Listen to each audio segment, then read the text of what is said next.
This is Audible. The Black Echo by Michael Connelly. Copyright 1992 by Michael Connelly and performance copyright 1998 by Brilliance Corporation. All rights reserved. Part 5. Thursday, May 24th. It had been a long time for him, and in Eleanor's bedroom, Harry Bosch was clumsy in the way of a man who was overly self-conscious and out of practice. As with most first times he had had, it wasn't good. She directed him with her hands and whispers, and afterward he felt like apologizing, but didn't. They held each other and lightly dozed, the smell of her hair in his face, the same apple scent he had encountered in his kitchen the night before. Bosch was infatuated with her and wanted to breathe the smell of her hair every minute. After a while he kissed her awake, and they made love again. This time he needed no directions, and she didn't need her hands. When they were done, Eleanor whispered to him, "Do you think you can be alone in this world and not be lonely?" He didn't answer at first, and she said, "Are you alone, or are you lonely, Harry Bosch?" He thought about that for some time while her fingers gently traced the tattoo on his shoulder. "I don't know what I am," he finally whispered. "You get so used to things the way they are. And I've always been alone. I guess that makes me lonely. Until now." They smiled in the dark and kissed, and soon he heard her deep, sleeping breaths. Much later, Bosch got up from the bed, pulled on his pants, and went out on the balcony to smoke. On Ocean Park Boulevard there was no traffic, and he could hear the ocean's noise from nearby. The lights were out in the apartment next door. They were out everywhere except on the street. He could see that the jacaranda trees along the sidewalk were shedding their flowers.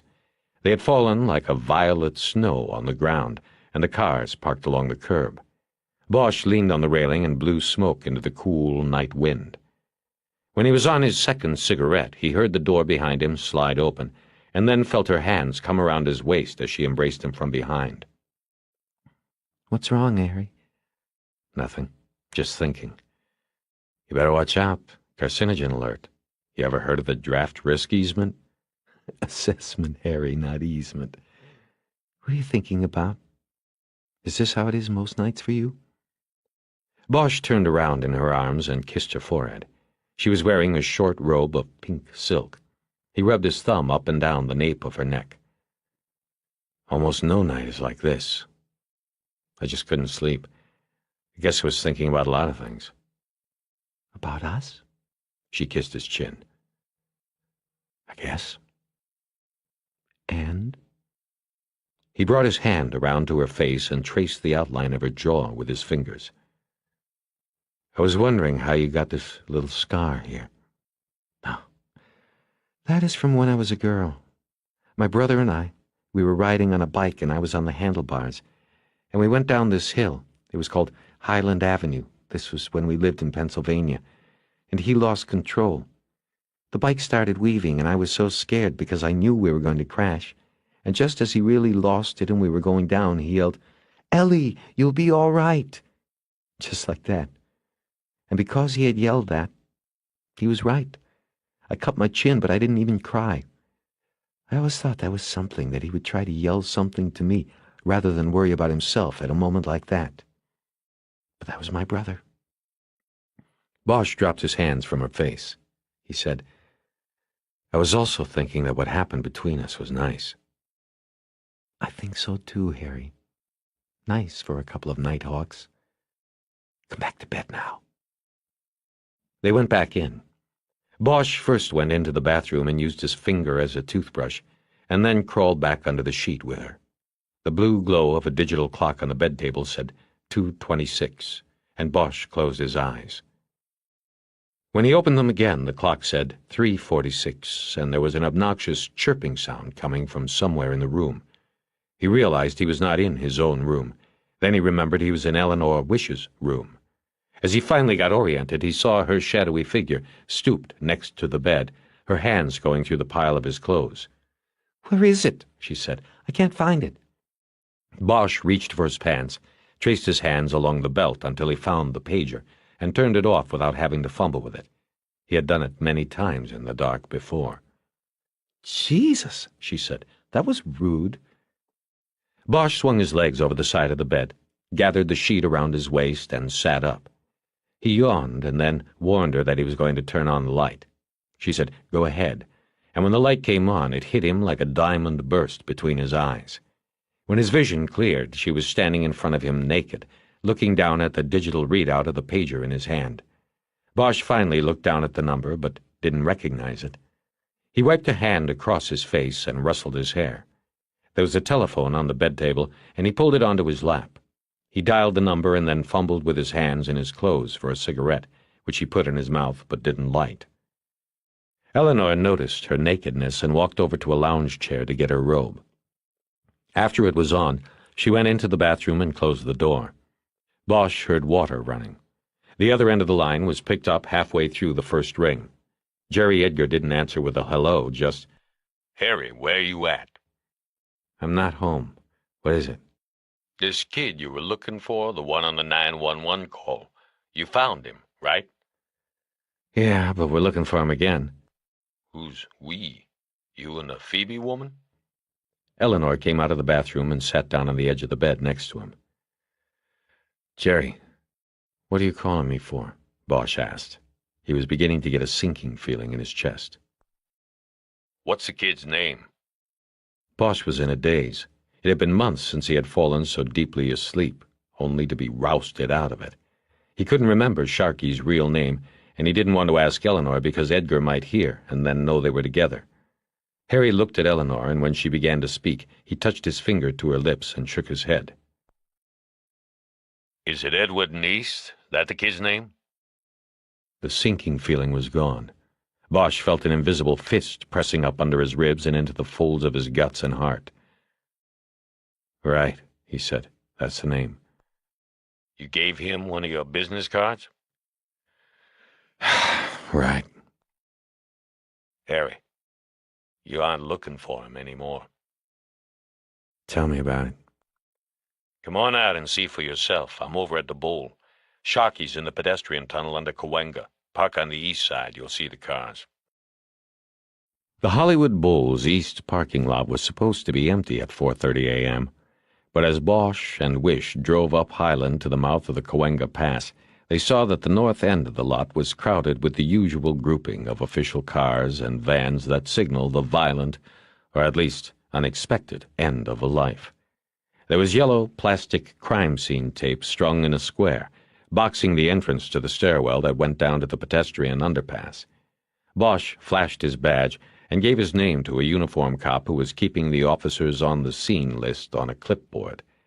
He and Wish ducked under the tape and were met by the loud sound of an engine echoing from the mouth of the tunnel. Bosch knew by the sound that it was a generator making the juice for the crime scene lights. At the top step, before they began their descent, he turned to Eleanor and said, "You want to wait here? We don't both have to go." "I'm a cop, for God's sake," she said. "I've seen bodies before. You going to get protective of me now, Bosch? Tell you what, want me to go down and you stay up here?" Startled by her abrupt change in mood, Bosch didn't answer. He looked at her a moment longer, confused. He started down a few steps in front of her, but stopped when he saw Edgar's large body come out of the tunnel and start up the steps. Edgar saw Bosch, and then Bosch saw his eyes go over his shoulder and take Eleanor Wish in. "Hey, Harry," he said. "This your new partner? You must be getting along real fine already." Bosch just stared at him. Eleanor was still 3 steps behind and probably hadn't heard the remark. "Sorry, Harry," Edgar said, just loud enough to be heard over the roar from the tunnel. "Out of line. Been a bad night. You should see who I got for a new partner. The useless fuck 98 pounds stuck me with." "I thought you were going to get—" "Nope. Get this. Pounds put me with Porter from Autos. The guy's a burned-out lush." "I know. How'd you even get him out of bed for this?" "He wasn't in bed. I had to track him down at the Parrot up in North Hollywood. It's one of them private bottle clubs. Porter gives me the number when we're first introduced as partners and tells me that's where he'll be most nights. Tells me he works a security detail there. But I called the off-duty assignments officer at Parker Center to check it out, and they got no record. I know the only thing he does there is booze. He must have been practically passed out when I called. The bartender said the pager on his belt went off, but he didn't even hear it. Harry, I think the guy could blow a .2 right now if we put a breathalyzer on him." Bosch nodded and frowned the required 3 seconds, and then put Jerry Edgar's troubles aside. He felt Eleanor step down beside him, and he introduced her to Edgar. They shook hands and smiled, and Bosch said, "So, what have we got?" "Well, we got these on the body," Edgar said, and he held up a clear plastic bag. There was a short stack of Polaroids in it, more nude shots of Sharkey. He hadn't wasted any time resupplying. Edgar turned the bag, and there was Bosch's business card. "It looks like the kid was a hustler down in Boytown," Edgar said. "But if you already pulled him in once, you already know that. Anyway, I saw the card and figured he might be the kid from the 911 call. If you want to come down and take a look, be my guest. We already processed the scene, so touch whatever you want. You can't hear yourself thinking there, though. Somebody went through and knocked out every light in the tunnel. Haven't figured out whether that was the perp or the lights were knocked out before. Anyway, we had to set up our own, and our cables weren't long enough to put the generator up here. It's in there, screaming like a 5-horsepower baby." He turned to head back into the tunnel, but Bosch reached out and touched his shoulder. "Jed, how'd you get the call on this?" "Anonymous. It wasn't a 911 line, so there's no tape or trace. Came in right to the Hollywood desk. Caller was a male, that's all the dipshit. One of those fat explorer kids who took it could tell us." Edgar turned back into the subway. Bosch and Wish followed. It was a long hallway that curved to the right. The floor was dirty concrete. Its walls were white stucco with a heavy overlay of graffiti. Nothing like a dose of urban reality as you're leaving the symphony at the Bowl, Bosch thought. The tunnel was dark except for the bright splash of light that bathed the crime scene about halfway in. There, Bosch could see a human form sprawled on its back. Sharkey. He could see men standing and working in the light. Bosch walked with the fingers of his right hand trailing along the stuccoed wall. It steadied him. There was an old, damp smell in the tunnel that was mixed with the new odor of gasoline and exhaust from the generator. Bosch felt beads of sweat start to form on his scalp and under his shirt. His breathing was fast and shallow. They passed the generator 30 feet in, and in another 30 feet or so Sharkey was lying on the tunnel floor under the brutal light of the strobes.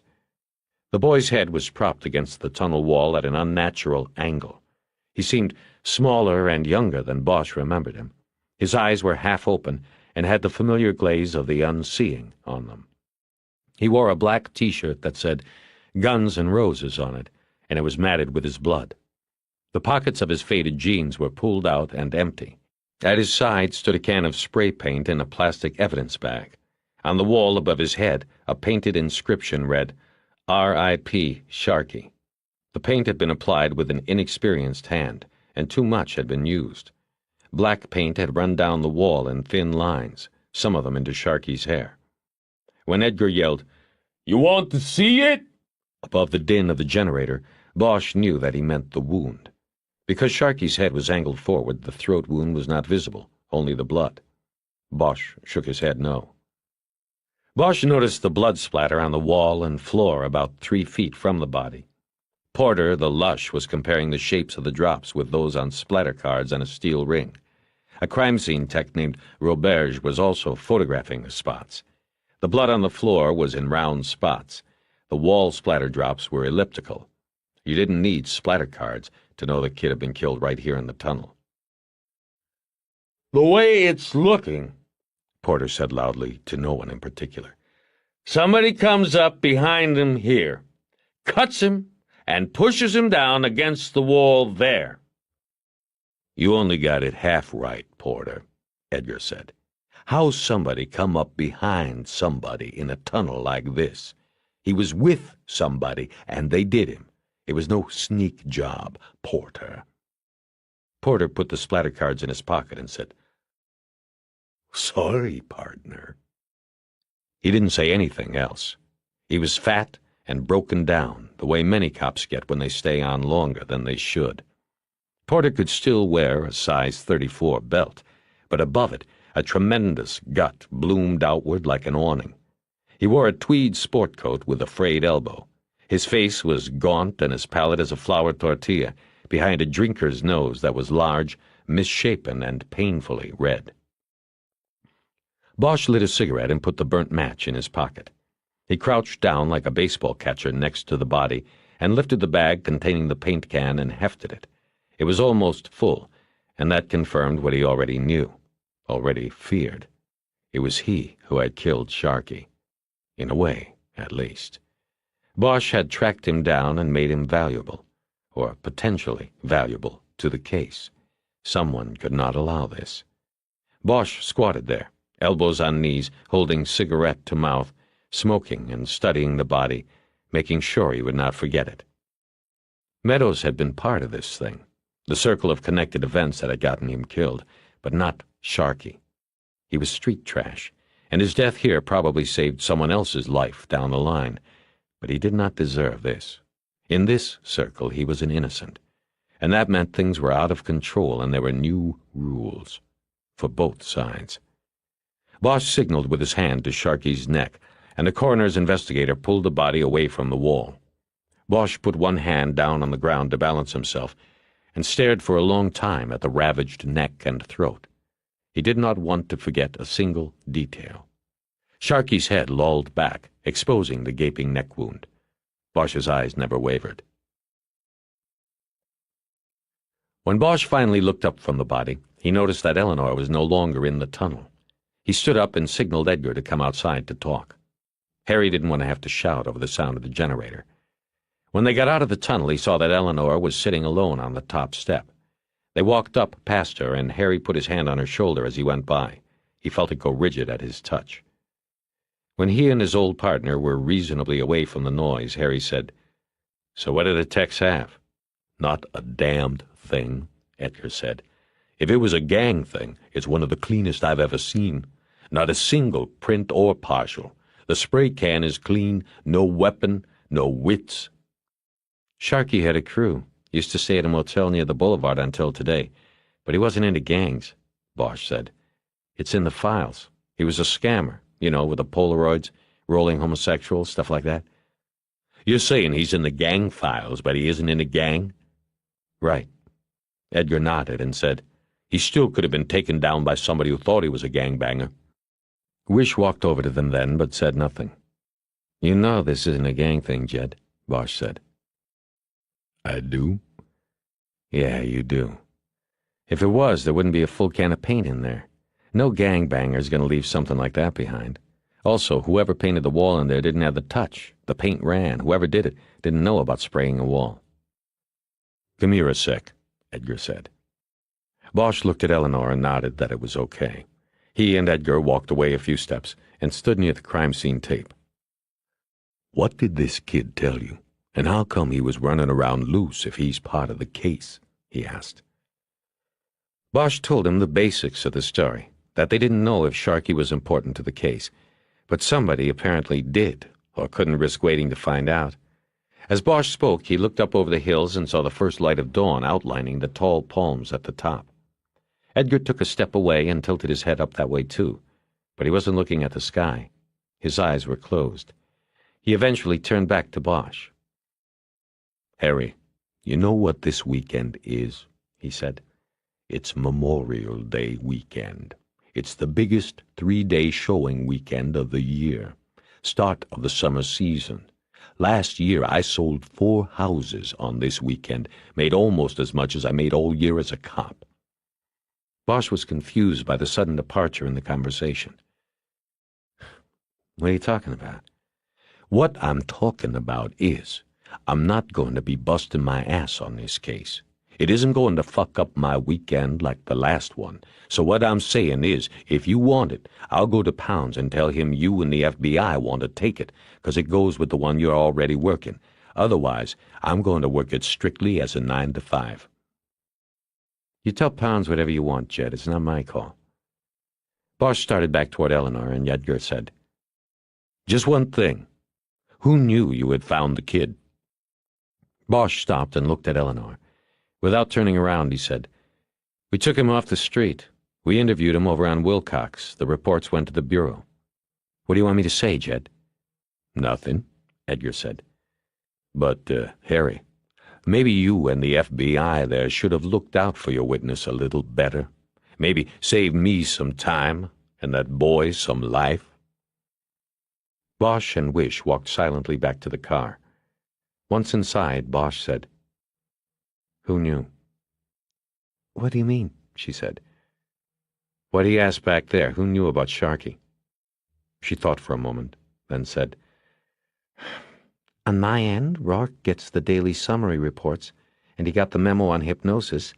The summaries go to records and are copied to the senior special agent. The tape from the interview that you gave me is locked in my desk. Nobody's heard that. It hasn't been transcribed.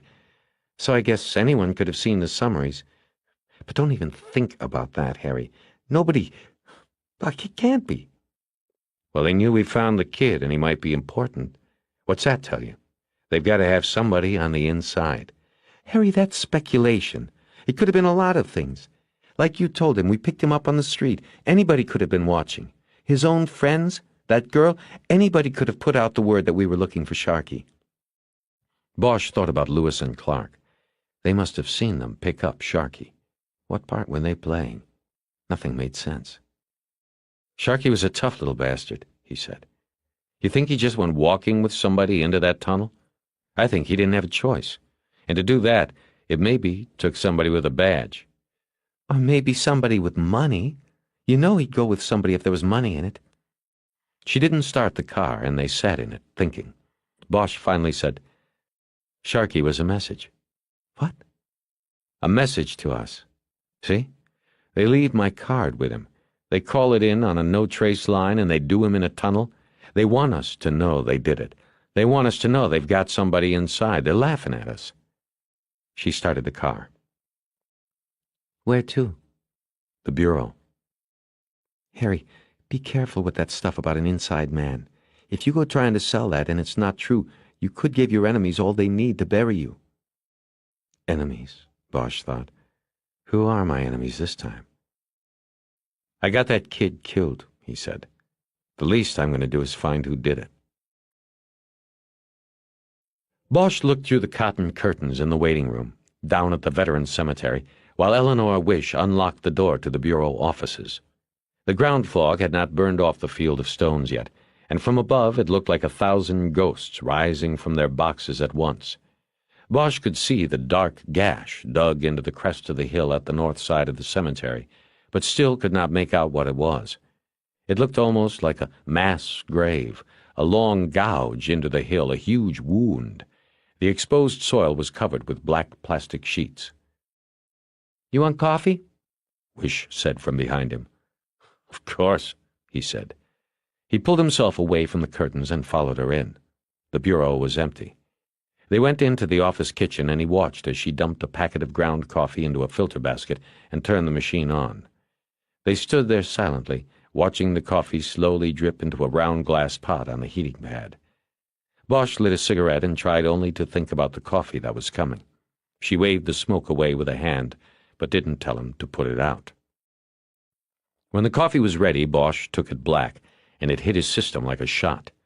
He filled up a second cup and carried both into the squad room. He lit a cigarette off the butt of the first one when he got to his temporary desk. "My last one," he promised when he saw her looking. Eleanor poured herself a cup of water from a bottle she took from her file drawer. "You ever run out of that stuff?" he asked. She ignored the question. "Harry, we can't blame ourselves for Sharkey. If we're to blame, then we might as well offer every person we talk to protection.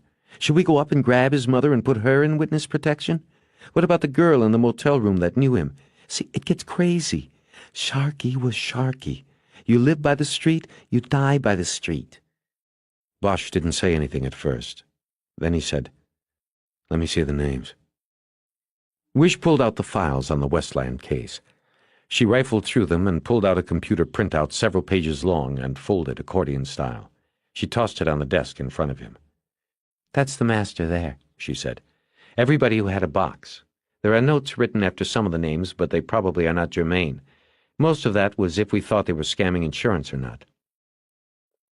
Bosch started unfolding the printout and realized it was one long list and 5 shorter lists marked A through E. He asked what they were, and she came around the desk and looked over his shoulder. He smelled the apple in her hair. Okay, the long list is, like I said, everybody who had a box. It's an all-inclusive list. Then we did 5 breakouts, A through E.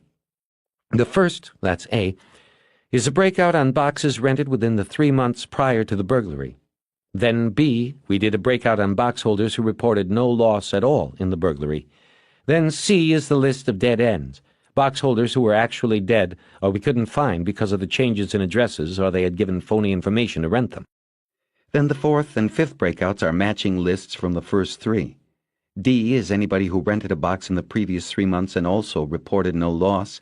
E is anybody on the dead end list who was also on the 3-month list. Understand? He did. The FBI's thinking had been that the vault had to have been cased by the thieves before the break-in, and that was most likely accomplished by simply going into the bank and renting a box. That way they had legitimate access. The guy who rented the box could go inside the vault any time he wanted during business hours and have a look around. So the list including anybody who rented a box within 3 months of the robbery stood a good chance of also including the scout. Second, it was likely that this scout would not want to draw attention to himself after the robbery, so he might report nothing stolen from his box. So that would put him on the D list. But if he made no report at all or had given untraceable information on his box rental card, then his name would be on the E list. There were only 7 names on the D list and 5 on the E list. One of the E names was circled. Frederick B. Isley of Park La Brea, the name of the man who had bought 3 Honda ATVs in Tustin. The other names had check marks next to them. Remember? Eleanor said. I said that name would come up again. Harry nodded. Isley, she said. We think he was the scout. Rented the box 9 weeks before the burglary. The bank records show he made a total of 4 visits to the vault during the next 7 weeks. But after the break-in, he never came back, whoever he was, never filed a report, and when we tried to contact him, we found the address was phony. Get a description? Not one that would do us any good. Small, dark, and maybe handsome was about as good as the vault clerks could do. We thought this guy was the scout even before we found out about the ATVs. When a box holder wants to see his box, the clerk takes him in, unlocks the little door, and then escorts him to one of the viewing rooms. When he's done, they both take the box back and the customer initials his box card, kind of like at a library. So when we looked at this guy's card, we saw the initials. FBI. You're a man who doesn't like coincidences. Neither do we. We think somebody was having fun with us. Later, it was confirmed when we tracked the ATVs to Tustin. Harry sipped his coffee. Not much good it did us, she said. Never found him. In the debris of the vault after the burglary, we were able to find his box. We printed it and the door. Nothing. We showed the vault clerks some mugs. Meadows was in there, and they couldn't make anybody. We could go back to them now with Franklin and Delgado, see if one of them was as Isley. Yeah, we will. I'll be right back. She got up and left, and Bosch went back to drinking coffee and studying the list. He read every name and address on the list, but nothing jogged his memory aside from the handful of names of celebrities, politicians, and the like that had safe deposit boxes. Bosch was going over the list a second time when Eleanor came back. She was carrying a piece of paper, which she slid onto his desk. I checked Rourke's office. He already sent most of the paperwork I turned in over to records, but the hypnosis memo was still in his box, so he must not have seen it yet. I took it back. It's useless now, and it might be better if he didn't see it. Harry glanced at the memo and then folded the page and put it in his pocket. Frankly, she said, I don't think any of the paper was out in the open long enough. I just don't see it. And Rourke, he's a technocrat, not a killer. Like they said about you at Behavioral Sciences, he wouldn't cross the line for money. Bosch looked at her and found himself wanting to say something to please her, to get her back on his side. He could think of nothing and could not understand this new coldness in her manner. Forget it, he said. And then, looking down at the lists, he added, How far did you people check out these people who reported no losses? She looked down at the printouts where Bosch had circled List B. There were 19 names on the list. We ran each name for criminal records, she began. We did a telephone interview and later a face-to-face. If an agent got weird vibes or somebody's story didn't play well, then another agent would come by unannounced to do a follow-up interview, kind of get another opinion. I was not part of that. We had a second crew who handled most of the field interviews. If there is a particular name there that you're interested in, I could pull the interview summaries. What about the Vietnamese names on the lists? I count 34 box holders with Vietnamese names. 4 are on the no-loss list, 1 on the dead-end list. What about the Vietnamese? There's also probably a breakout, if you look for it, on Chinese, Korean, whites, blacks, and Latinos. These were equal opportunity bandits. Yeah, but you came up with a connection to Vietnam in Meadows. Now we have Franklin and Delgado possibly involved. All 3 were MPs in Vietnam. We've got Charlie Company, which may or may not have a part in this. So, after Meadows becomes a suspect and you started pulling military records of tunnel rats, did you do any further checking with the Vietnamese on this list? No. Well, yes. On the foreign nationals, we ran their names through INS to see how long they'd been here, whether they were legal, but that was about it. She was quiet a moment. I can see what you're getting at. It's a flaw in the way we handled it. See, we didn't develop Meadows as a possible suspect until a few weeks after the robbery. By then, most of these people had already been interviewed. After we started looking at Meadows, I don't think we went back to see if any of the names on the list fit in with him. You think one of the Vietnamese could have somehow been part of this? I don't know what I'm thinking. Just looking for connections. Coincidences that aren't coincidences. Bosch took a notebook out of his coat pocket and started making a list of the names, DOBs, and addresses of the Vietnamese box holders. He put the 4 who reported no loss and the name from the dead-end list at the top of his own list. He had just finished the list and closed the notebook when Rourke walked into the squad room, his hair still wet from his morning shower. He was carrying a coffee mug that said Boss on the side of it. He saw Bosch and Wish and then looked at his watch. Getting an early start? Our witness, he turned up dead, Wish said, no expression on her face. Jesus. Where, they get somebody? Wish shook her head and looked at Bosch with a face that warned him not to start anything. Rourke looked at him also. Does it relate to this? He said. Any evidence of that? We think so, Bosch said. Jesus. You said that, Bosch said. Should we take the case from LAPD, add it to the Meadows investigation? He said this looking directly at Wish. Bosch was not part of the decision-making team here. She didn't answer, so Rourke added, Should we have offered him protection? Bosch couldn't resist. From who? A strand of wet hair dropped out of place and across Rourke's forehead. His face flushed deeply red. What the hell is that supposed to mean? How'd you know LAPD had the case? What? You just asked if we should take the case from LAPD. How'd you know they had it? We didn't say. I just assumed. Bosch, I resent what that implies, and I resent the hell out of you. Are you implying that I, or someone... If you are saying there's a law enforcement leak on this case, then I will request an internal review today. But I'll tell you right now that if there was a leak, it wasn't from the Bureau. Then where the hell else could it have been? What happened to the reports we filed with you? Who saw them? Rourke shook his head. Harry, don't be ridiculous. I understand your feelings, but let's calm down and think for a minute. The witness was snatched off the street and interviewed at Hollywood Station, then dropped off at a public youth shelter. And lastly, you're being followed around by your own department, detective. I'm sorry, but even your own people apparently don't trust you. Bosch's face grew dark. He felt betrayed in a sense. Rourke could only have known about the tale through Wish. She had made Lewis and Clark. Why hadn't she said anything to him instead of Rourke? Bosch looked over at her, but she was looking down at her desk. He looked back at Rourke, who was nodding his head as if it were on a spring.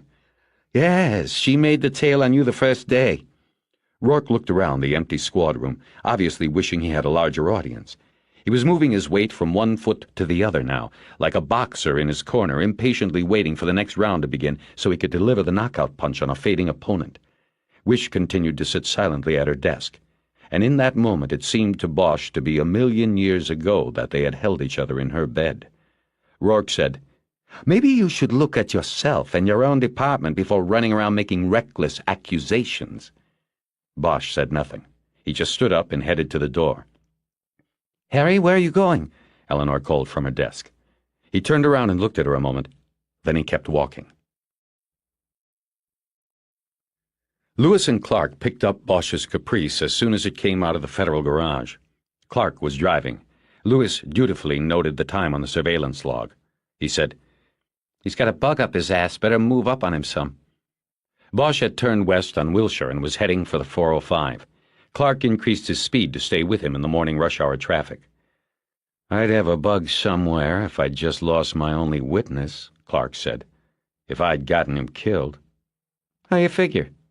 "You saw it. He stuffed the kid in that shelter and went his merry way. I don't know what that kid saw or what he told them, but it was important enough for him to have to be eliminated. Bosch should have taken better care, kept him under lock and key." They went south on the 405. Bosch was 10 cars ahead, now staying in the slow lane. The freeway was thick with a stinking, polluting mass of moving steel. "I think he's going for the 10, Clark said. "He's going into Santa Monica, maybe back to her place. Probably forgot his toothbrush. Or she's coming back to meet him for a nooner. You know what I say? I say we let him go and we go back to talk to Irving. I think we can build something on this witness thing. Maybe dereliction of duty. There's enough to get an administrative hearing. He'd at least get bounced out of homicide, and if Harry Bosch ain't allowed to be on the homicide table, then he'll pick up and leave. One more notch on our barrel." Lewis thought about his partner's idea. It wasn't bad. It could work. But he didn't want to pull off the surveillance without Irving's say-so. "Keep with him," he said. "When he stops somewhere, I'll drop a quarter and see what Irving wants to do. When he buzzed me this morning about the kid, he seemed pretty stoked, like things were getting good, so I don't want to pull off without his say-so." "Whatever. Anyway, how'd Irving know about the kid getting snuffed so fast?" "I don't know. Watch it here. He's taking the 10. They followed the gray Caprice onto the Santa Monica freeway. They were now going away from the working city, against the grain, and were in lighter traffic. But Bosch no longer was speeding, and he went past the Cloverfield and Lincoln exits to Eleanor Wish's home, staying on the freeway until it curved through the tunnel and came out below the beach cliffs as the Pacific Coast Highway. He headed north along the coast, with the sun bright overhead and the Malibu Mountains just opaque whispers ahead in the haze. "Now," Clark said, "I don't know. Hang back some." There wasn't much traffic on the PCH, and they were having trouble keeping at least one car between them and Bosch's car at all times. Though Lewis still believed that most cops never bothered to check if they were being followed, today he was making an exception to that theory with Bosch. His witness had been murdered. He might instinctively think someone had been following him, or still was. "Yeah, just hang back. We got all day, and so does he." Bosch's pace held steady for the next 4 miles, until he turned into a parking lot next to Alice's and the Malibu Pier. Lewis and Clark cruised by. After a half-mile, Clark made an illegal U-turn and headed back. When they pulled into the parking lot, Bosch's car was still there, but they didn't see him. "The restaurant again?" Clark said. "He must love the place." "It's not even open this early." They both began looking around in all directions. There were 4 other cars at the end of the lot, and the racks on top of them said they belonged to the cluster of surfers rising and falling on the seas south of the pier. Finally, Lewis saw Bosch and pointed. He was halfway to the end of the pier, walking with his head down and his hair blowing 100 different ways. Lewis looked around for the camera and realized it was still in the trunk. He took a pair of binoculars out of the glove compartment and trained them on Bosch's diminishing figure. He watched until Bosch reached the end of the wooden planking and leaned his elbows on the railing. "What's he doing?" Clark asked. "Let me see." "You're driving, I'm watching. He's not doing anything anyway, just leaning there. He's got to be doing something. He's thinking, okay? There. He's lighting a cigarette. Happy? He's doing something." "Wait a minute." "What?" "Shit. We should have had the camera ready." "What's this wee shit? That's your job today. I'm driving. What's he doing?" "He dropped something into the water." Through the field glasses, Lewis saw Bosch's body leaning limply on the railing. He was looking down into the water below. There was no one else on the pier as far as Lewis could see. "What did he drop? Can you see?" "How the fuck do I know what he dropped? I can't see the surface from here. Do you want for me to go out there and get one of the surfer boys to paddle over and see for us? I don't know what he dropped." "Cool your jets. I was just asking. Now, can you remember the color of this object he dropped?" "It looked white, like a ball, but it sort of floated." I thought you said you couldn't see the surface. I meant it floated down. I think it was a tissue or some kind of paper. What's he doing now? Just standing there at the railing. He's looking down into the water. Crisis of conscience time. Maybe he'll jump and we can forget this whole damn thing. Clark giggled at his feeble joke. Lewis didn't. Yeah, right, I'm sure that's going to happen. Give me the glasses and go call in. See what Irving wants to do. Lewis handed over the binoculars and got out. First, he went to the trunk, opened it, and got out the Nikon. He attached a long lens and then took it around to the driver's window and handed it to Clark. Get a picture of him out there so we'll have something to show Irving. Then Lewis trotted over to the restaurant to find a phone. He was back in less than 3 minutes. Bosch was still leaning on the rail at the end of the pier. Chief says under no circumstances are we to break off the tail, Lewis said. He also said our report sucked ass. He wants more detail and more pictures. Did you get him? Clark was too busy watching through the camera to answer. Lewis picked up the binoculars and looked. Bosch remained unmoving. Lewis couldn't figure it. What is he doing? Thinking? Why come all the way out here to think? Fucking Irving. That figures, Clark suddenly said, dropping the camera into his lap to look at his partner.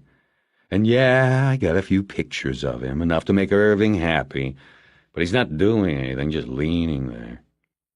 Not anymore, Lewis said, still looking through the binoculars. Start her up. It's showtime. Bosch walked off the pier after dropping the crumpled hypnotism memo into the water. Like a flower cast on a spoiled sea, it held its own on the surface for a few brief moments and then sank out of sight. His resolve to find Meadows' killer was now stronger. Now he sought justice for Sharkey as well. As he made his way on the old planking of the pier, he saw the Plymouth that had been following him pull out of the restaurant lot. It's them, he thought. But no matter. He didn't care what they had seen or thought they had seen. There were new rules now, and Bosch had plans for Lewis and Clark. He drove east on the 10 into downtown. He never bothered to check his mirror for the black car because he knew it would be there. He wanted it to be there. When he got to Los Angeles Street, he parked in a no-parking zone in front of the U.S. Administration Building. On the 3rd floor, Bosch walked through one of the crowded waiting rooms of the Immigration and Naturalization Service. The place smelled like a jail. Sweat, fear, and desperation. A bored woman was sitting behind a sliding glass window working on the Times crossword. The window was closed. On the sill was a plastic paper ticket dispenser like they used at a meat market counter. After a few moments, she looked up at Bosch. He was holding his badge up.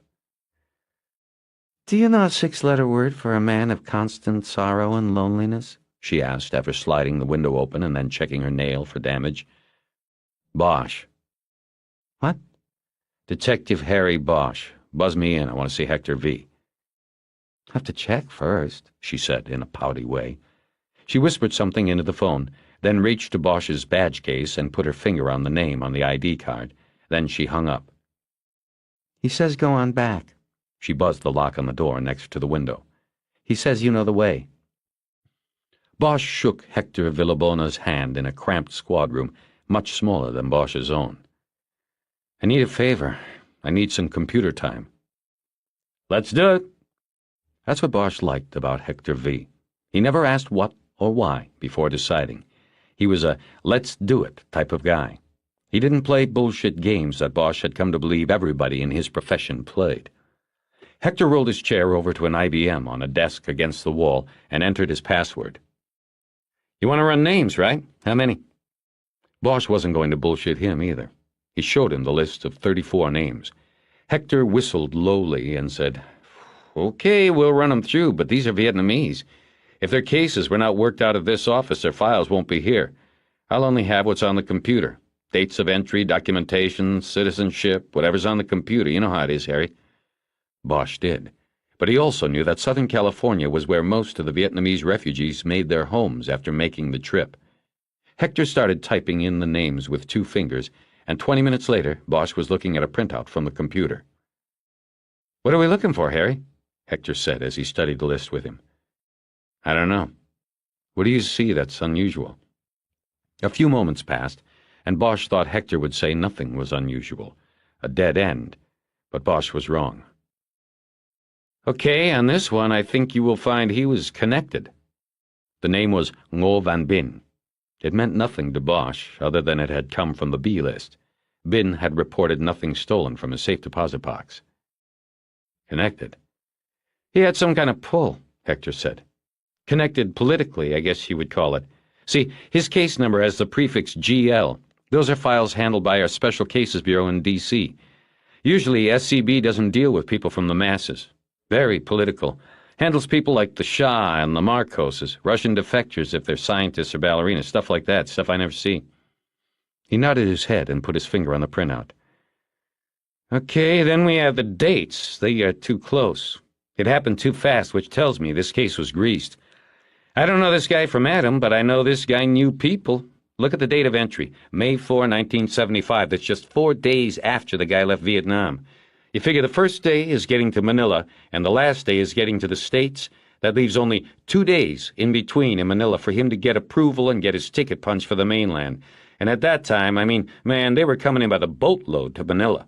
No way in 2 days unless he was greased. So what that means is this guy, this Bin, already had approval. He was connected. It's not that unusual because a lot of people were. We got a lot of people out of there when the shit hit the fan. A lot of them were the elite. A lot of them just had money to pay to make them elite. Bosch looked at the date Bin had left Vietnam. April 30th, 1975. The same day Meadows left Vietnam for the last time. The day Saigon fell to the NVA. And this DOD? Villabona said, pointing at another date. Very short time to receive documentation. May 14, that's 10 days after arrival, this guy gets a visa. That's too fast for the average Joe. Or in this case, the average no. So what do you think? I'd say he could have been an operative. He could have just had enough money to get him on a helicopter. A lot of rumors still floating around from that time. People getting rich. Seats on military transports going for 10 grand. No question, visas going for more. Nothing ever confirmed. Can you pull the file on this guy? Yeah, if I was in D.C. Bosch just looked at him, and Hector finally said, All GLs are there, Harry. That's where the people that people are connected to are. Get it? Bosch didn't say anything. Don't get mad, Harry. I'll see what I can do. I'll make a couple calls. You gonna be around later? Bosch gave him the FBI's number, but didn't say it was the FBI. Then they shook hands again, and Bosch left. In the first-floor lobby, he watched through the smoked glass doors, looking for Lewis and Clark. When he finally saw the black Plymouth turn the corner as the 2 IAD detectives finished another circuit of the block, Bosch walked through the doors and down the steps to his car. In his peripheral vision, he saw the IAD car slow and turn into the curb while they waited for him to get in his car and drive off. Bosch did as they wanted, because it was what he wanted. Woodrow Wilson Drive winds counterclockwise around and up the side of the Hollywood Hills, the cracked, patchwork asphalt never wide enough at any point for 2 cars to pass without a cautious slowing. Going up, the homes on the left crawl vertically up the hillside. They're the old money, solid and secure, Spanish tile and stucco. To the right, the newer houses fearlessly swing their wood-frame rooms out over the brown brush arroyos and daisies in the canyon. They are balanced on stilts and hope, and cling as tenuously to the edge of the hill as their owners do to their positions at the studios down below. Bosch's home was 4th from the end on the right side. As he drove around the final bend, the house came into sight. He looked at the dark wood, the shoebox design, seeking a sign that it had somehow changed, as if the exterior of the house could tell him if something was wrong with the interior. He checked the rear view then, and caught the front end of the black Plymouth nosing around the curve. Bosch pulled into the carport next to his house and got out. He went inside without looking back at the tail car. He had gone to the pier to think about what Rourke had said, and in doing so he thought about the hang-up call that was on his phone tape. Now he went to the kitchen and played back his messages. First, there was the hang-up call, which had come in Tuesday, and then a message from Jerry Edgar in the pre-dawn hours today when Edgar had called looking for Bosch to get him out to the Hollywood Bowl. Bosch rewound the tape and listened to the hang-up call again, silently chastising himself for not having picked up on its significance the first time he heard it. Someone had called, listened to his taped message, and then hung up after the first message beep. The hang-up was on the tape. Most people, if they didn't want to leave a message, would simply hang up as soon as they heard Bosch's tape-recorded voice saying he wasn't in, or, if they thought he was home, would have called out his name after the beep. But this caller had listened to the tape and then didn't hang up until after the beep. Why? Bosch had missed it at first, but now thought the call had been a transmitter test. He went to the closet by the door and took out a pair of binoculars. He went to the living room window and looked through a crack in the curtain for the black Plymouth. It was a half-block farther up the hill. Lewis and Clark had driven by the house, turned around and parked at the curb, facing downhill and ready to continue the tale if Bosch came out. Through the binoculars, Bosch could see Lewis behind the wheel, watching the house. Clark had his head back on the passenger seat and his eyes closed. Neither of them appeared to be wearing headphones. Still, Harry had to be sure. Without taking his eyes from the binoculars, he reached over to the front door and opened it a few inches and closed it. The men in the IAD car showed no reaction, no alert. Clark's eyes remained closed. Lewis continued picking his teeth with the business card. Bosch decided that if they had dropped a bug on him, it was transmitting to a remote. It was safer that way. Probably a sound-activated mini-reel hidden on the exterior of the house. They'd wait until he drove away, and then one of them would jump out of the car and quickly collect the reel, replacing it with a fresh one. They could then catch up the tail on him before he got down the hill to the freeway. He walked away from the window and made a quick survey of the living room and kitchen. He studied the underside of tables and electric fixtures, but he didn't find the bug, and didn't expect to. The smart place, he knew, was the phone, which he was saving for last. It had a ready power source, and the placement there would provide sound intake of the immediate interior of the house, as well as any conversations that came in through the phone. Bosch picked up the phone, and with a small penknife that was attached to his keychain, he popped the cover off the mouthpiece. There was nothing there that shouldn't be. Then he took the cover off the earpiece. It was there. Using the knife, he carefully lifted out the speaker. Attached behind it by a small magnet was a small, flat, round transmitter about the size of a quarter. There were 2 wires attached to the device, which he knew was sound-activated and called a T9. One wire was wrapped around one of the phone's receiver wires, piggybacking power for the bug. The other wire went into the barrel of the handset. Bosch gingerly pulled it, and out came the backup energy source, a small, thin power pack containing a single AA battery. The bug ran off the phone's juice, but if the phone was disconnected from the wall, the battery could provide power for maybe another 8 hours. Bosch disconnected the device from the phone and placed it on the table. It was now running off the battery. He just stared at it, thinking about what he was going to do. It was a standard police department wire. Pickup range 15 to 20 feet, designed to take in everything said in the room. The transmission range was minimal, maybe 25 yards at most, depending on how much metal was in the building. Bosch went to the living room window again to look up the street. Lewis and Clark still showed no sign of alert or that the bug had been discovered. Lewis was through picking his teeth. Bosch turned on the stereo and put on a Wayne Shorter CD. He then went out a side door in the kitchen into the carport. He could not be seen from the IAD car. He found the tape recorder in the first place he looked, the junction box beneath the DWP electric meter on the back wall of the carport. The 2-inch reels were turning to the sound of Shorter's saxophone. The Nagra recorder, like the T9, was wired to the house current but had a battery backup. Bosch disconnected it and brought it inside, where he set it on the table next to its counterpart. Shorter was finishing 502 Blues. Bosch sat in the watch chair, lit a cigarette, and looked at the device as he tried to form a plan. He reached over, rewound the tape, and pushed the play button. The first thing he heard was his own voice saying he wasn't there, then Jerry Edgar's message about the Hollywood Bowl, then the next sounds were the door opening and closing twice, then Wayne Shorter's sax. They had changed reels at least once since the test call had been made. Then he realized that Eleanor Wish's visit had been taped. He thought about that and wondered if the bug had picked up what had been said on the back porch. Bosch's stories about himself and Meadows. He grew angry thinking about the intrusion, the delicate moment stolen by the two men in the black Plymouth. He shaved, showered, and dressed in a fresh set of clothes, a tan summer suit with pink Oxford shirt and blue tie.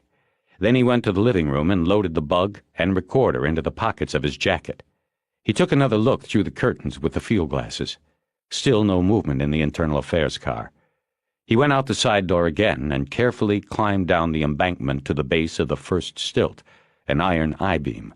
He gingerly made his way across the incline beneath his house. He noticed along the way that the dried brush was sprinkled with pieces of gold foil, the beer label he had picked at and dropped from the porch when he was with Eleanor. Once he got to the other side of his property, he picked his way across the hill, going under the next 3 stilt houses. After the third, he scrambled up the hillside and looked around the front corner into the street. He was now behind the black Plymouth. He picked the burrs off the cuffs of his pants, and then walked casually into the road. Bosch came up unnoticed on the passenger side door.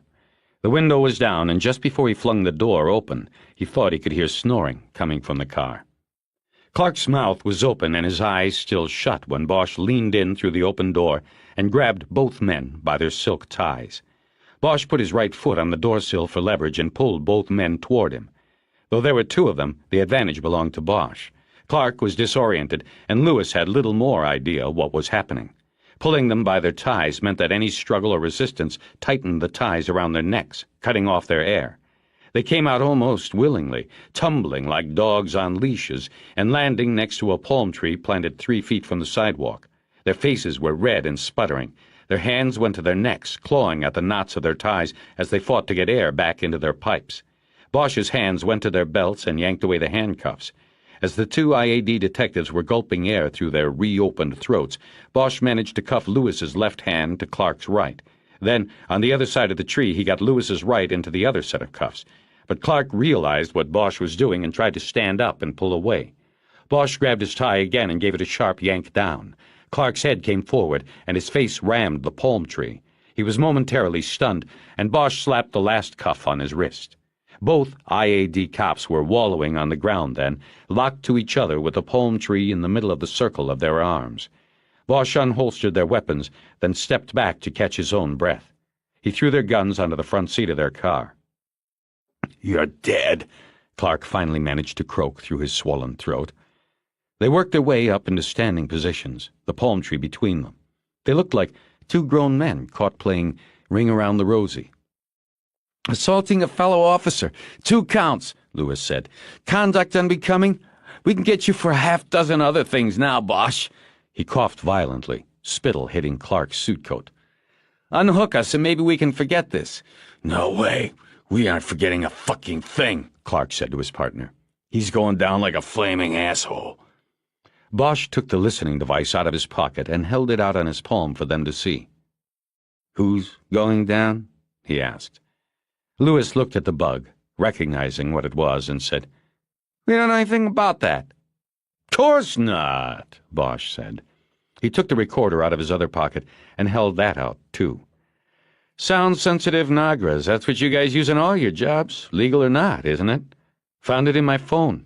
Same time I noticed that you 2 dummies have been following me all over the city. Don't suppose you guys also dropped the bug on me so you could listen as well as watch?" Neither Lewis nor Clark answered, and Bosch didn't expect them to. He noticed a small drop of blood poised at the edge of one of Clark's nostrils. A car driving on Woodrow Wilson slowed, and Bosch pulled his badge and held it up. The car kept going. The 2 IAD detectives did not call for help, which made Bosch begin to feel he was safe. This would be his play. The department had taken such bad publicity for illegally bugging officers, civil rights leaders, even movie stars in the past, that these 2 were not going to make an issue of this. Saving their own hides came before skinning Bosch. "You got a warrant saying you can drop a bug on me?" "Listen to me, Bosch," Lewis said. "I told you I didn't think so. Have to have evidence of a crime to get a warrant. At least that's what I always heard. But Internal Affairs doesn't usually bother with details like that. You know what your assault case looks like, Clark? While you 2 are taking me to the Board of Rights and getting me fired for dragging you out of the car and getting grass stains on your shiny asses, I'm going to be taking you 2, Your boss, Irving, IAD, the police chief, and the whole fucking city to federal court on a Fourth Amendment case.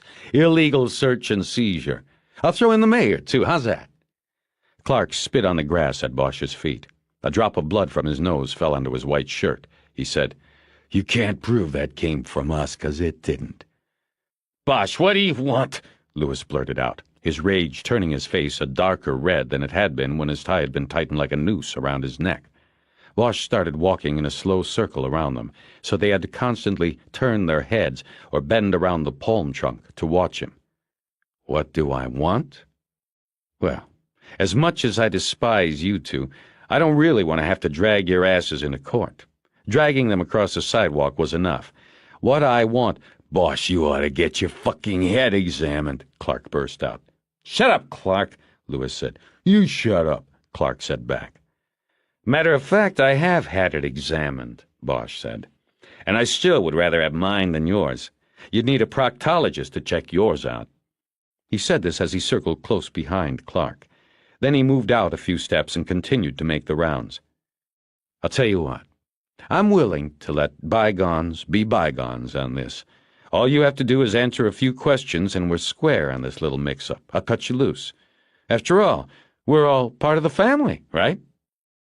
"What questions, Bosch?" Lewis said. "What are you talking about?" "When'd you start the tale?" "Tuesday morning. We picked you up when you left the FBI," Lewis said. "Don't tell him shit, man," Clark said to his partner. "He already knows." Clark looked at Lewis and shook his head like he couldn't believe what he was hearing. "When'd you drop the bug in my phone?" "Didn't," Lewis said. "Bullshit. But never mind. You saw me interview the kid down in Boytown." It was a statement, not a question. Bosch wanted them to think he knew most of it and just needed the gaps filled in. "Yeah," Lewis said. "That was our first day on it. So you made us. So fucking what?" Harry saw Lewis pull his hand toward his coat pocket. He quickly moved in and got his hand in first. He pulled out a key ring that included a cuff key. He threw the keys into the car. Behind Lewis, he said, "Who'd you tell about it?" "Tell?" Lewis said. "About the kid? Nobody. We didn't tell anybody, Bosch." "You write up a daily surveillance log, don't you? You take pictures, don't you? I bet there's a camera in the back seat of that car, unless you forgot and left it in the trunk." "Of course we do." Bosch lit a cigarette and started walking again. "Where did it all go?" It was a few moments before Lewis answered. Bosch saw him make eye contact with Clark. "We turned in the first log and the film yesterday, put it in the deputy chief's box, like always. Don't even know if he looked at it yet. That's the only paper we've done so far. So, Bosch, take these cuffs off. This is embarrassing, people seeing us and all. We can still talk after." Bosch walked up between them and blew smoke into the center of the huddle and told them the cuffs stayed on until the conversation was over. He then leaned close to Clark's face and said, "Who else was copied?" "With the surveillance report? Nobody was copied, Bosch," Lewis said. "That would violate department procedure." Bosch laughed at that, shook his head. He knew they would not admit any illegality or violation of department policy. He started to walk away, back to his house. Wait a minute, Bosch," Lewis called out. "We copied the report to your lieutenant, all right? Come back." Bosch did, and Lewis continued. "He wanted to be kept apprised. We had to do it. The D.C., Irving, okayed it. We did what we were told." "What did the report say about the kid?" "Nothing. Just some kid is all. The subject engaged juvenile in conversation. Juvenile was transported to Hollywood Station for formal interview, something like that." "Did you ID him in the report?" "No name. We didn't even know his name. Honest, Bosch, we just watched you, that's all. Now, uncuff us." "What about Home Street Home? You watched me take him there. Was that in the report?" "Yeah, on the log." Bosch moved in close again. "Now here's the big question. If there's no complaint from the Bureau anymore, why is IAD still on me? The FBI made the call to Pounds and withdrew the complaint. Then you guys act like you were called off, but you weren't. Why?" Lewis started to say something, but Bosch cut him off. "I want Clark to tell me. You're thinking too fast, Lewis." Clark didn't say a word. "Clark, the kid you saw me with ended up dead. Somebody did him because he talked to me.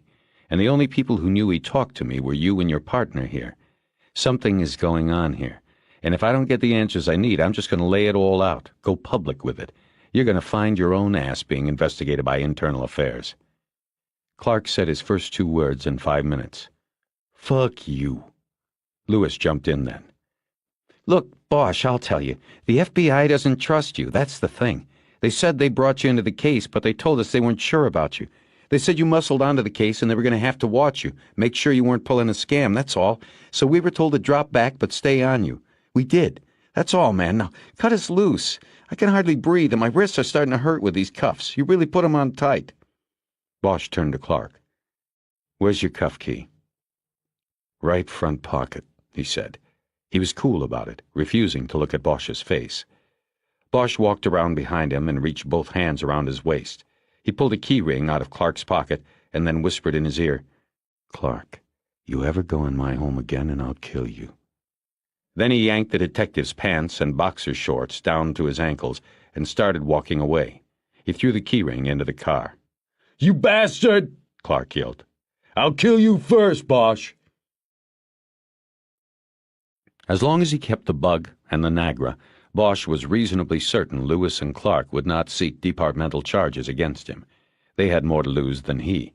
A lawsuit and public scandal would cut their careers off at the stairway to the 6th floor. Bosch got in his car and drove back to the Federal Building. Too many people knew about Sharkey, or had the opportunity to know, he realized as he tried to assess the situation. There was no clear-cut way of flushing out the inside man. Lewis and Clark had seen the boy and passed the information on to Irving and Pounds and who knew who else. Rourke and the FBI records clerk knew about him as well. And those names didn't even include the people on the street who might have seen Sharkey with Bosch, or had heard that Bosch was looking for him. Bosch knew that he would have to wait for things to develop. At the Federal Building, the red-haired receptionist behind the glass window on the FBI floor made him wait while she called back to Group 3. He checked the cemetery again through the gauze curtains and saw several people working in the trench cut in the hill. They were lining the earth wound with blocks of black stone that reflected sharp white light points in the sun, and Bosch at last believed he knew what it was they were doing. The door lock buzzed behind him, and Bosch headed back. It was 12:30, and the heavy squad was out, except for Eleanor Wish. She sat at her desk eating an egg salad sandwich, the kind they sold in plastic triangle-shaped boxes at every government building cafeteria he'd ever been in. The plastic bottle of water and a paper cup were on the desk. They exchanged small hellos. Bosch felt that things had changed between them, but he didn't know how much. "You been here since this morning?" he asked. She said she hadn't. She told him that she had taken the mugs of Franklin and Delgado to the vault clerks at Westland National, and one of the women positively identified Franklin as Frederick B. Isley, the holder of a box in the vault, the scout. "It's enough for a warrant, but Franklin isn't around," she said. "Rourke sent a couple crews to the addresses DMV had on both him and Delgado. Called back in a little while ago. Either they've moved on or never lived in the places in the first place. Looks like they're in the wind." "So, what's next?" "I don't know. Rourke's talking about closing shop on it until we catch them. You'll probably get to go back to your homicide table. When we catch one of them, we'll bring you down to work on him about the Meadows murder." "Sharkey's murder, too, don't forget that." "That, too." Bosch nodded. It was over. The Bureau was going to close it down. "By the way, you got a message," she said. "Someone called for you, said his name was Hector, that was all." Bosch sat down at the desk next to hers and dialed Hector Villabona's direct line. He picked up after 2 rings. "It's Bosch." "Hey, what are you doing with the Bureau? I called the number you gave and somebody said it was the FBI. "Yeah, it's a long story. I'll tell you later. Did you come up with anything?" "Not much, Harry, and I'm not going to either. I can't get the file. This guy, Bin, whoever he has got some connections, like we figured. His file is still classified. I called a guy I know out there and asked him to send it out. He called me back and said no can do." "Why would it still be classified?" "Who knows, Harry? That's why it's still classified, so people won't find this shit out." Thanks. It's not looking that important anymore." "If you have a source at State, somebody with access, They might have better luck than me. I'm just the token beaner in the bean counting department. But listen, there is one thing this guy I know kind of let slip. What? Well, see, I gave him Bin's name, and when he calls back, he says, "Sorry, Captain Bin's file is classified." Just like that is how he said it. Captain, he called him. So this guy must have been a military guy. That's probably why they got him out of there and over here so fast. If he was military, they saved his ass for sure. Yeah, Bosch said. Then he thanked Hector and hung up. He turned to Eleanor and asked if she had any contacts in the State Department. She shook her head no. Military intelligence? CIA? Anything like that? Bosch said. Somebody with access to computer files. She thought a moment and said, Well, there is a guy on the state floor. I sort of know him from D.C., but what's going on, Harry? Can you call him and tell him you need a favor? He doesn't talk on the phone, not about business. We'll just have to go down there. He stood up. Outside the office, while they waited for the elevator, Bosch told her about Bin, his rank, and the fact that he left Vietnam on the same day as Meadows. The elevator opened, and they got on, and she pushed 7. They were alone. You knew all along that I was being tailed, Bosch said. Internal affairs. I saw them. But you knew before you saw them, didn't you? Does it make a difference? I think it does. Why didn't you tell me? She took a while. The elevator stopped. I don't know, she said. I'm sorry. I didn't at first, and then when I wanted to tell you, I couldn't. I thought it would spoil everything. I guess it did anyway. Why didn't you at first, Eleanor? Because there was still a question about me? She looked into the stainless steel corner of the elevator. In the beginning, yes. We weren't sure about you. I won't lie about that. What about after the beginning? The door opened on the 7th floor. Eleanor moved through it, saying, You're still here, aren't you? Bosch stepped out after her. He took hold of her arm and stopped her. They stood there as 2 men in almost matching gray suits charged through the open elevator door. Yes, I'm still here, but you didn't tell me about them. Harry, can we talk about this later? The thing is, they saw us with Sharky. Yes, I thought so. Well, why didn't you say anything when I was talking about the inside man, when I was asking about who you told about the kid? I don't know. Bosch looked down at his feet. He felt like the only man on the planet who didn't understand what was going on. I talked to them, he said. They claimed they just watched us with the kid. They never followed up to see what it was about, said they didn't have his ID. Sharky's name wasn't in their reports. And do you believe them? Never have before. But I don't see them involved in this. It just doesn't fit. They're just after me, and they'll do anything to get me, but not take out a witness. That's crazy. Maybe they're feeding information to someone who's involved, and they just don't realize it. Bosch thought about Irving and Pounds again.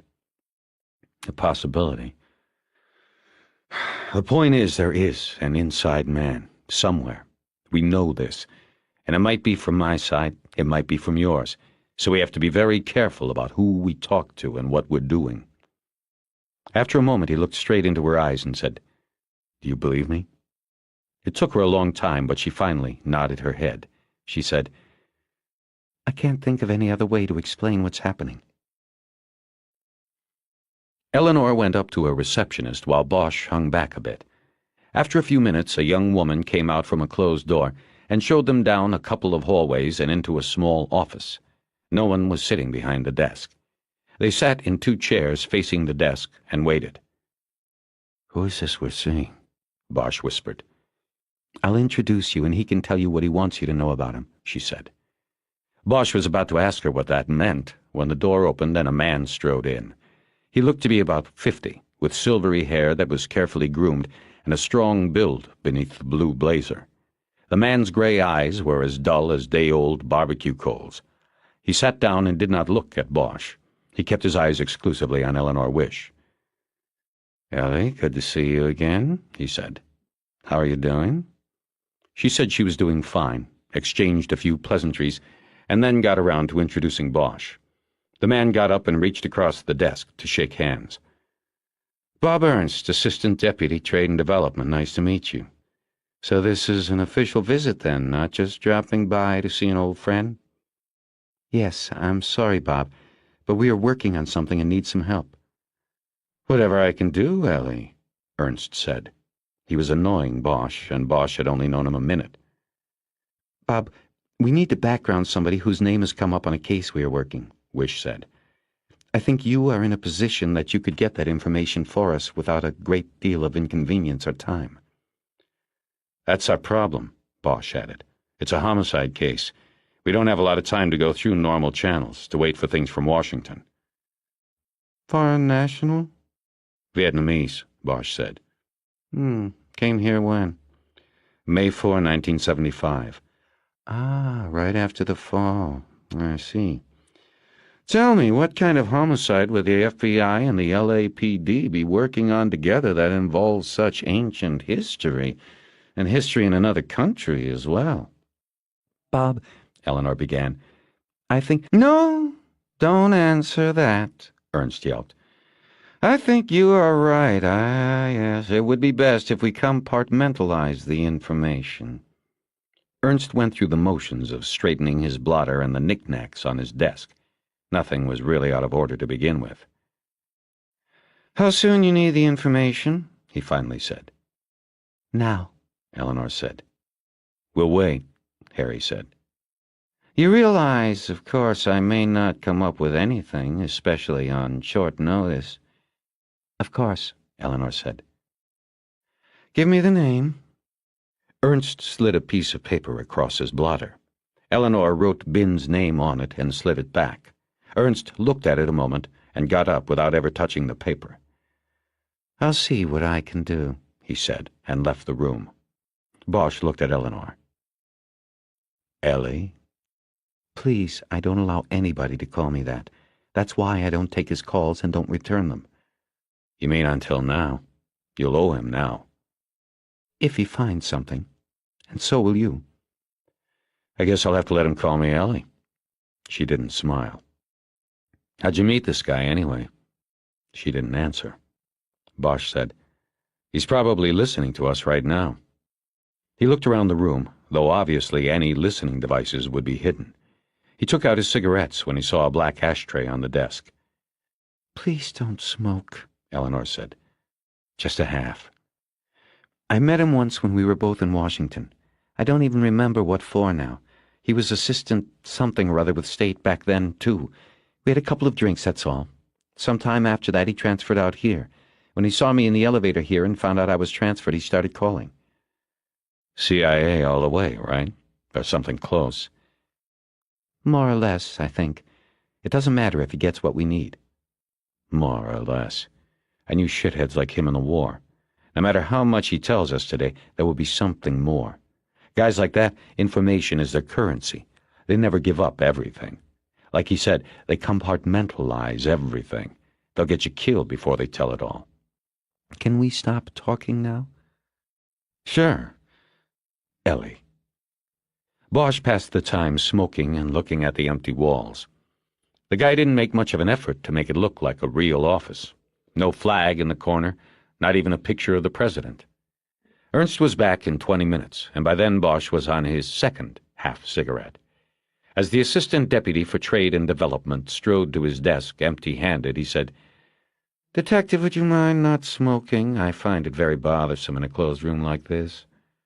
Bosch stubbed the butt out in the small black bowl on the corner of his desk. "Sorry," he said. "I saw the ashtray. I thought—" "It's not an ashtray, Detective," Ernst said in a somber tone. "That is a rice bowl, 3 centuries old. I brought it home with me after my stationing in Vietnam." "You were working on trade and development then, too?" Excuse me, Bob, did you find anything?" Eleanor interjected. "On the name?" It took Ernst a long moment to break his stare away from Bosch. "I found very little, but what I did find may be useful.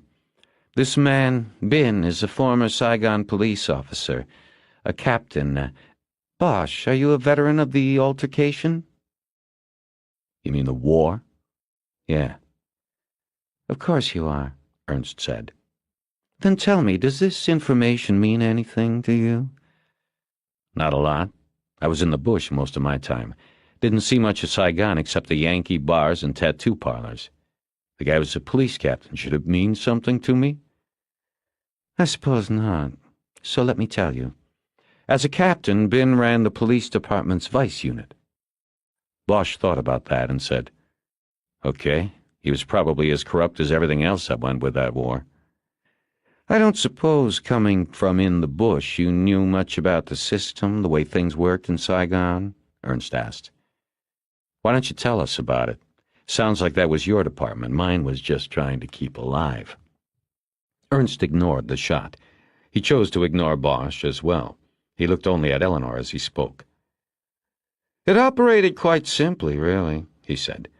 If you dealt in substances, in flesh, gambling, anything on the black market, you were required to pay a local tariff, a tithe to the house, so to speak.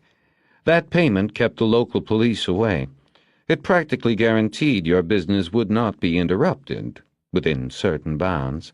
Your only worry then was the U.S. military police. Of course, they could be paid off as well, I suppose. There was always that rumor. Anyway, this system went on for years, from the very beginning until after the American withdrawal, until, I imagine, April 30th, 1975, the day Saigon fell. Eleanor nodded and waited for him to go on. The major American military involvement lasted longer than a decade. Before that, there was the French. We are talking many, many years of foreign intervention. Millions, Bosch said. What's that? You're talking about millions of dollars in payoffs. Oh, yes, absolutely. Tens of millions when added up over the years. And where does Captain Ben fit in? Eleanor asked. You see, Ernst said, our information at the time was that the corruption within the Saigon Police Department was orchestrated or controlled by a triad called the Devil's Three. You paid them or you did not do business. It was that simple. Coincidentally, or rather not coincidentally, the Saigon police had 3 captains whose domains corresponded, so to speak, quite nicely with the domains of the triad. 1 captain in charge of vice, 1 narcotics, 1 for patrol. Our information is that these 3 captains were, in fact, the triad. You keep saying, our information. Is that trade and development's information? Where are you getting this? Ernst made a movement to straighten things at the top of his desk, and then stared coldly at Bosch. Detective, you came to me for information. If you want to know where the source is, then you have made a mistake. You've come to the wrong person. You can believe what I tell you or not. It is of no consequence to me. The 2 men locked eyes, but said nothing else. What happened to them? Eleanor asked. The members of the triad. Ernst pulled his eyes away from Bosch and said, What happened is that after the United States pulled military forces in 1973, the triad's source of revenue was largely gone. But like any responsible business entity, they saw it coming and looked to replace it. And our intelligence at the time was that they shifted their position considerably. In the early 70s, they moved from the role of providing protection to narcotics operations in Saigon to actually becoming part of these operations. Through political and military contacts and, of course, police enforcement, they solidified themselves as the brokers for all brown heroin that came out of the highlands and was moved to the United States. But it didn't last, Bosch said. Oh, no, of course not. When Saigon fell in April 1975, they had to get out. They had made millions, an estimated $15 to $18 million American each. It would mean nothing in the new Ho Chi Minh City, and they wouldn't be alive to enjoy it anyway. The triad had to get out or they'd face the firing squads of the North Vietnamese army. And they had to get out with their money. So how'd they do it? Bosch said. It was dirty money. Money that no Vietnamese police captain could or should have. I suppose they could have wired it to Zurich, but you have to remember you are dealing with the Vietnamese culture, born of turmoil and distrust, war. These people did not even trust banks in their homeland. And besides, it wasn't money anymore. What? Eleanor said, puzzled. They had been converting all along. Do you know what $18 million looks like? Would probably fill a room. So they found a way to shrink it. At least that's what we believe. Precious gems, Bosch said. Diamonds, Ernst said. It is said $18 million worth of the right diamonds would easily fit in 2 shoeboxes. And into a safe deposit box, Bosch said. That could be, but please, I don't want to know what I don't need to know. Ben was one of the captains, Bosch said. Who are the other 2? I am told one of them was named Van Nguyen, and he is believed to be dead. He never left Vietnam, killed by the other 2, or maybe the North Vietnamese army, but he never got out. That was confirmed by our agents in Ho Chi Minh after the fall. The other 2 did. They came here, and both had passes, arranged through connections and money, I suppose. I can't help you there. There was Bin, who it seems you have found, and the other was Nguyen Tran. He came with Bin. Where they went and what they did here, well, I can't help you with. It's been 15 years. Once they came across, they were no longer our concern. Why would you allow them to come across? Who says we did? You have to realize, Detective Bosch, that much of this information was put together after the fact. Ernst stood up then. That was all the information he would decompartmentalize for today. Bosch didn't want to go back up to the bureau. The information from Ernst was amphetamine in his blood. He wanted to walk. He wanted to talk, to storm. When they got in the elevator, he pushed the button for the lobby and told Eleanor they were going outside. The bureau was like a fishbowl. He wanted a big room. In any investigation, it had always seemed to Bosch, information would come slowly, like sand dropping steadily through the cinched middle of an hourglass. At some point, there was more information in the bottom of the glass, and then the sand in the top seemed to drop faster until it was cascading through the hole. They were at that point with Meadows, the bank burglary, the whole thing. Things were coming together. They went out through the front lobby and onto the green lawn, where there were 8 U.S. flags and a California state flag flapping lazily on poles posted in a semicircle. There were no protesters on this day. The air was warm and unseasonably humid. "Do we have to walk out here?" Eleanor asked. "I would rather be upstairs, where we'd be near the phones. You could have a coffee." "I want to smoke." They walked north toward Wilshire Boulevard. Bosch said, "It's 1975. Saigon is about to go down the sewer. Police Captain Bin pays people to get him and his share of diamonds out. Who he pays, we don't know. But we do know that he gets VIP treatment all the way. Most people took boats out. He flew. 4 days from Saigon to the States. He's accompanied by an American civilian advisor to help smooth things. That's Meadows. He may have been accompanied," she said. "You forgot the word may there." "We're not in court. I'm saying it the way I see it might have been, okay? Afterward, if you don't like it, you say it your way."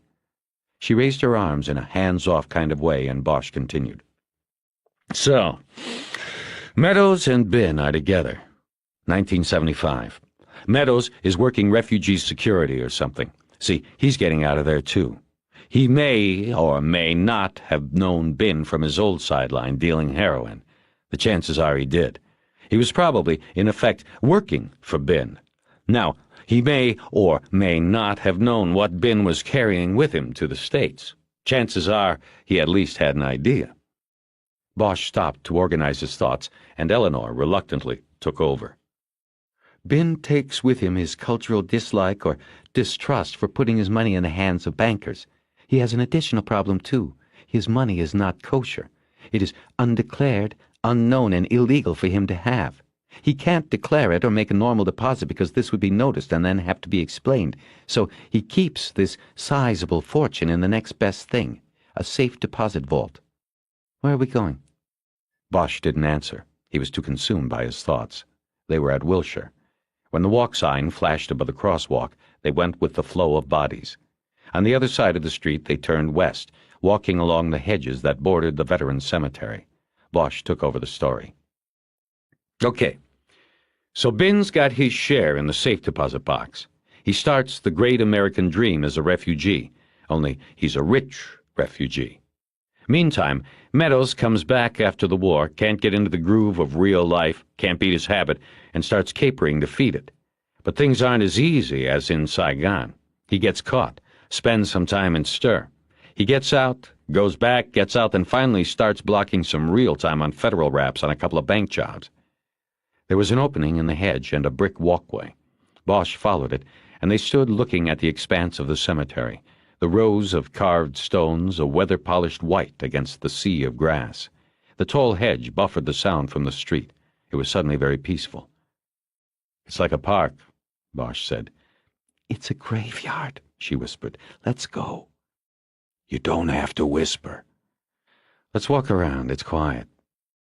Eleanor hesitated, but then trailed him as he followed the bricks beneath an oak tree that shaded the graves of a grouping of World War I veterans.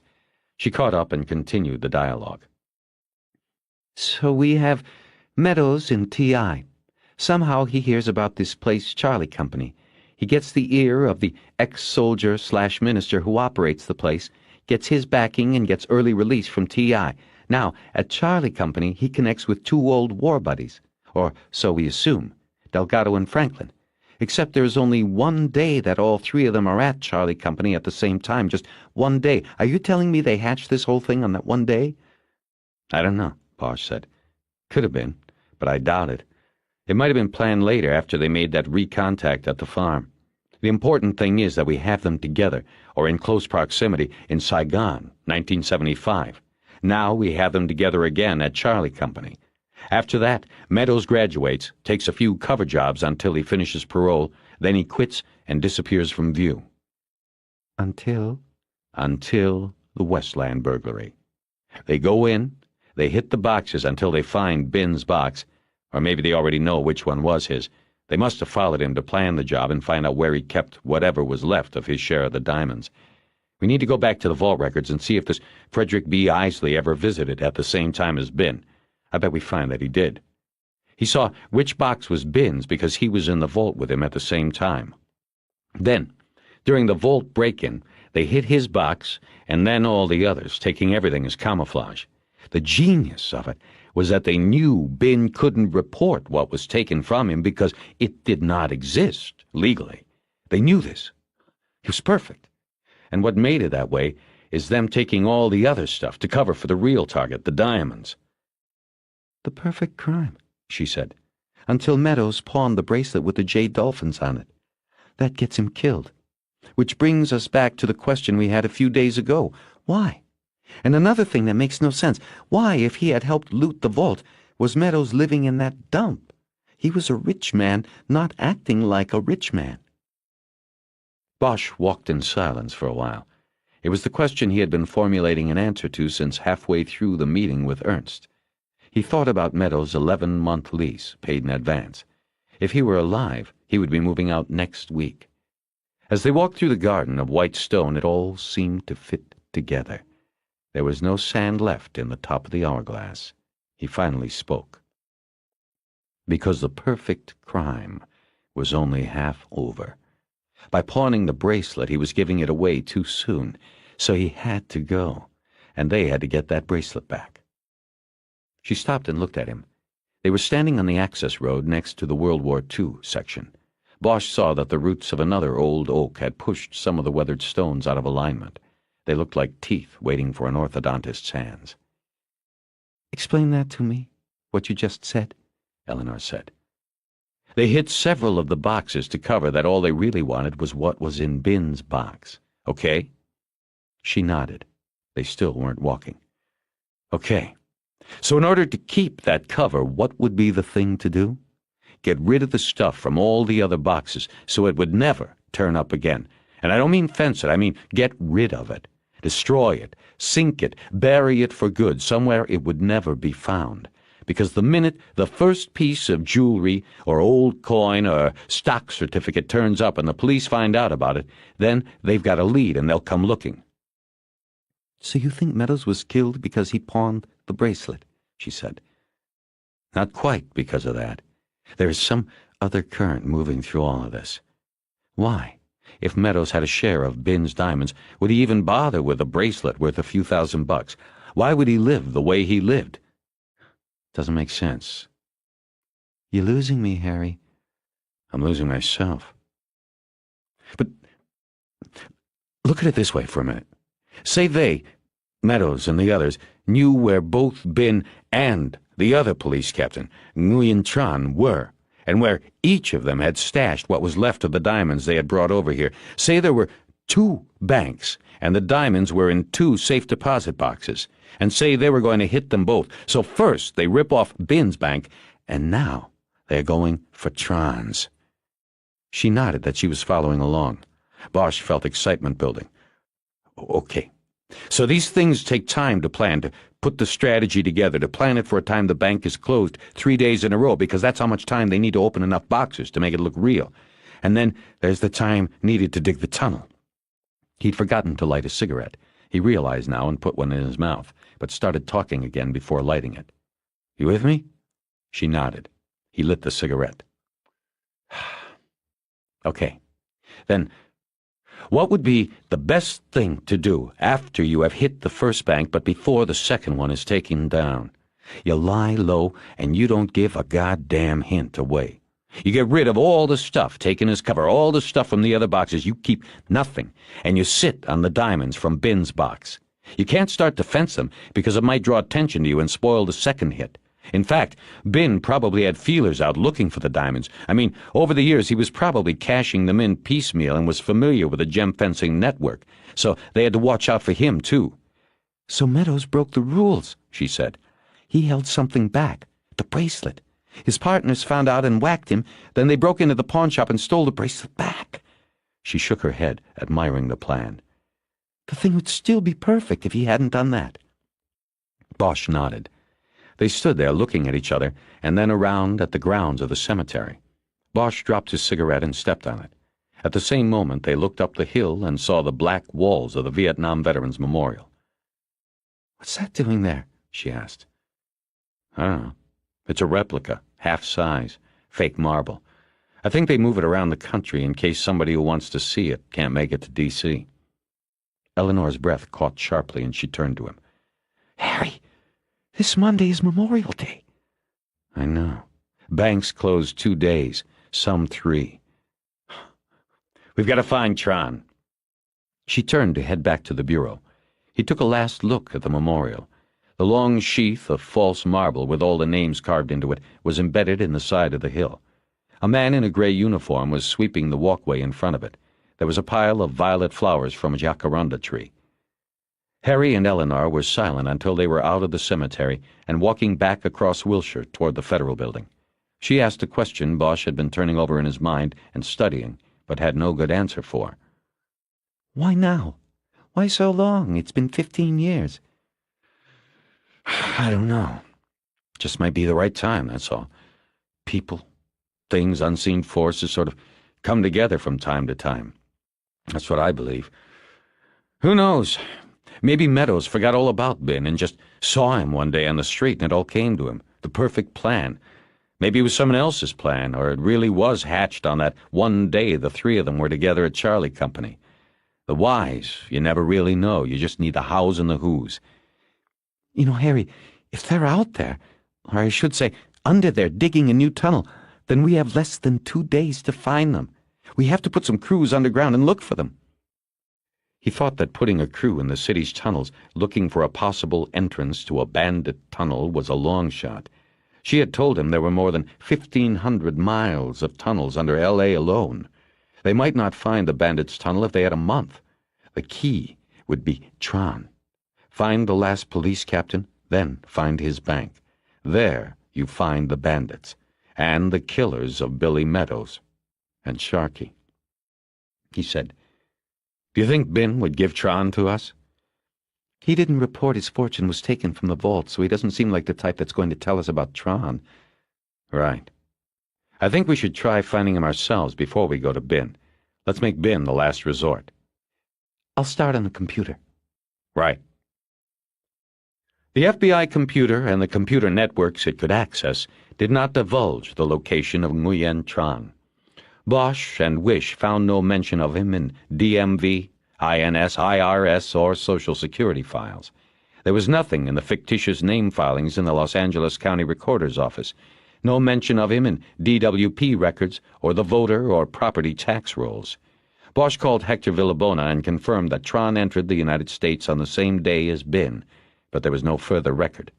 After 3 hours of staring at the amber letters on the computer screen, Eleanor turned it off. Nothing, she said. He's using another name, but he hasn't legally changed it. At least in this county, nobody has the guy. They sat there, dejected and quiet. Bosch took the last swallow of coffee from a styrofoam cup. It was after 5 and the squad room was deserted. Rourke had gone home after being informed of the latest developments and deciding not to send anyone into the tunnels. You know how many miles of underground flood control tunnels there are in L.A.? He had asked. It's like a freeway system down there. These guys, if they are really down there, could be anywhere. We would be stumbling around in the dark. They'll have the advantage and one of us could get hurt. Bosch and Wish knew he was right. They gave him no argument and set to work finding Tran. And they had failed. "So now we go to Ben," Bosch said after finishing his coffee. You think he'll cooperate? She said. He'll know that if we want Tran, then we must know about their past, about the diamonds. "I don't know what he'll do," he said. "I'll go see him tomorrow. You hungry?" We'll go see him tomorrow, she corrected and smiled. And yes, I'm hungry.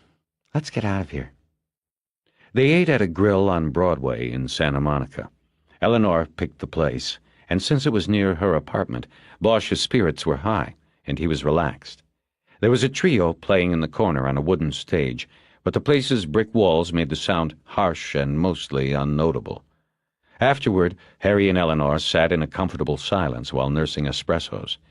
There was a warmness between them that Bosch felt but couldn't explain to himself. He didn't know this woman who sat across from him. One look at those hard brown eyes told him that. He wanted to get behind them. They had made love, but he wanted to be in love. He wanted her. Always seeming to know his thoughts, she asked, Are you coming home with me tonight? Lewis and Clark were on the second level of the parking garage across the street and down a half block from the Broadway Bar and Grill. Lewis was out of the car and crouched at the guardrail, watching through the camera. Its foot-long lens was steadied on a tripod and pointed at the front door of the restaurant, 100 yards away. He was hoping the lights over the door, by the valet stand, would be enough. He had high-speed film in the camera, but the blinking red dot in the viewfinder was telling him not to take the shot. There still wasn't enough light. He decided he would try anyway. He wanted a hand shot. "You're not going to get it," Clark said from behind him. "Not in this light." Let me do my work. If I don't get it, I don't get it. Who cares? Irving. Well, fuck him. He tells us he wants more documentation. He'll get it. I'm only trying to do what the man says. "We should try to go down there by that deli. Get it closer." Clark shut up and turned around at the sound of footsteps. Lewis kept his eye to the camera, waiting for the shot at the restaurant. The steps belonged to a man in a blue security uniform. "Can I ask what you guys are doing?" the guard asked. Clark badged him and said, "We're on the job." The guard, a young black man, stepped closer to look at the badge and ID and raised his hand to hold it steady. Clark jerked it up out of his reach. "Don't touch it, bro. Nobody touches my badge." That's his LAPD. You all check in with Santa Monica PD. They know you're out here. "Who the fuck cares? Just leave us alone." Clark turned around. When the guard didn't leave, he turned back and said, Son, you need something. "This garage is my beat, Detective Clark. I can be wherever I want to be." "You can get the fuck out of here. I can—" Clark heard the camera shutter close and the sound of the automatic wind. He turned to Lewis, who stood up, smiling. I got it. "A hand shot," Lewis said as he stood up. "They're on the move. Let's go." Lewis collapsed the telescope legs of the tripod and quickly got in the passenger seat of the gray Caprice they had traded the black Plymouth for. "See ya, bro," Clark said to the guard. He got in behind the wheel. The car backed out, forcing the security guard to jump out of the way. Clark looked in the rearview mirror, smiling as he drove toward the exit ramp. He saw the guard talking into a handheld radio. "Huh, talk all you want, buddy boy," he said. The IAD car pulled up to the exit booth. Clark handed the parking stub and $2 to the man in the booth. He took it, but didn't lift the black and white striped pipe that served as a gate. "Benson said I have to hold you guys here," the man in the booth said. "What? Who the fuck is Benson?" Clark said. "He's the security. He said hold it here a minute." Just then, both IAD officers saw Bosch and Wish drive by the garage heading up to 4th Street. They were going to lose them. Clark held out his badge to the booth attendant. "We're on the job. Open that goddamn gate, now." "He'll be along. I gotta do what he says, else I'll lose my job." "You open that gate or you're gonna lose it, Peckerwood," Clark yelled. He put his foot down and revved the engine to show he meant to drive through it. "Why you think we got a pipe instead of a flimsy piece of wood? You go ahead. That pipe will take out your windshield, mister. You do what you want, but he's coming right along." In the rear view, Clark saw the security guard walking down the ramp. Clark's face was becoming blotchy red with anger. He felt Lewis's hand on his arm. "Cool it, partner," Lewis said. "They were holding hands when they came out of the restaurant. We won't lose them. They're only going to her place. I bet you a week's driving that will pick them up there." Clark shook his hand off and let out a long breath. That seemed to bring a more placid tone to his face. He said, "I don't care. I don't fucking like this shit one bit." On Ocean Park Boulevard, Bosch found a parking space across from Eleanor's building. He pulled in, but made no move to get out of the car. He looked at her, still feeling the glow of a few minutes before, but unsure where they were going with this. She seemed to know this, maybe even feel it herself. She put her hand on top of his and leaned over to kiss him. She whispered, "Come in with me." He got out and came around to her side. She was already out, and he closed the door. They rounded the front end of the car and then stood next to it, waiting for an approaching car to pass by. The car's high beams were on, and Bosch turned away and looked at Eleanor. So it was she who first noticed the high beams drift toward them. "Harry?" "What?" "Harry!" Then Bosch turned back to the approaching car and saw the lights. Actually, 4 beams from 2 sets of square, side-by-side headlights bearing down on them. In the few seconds that were left, Bosch clearly came to the conclusion that the car was not drifting their way, but rather driving at them. There was no time, yet time seemed to go into suspension. In what seemed to him to be slow motion, Bosch turned to his right, to Eleanor, but she needed no help. In unison they leapt onto the hood of Bosch's car. He was rolling over her, and they were both tumbling toward the sidewalk when his car lurched violently, and there was a high-pitched keening sound of tearing metal. Bosch saw a shower of blue sparks pass in his peripheral vision. Then he landed on top of Eleanor on the thin strip of sod that was between the curb and the sidewalk. They were safe, Bosch could sense. Scared, but safe for the moment. He came up, gun out and steadied by both hands. The car that had come after them was not stopping. It was already 50 yards east, heading away and picking up speed. Bosch fired one round that he thought ricocheted off the rear window, the bullet too weak at that distance to penetrate the glass. He heard Eleanor's gun fired twice at his side, but saw no damage to the hit-and-run car. Without a word, they both piled into Bosch's car through the passenger door. Bosch held his breath while he turned the key, but the engine started and the car squealed away from the curb. Bosch rocked the steering wheel from side to side as he picked up speed. The suspension felt a little loose. He had no idea what the extent of the damage was. When he tried to check the side view mirror, he saw it was gone. When he turned on the lights, only the passenger side beam worked. The hit-and-run car was at least 5 blocks ahead, near the crest where Ocean Park Boulevard rises and then drops from sight. The lights on the speeding car went out just as it dropped over the hill out of sight. He was heading for Bundy Drive, Bosch thought. From there, a short jog to the 10, and from there he would be gone and they'd never catch him. Bosch grabbed the radio and called in an officer needs assistance, but he could not provide a description of the car, only the direction of the chase. "He's going for the freeway, Harry," Eleanor yelled. "Are you okay?" "Yeah. Are you? Did you get a make?" "I'm fine. Scared is all. No make. American, I think. Square headlights. No color, just dark. I didn't see the color. We won't catch him if he makes the freeway." They were heading east on Ocean Park, parallel to the 10, which was about 8 blocks to the north. They approached the top of the crest, and Bosch cut off the one working headlight. As they came over, he saw the unlit form of the hit-and-run car passing through the lighted intersection at Lincoln. Yeah, he was going for Bundy. At Lincoln, Bosch took a left and floored the gas pedal. He put the lights back on, and as the car's speed increased, there was a thumping sound. The front left tire and alignment were damaged. "Where are you going?" Eleanor shouted. "I'm going for the freeway first." Bosch had no sooner said that than the freeway entrance signs came up and the car made a wide, arcing right turn onto the ramp. The tire held up. They sped down the ramp into the traffic. "How will we know?" Eleanor shouted. The noise from the tire was very loud now, almost a continual throbbing. "I don't know. Look for the square lights." In 1 minute they were coming up on the Bundy entrance, but Bosch had no idea whether they had beaten the other car or if it was already well ahead of them. A car was coming up the ramp and into the merging lane. The car was white and foreign. "I don't think so," Eleanor called. Bosch gunned it to the floor again and moved ahead. His heart was pounding almost as fast as the tire, half with the excitement of the chase, half with the excitement of still being alive and not broken on the street in front of Eleanor's apartment. He was gripping the steering wheel at the 10 and 2 o'clock positions, urging the car on as if he held the reins of a galloping horse.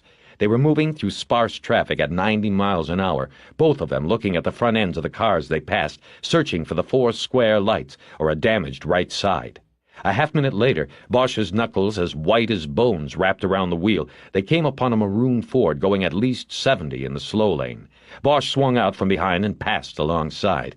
Eleanor had her gun in her hands, but was holding it below the window so it could not be seen from outside the car. The white male driver didn't even look over or register notice. As they pulled ahead, Eleanor shouted, "Square lights, side by side!" "Is it the car?" Bosch called back excitedly. I don't know. Can't see the right side for damage. It could be. The guy isn't showing anything." They were 3/4 of a car length ahead now.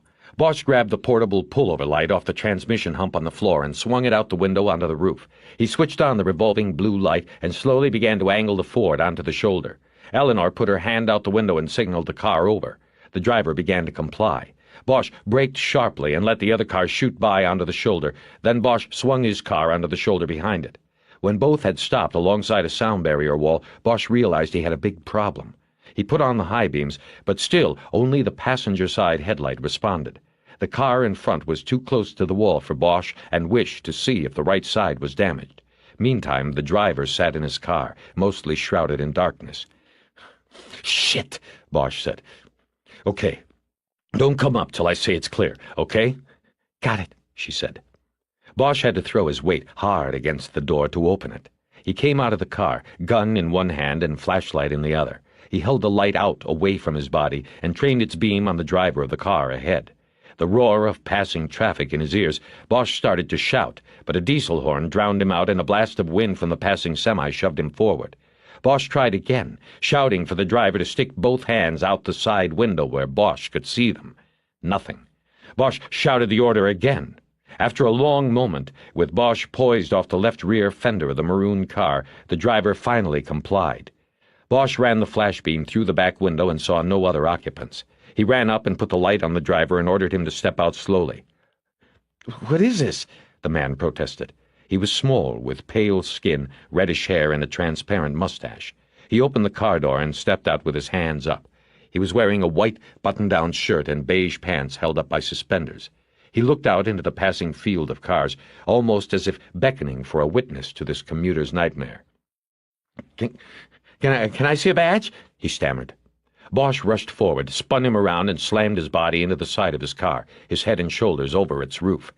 With one hand on the back of the man's neck, holding him down, and the other holding the gun to his ear, Bosch shouted to Eleanor that it was clear. "Check the front side." The man beneath Bosch let out a moaning sound like a scared animal, and Bosch could feel him shaking. His neck felt clammy. Bosch never took his eyes off him to see where Eleanor was. Suddenly, her voice was right behind him. "Let him go," she said. "It's not him. There's no damage. We've got the wrong car." Part 6. Friday, May 25th. They were interviewed by the Santa Monica Police, the California Highway Patrol, LAPD, and the FBI. A DUI unit had been called to give Bosch a sobriety test. He passed. And by 2 a.m., he sat in an interview room at the West Los Angeles Bureau, bone-tired and wondering if the Coast Guard or IRS would be next. He and Eleanor had been separated, and he hadn't seen her since they had arrived 3 hours earlier. It bothered him that he could not be with her to protect her from the interrogators. Lieutenant Harvey, 98 pounds, came into the room then and told Bosch they were finished for the night. Bosch could tell that 98 was angry, and it wasn't just because he had been rousted from home. "What kind of cop doesn't get the make of the car that tries to run him down?" he asked.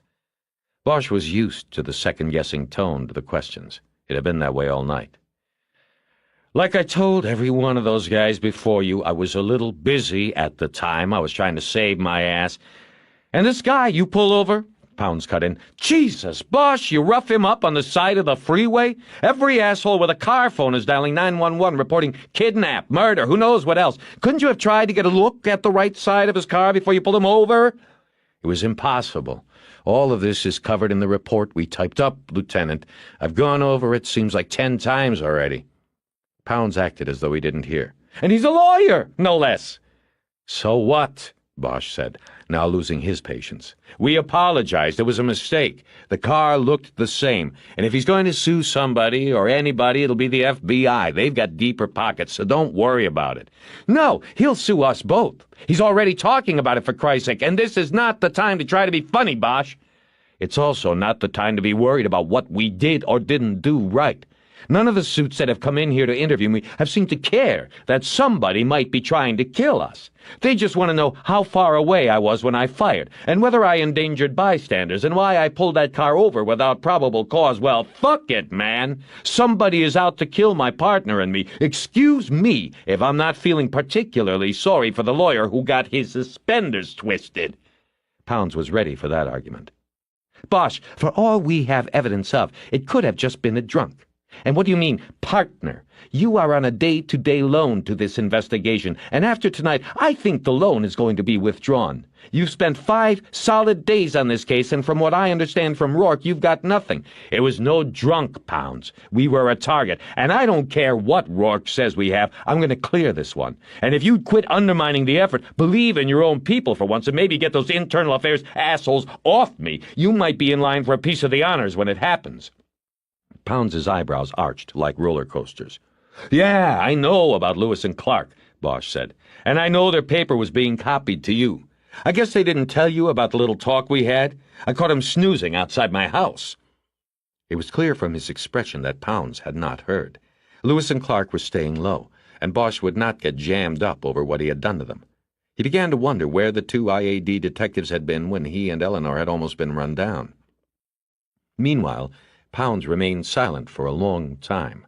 He was a fish, swimming around the bait Bosch had cast, seeming to know there was a hook in it, but thinking there might be a way to get the bait without the hook.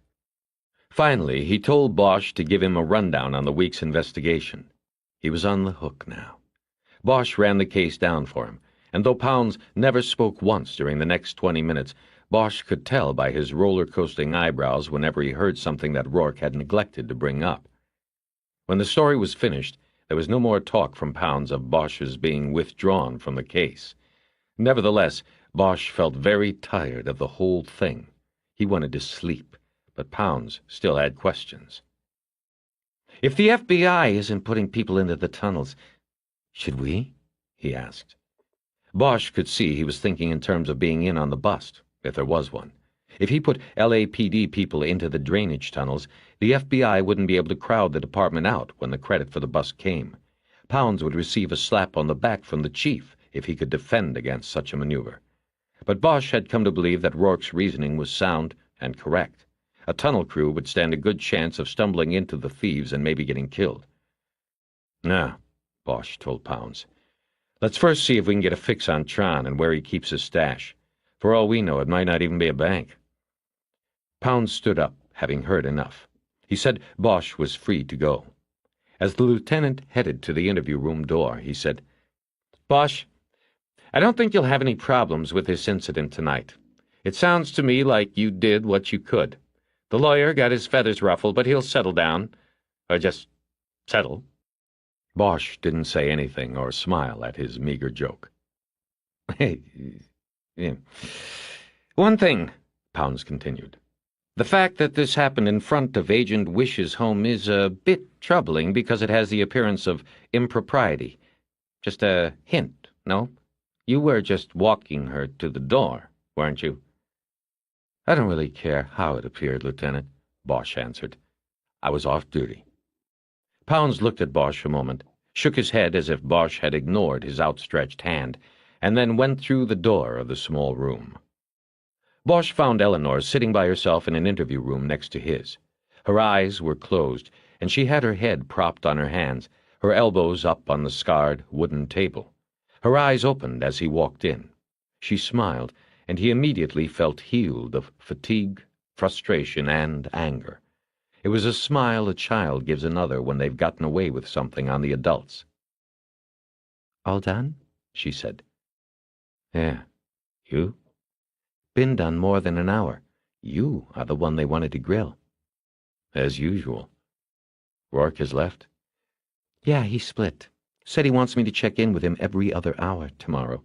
After what happened tonight, he thinks he hasn't kept a tight enough rein on this. Or you? Yeah. It looks like there is some of that, too. He wanted to know what we were doing at my place. I told him you were just walking me to my door. Bosch sat down wearily at the other side of the table and dug a finger into his cigarette pack in search of the last one. He put it in his mouth, but didn't light it. Besides being titillated or jealous of what we might have been doing, who does Rourke think tried to take us out? He asked. A drunk driver, like my people seem to think? He did mention the drunk driver theory. He also asked whether I have a jealous ex-boyfriend. Other than that, there doesn't seem to be a great amount of concern that it might have something to do with our case. I hadn't thought of the ex-boyfriend angle. What did you tell him? You're as conniving as he is, she said, flashing her brilliant smile.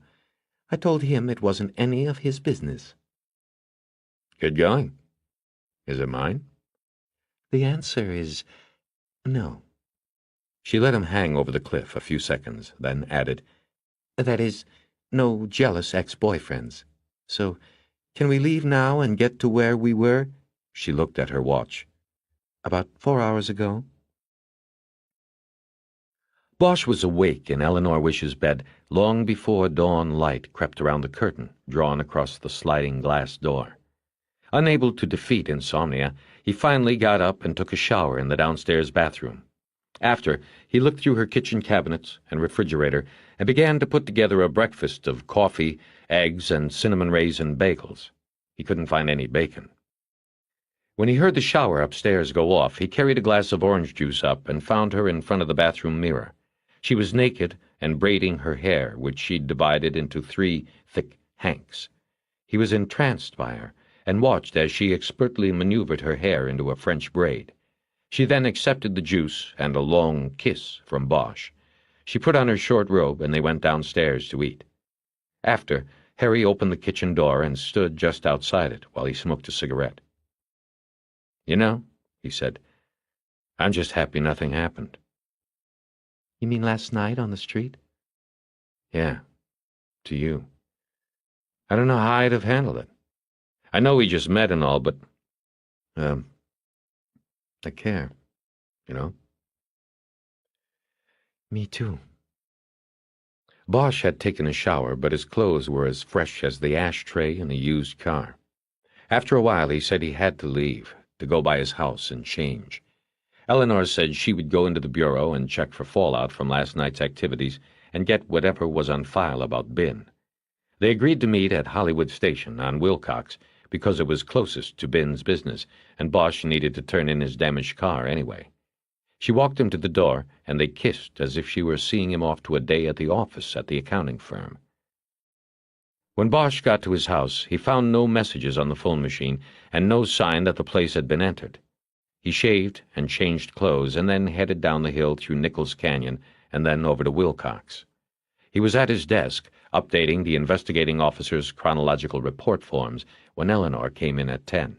The squad room was full, and most of the detectives, who were male, stopped what they were doing to check her out. She had an uncomfortable smile on her face when she sat down in the steel chair next to the homicide table. Anything wrong? I just think I would rather walk through Biscaylos, she said, referring to the sheriff's jail downtown. Oh. Yeah, these guys can leer better than most flashers. You want a glass of water? No, I'm fine. Ready? Let's do it. They took Bosch's new car, which was actually at least 3 years old and had 77,000 miles on it. The station fleet manager, a permanent desk assignee since he'd had 4 fingers blown off by a pipe bomb he stupidly picked up one Halloween, said it was the best he could do. Budget restraints had halted the replacement of cars, though repairing the old ones actually cost the department more. At least, Bosch learned after starting the car, the air conditioner worked reasonably well. There was a light Santa Ana condition kicking up, and the forecast was for an unseasonably warm holiday weekend. Eleanor's research on Bin showed he had an office and business on Vermont near Wilshire. There were more Korean-run shops in the area than Vietnamese, but they coexisted. As near as Wish had been able to find out, Bin controlled a number of businesses that imported cheap clothing and electronic and video merchandise from the Orient and then moved it through Southern California and Mexico. Many of the items touristas thought they were getting on the cheap in Mexico and then bringing back to the States had already been there. It all seemed successful on paper, though it was small time. Still, it was enough to make Bosch question if Bin even needed the diamonds, or ever had any. Bin owned the building his office and discount video equipment store was based in. It was a 1930s auto showroom that had been converted years before Bin had ever seen it. Unreinforced concrete block, fronted with wide picture windows, and guaranteed to come down in a decent shaker. But for someone who had made it out of Vietnam the way Bin had, earthquakes were probably viewed as a minor inconvenience, not a risk. After they found an empty parking space across the street from Ben's Electronics, Bosch told Eleanor he wanted her to handle the questioning, at least at first. Bosch said he figured that Bin might be more inclined to talk to the feds than to the locals. They decided on a plan to small-talk him and then ask about Tron. Bosch didn't tell her that he also had a second plan in mind. "Doesn't exactly look like the kind of place run by a guy with a box full of diamonds and a bank vault," Bosch said as they got out of the car. "That is, had in the bank," she said. "And remember, he couldn't flaunt that stuff. He had to be like every other Joe immigrant, the appearance of living day to day. The diamonds, if there were any, were the collateral for this place, for his American success story, but it had to look like he made it from scratch." "Wait a second," Bosch said, as they got to the other side of the street. He told Eleanor he had forgotten to ask Jerry Edgar to fill in on a court appearance for him that afternoon. He pointed to a payphone at a service station next to Bin's building and trotted over. Eleanor stayed behind, looking in the windows of the store. Bosch called Edgar, but didn't say anything about a court appearance. "Jed, I need a favor. You won't even have to get up." Edgar hesitated, as Bosch thought he would. "What do you need?" "You aren't supposed to say it like that. You're supposed to say, 'Sure, Harry, what do you need?'" "Come on, Harry. We both know we're under the glass. We've got to be careful. Tell me what you need. I'll tell you if I can do it." "All I want you to do is buzz me in 10 minutes. I need to get out of a meeting. Just buzz me. And when I call in, just put the phone down for a couple minutes. And if I don't call in, buzz me again in 5 minutes. That's it." "That's all you need. Just the buzz." "Right. 10 minutes from now." "Okay, Harry. Hey, I heard about your thing last night. That was close. And word around here is that it wasn't no drunk driver. You watch your ass." "Always. What's going on with Sharky?" "Nothing. I ran down his crew like you told me. 2 of them told me they were with him that night. I think they were rolling faggots. They said they lost sight of him after he got in a car. That was a couple hours before the desk got the call that he was in the tunnel up at the bowl. I figure whoever was in that car did him." "Description?" "The car? Not very good. Dark color, American sedan, something new, that's about it." "What kind of headlights?" "Well, I showed them the car book, and they picked different taillights. One guy's got round, the other says rectangle, but on the headlights, they both said they—" "Square, side-by-side squares?" "Right. Hey, Harry, you thinking this is the car that came down on you and the FBI woman? Jesus, we ought to get together on this. Later. Maybe later. Meantime, buzz me in 10 minutes.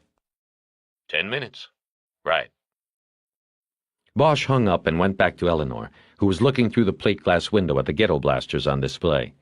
They entered the store, shook off 2 salesmen, walked around a stack of boxed camcorders on sale for $500 each, and told a woman standing at a cash register station in the back that they were there to see Bin.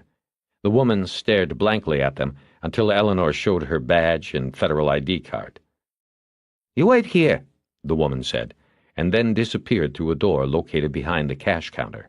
There was a small, mirrored window in the door that reminded Bosch of the interview room back at Wilcox. He looked at his watch. He had 8 minutes. The man who emerged from the door behind the cash register looked to be about 60 years old. He had white hair. He was short, but Bosch could tell he had once been physically powerful for his size. Built wide and low to the ground, he now was softened by an easier life than he had had in his native land. He wore silver-framed glasses with a pink tint and an open-collar shirt and golf slacks. His breast pocket sagged with the weight of almost a dozen pens and a clip-on pocket flashlight. Ngo Van Bin was low-key all the way. "Mr. Bin, my name is Eleanor Wish. I'm from the FBI. This is Detective Bosch, LAPD. We'd like to ask you a few questions." Yes? He said, the stern expression on his face unchanging. "It's about the break-in at the bank where you had a safe deposit box." "I reported no loss. My deposit box had sentimental occupants only." Diamonds ranked fairly high up there on the sentimental range, Bosch thought. "Mr. Bin, can we go back to your office and talk privately?" he said instead. "Yeah, but I suffer no loss. You look, it in the reports." Eleanor held her hand out, urging Bin to lead the way. They followed him through the door with the mirror window and into a warehouse-like storage room. There were hundreds of boxes of electronic appliances on steel shelves going to the ceiling. They passed through into a smaller room that was a repair or assembly shop. There was a woman sitting at a tool bench with a bowl of soup held to her mouth. She did not look up as they passed. There were 2 doors at the back of the shop, and the procession went through one into Bin's office. It was here that Bin shed his peasant trappings. The office was large and plush, with a desk and 2 chairs to the right, and a dark leather L-shaped couch to the left. The couch was at the edge of an oriental rug that featured a 3-headed dragon poised to strike. The couch faced 2 walls of shelves filled by books and stereo and video equipment, much finer than what Bosch had seen out front. We should have braced him at his home, Bosch thought, seen how he lived, not how he worked. Bosch quickly scanned the room and saw a white telephone on the desk. It would be perfect. It was an antique, the kind where the handset was cradled above a rotary dial. Bin moved toward his desk, but Bosch quickly spoke up. "Mr. Bin, would it be okay if we sat over here on the couch? We'd like to keep this as informal as possible. We sit at desks all day, to tell you the truth." Bin shrugged his shoulders as though it made no difference to him that they were inconveniencing him no matter where they sat. It was a distinctly American gesture, and Bosch believed his seeming difficulty with English was a front used to better insulate him. Bin sat down on one side of the L-shaped couch, and Eleanor and Bosch took the other. "Nice office," Bosch said, and looked around. He saw no other phone in the room. Bin nodded. He offered no tea or coffee, no small talk. He just said, "What do you want, please?" Bosch looked at Eleanor. She said, "Mr. Bin, we are just retracing our steps. You reported no financial loss in the vault break-in. "That is right, no lot." "That is correct. What did you keep in the box?" "Nothing." "Nothing?" "Paper and such, no value. I told this to everyone already." "Yes, we know. We're sorry to bother you again. But the case remains open, and we have to go back and see if we missed anything. Could you tell me, in specific detail, what papers you lost? It might help us if we make a recovery of property and can identify who it belongs to." Eleanor took a small notebook and pen out of her purse. Bin looked at his 2 visitors as if he could not possibly see how this information could help. Bosch said, "You'd be surprised sometimes what little things can—" His pager tone sounded, and Bosch pulled the device off his belt and looked at the number display. He stood up and looked around as if he was just noticing the room for the first time. He wondered if he was overdoing it. "Mr. Bin, can I use your phone? It'll be local." Bin nodded, and Bosch walked to the front of the desk, leaned over, and picked up the handset. He made a show of checking the pager number again, then dialed Edgar's number. He remained standing with his back to Eleanor and Bin. He looked up at the wall as if studying the silk tapestry that hung there. He heard Bin begin to describe to Eleanor the immigration and citizenship papers that had been taken from his safe deposit box. Bosch put the pager in his coat pocket and came out with the small pocket knife, the T9 phone bug, and the small battery he had disconnected from his own phone. "This is Bosch. Who paged me?" he said into the phone when Edgar picked up. After Edgar put the phone down, he said, "I'll hold a few minutes, but tell him I'm in the middle of an interview. What's so important?" With his back still to the couch, and Bin still talking, Bosch turned slightly to the right and cocked his head as if he were holding the phone to his left ear, where Bin could not see it. Bosch brought the handset down to stomach level, used the knife to pop off the earpiece cover, clearing his throat as he did this, and then pulled out the audio receiver. With one hand he connected the bug to its battery. He had practiced doing it earlier while waiting for the new car in the fleet yard at Wilcox. Then he used his fingers to shove the bug and battery into the barrel of the handset. He put the receiver back in and snapped on the cover, coughing loudly to camouflage any sound. "Okay," Bosch said into the phone. "Well, tell him I'll call back when I'm through here. Thanks, man." He put the phone back on the desk while returning the knife to his pocket. He went back to the couch where Eleanor was writing in a notebook. When she was finished, she looked at Bosch, and Bosch knew without any sign that now the interview would shift into a new direction. "Mr. Bin," she said, "are you sure that is all you had in the box?" "Yes, sure. Why do you ask me so much?" "Mr. Bin, we know who you are and the circumstances of your coming to this country. We know you were a police officer." "Yes, so what I mean?" "We also know other things." "We know," Bosch cut in. "You were very highly paid as a police officer in Saigon, Mr. Bin. We know that for some of your work you were paid in diamonds." "What did he mean, what he say?" Bin said, looking at Eleanor and gesturing with his hand to Bosch. He was lapsing into the defense of language barrier. He seemed to know less English as the interview went on. "It means what he says," she answered. "We know about the diamonds you brought here from Vietnam, Captain Bin. We know you kept them in the safe deposit box. We believe the diamonds were the motivation for the vault break-in." The news didn't shake him. He may have already considered as much. He did not move. He said, "Did not true." "Mr. Bin, we've got your package," Bosch said. "We know all about you. We know what you were in Saigon, what you did. We know what you took with you when you came here. I don't know what you are into now. It all looks legit, but we don't really care. What we do care about is who ripped off that bank. And they ripped it off because of you. They took the collateral for all this and everything else you've got. Now, I don't think we are telling you something that you probably haven't figured out or thought about on your own. In fact, you might have even thought your old partner, Nguyen Tran, was behind it because he knew what you had and maybe where it was. Not a bad guess, but we don't think so. In fact, we think he is next on the list." Not a crack formed on the stone that was Bin's face. "Mr. Bin, we want to talk to Tran," Bosch said. "Where is he?" Bin looked down through the coffee table in front of him to the three-headed dragon on the rug beneath it. He put his hands together on his lap, shook his head, and said, "Where did Tran?" Eleanor glared at Bosch and tried to salvage what rapport she had had with the man before he butted in. "Captain Bin, we're not interested in taking any action against you. We simply want to stop another vault break-in before it happens. Can you help us, please?" Bin didn't answer. He looked down at his hands. "Look, Bin, I don't know what you've got going on this," Bosch said. "You might have people out there trying to find the same people we are, I don't know. But I'm telling you right now, you are out of it. So tell us where Tran is." "I don't know it, man." "We are your only hope. We have to get to Tran. The people that ripped you off, they're in the tunnels again, right now. If we don't get to Tron this weekend, there won't be anything left for you or him." Bin remained a stone, as Bosch expected. Eleanor stood up. "Think about it, Mr. Bin," she said. "We're running out of time, and so is your old partner," Bosch said, as they headed for the door. After walking through the showroom door, Bosch looked both ways for traffic and ran across Vermont to the car. Eleanor walked it, anger making her strides stiff and jerky. Bosch got in and reached to the floor behind the front seat for the Nagra. He turned it on and set the recording speed at its fastest level.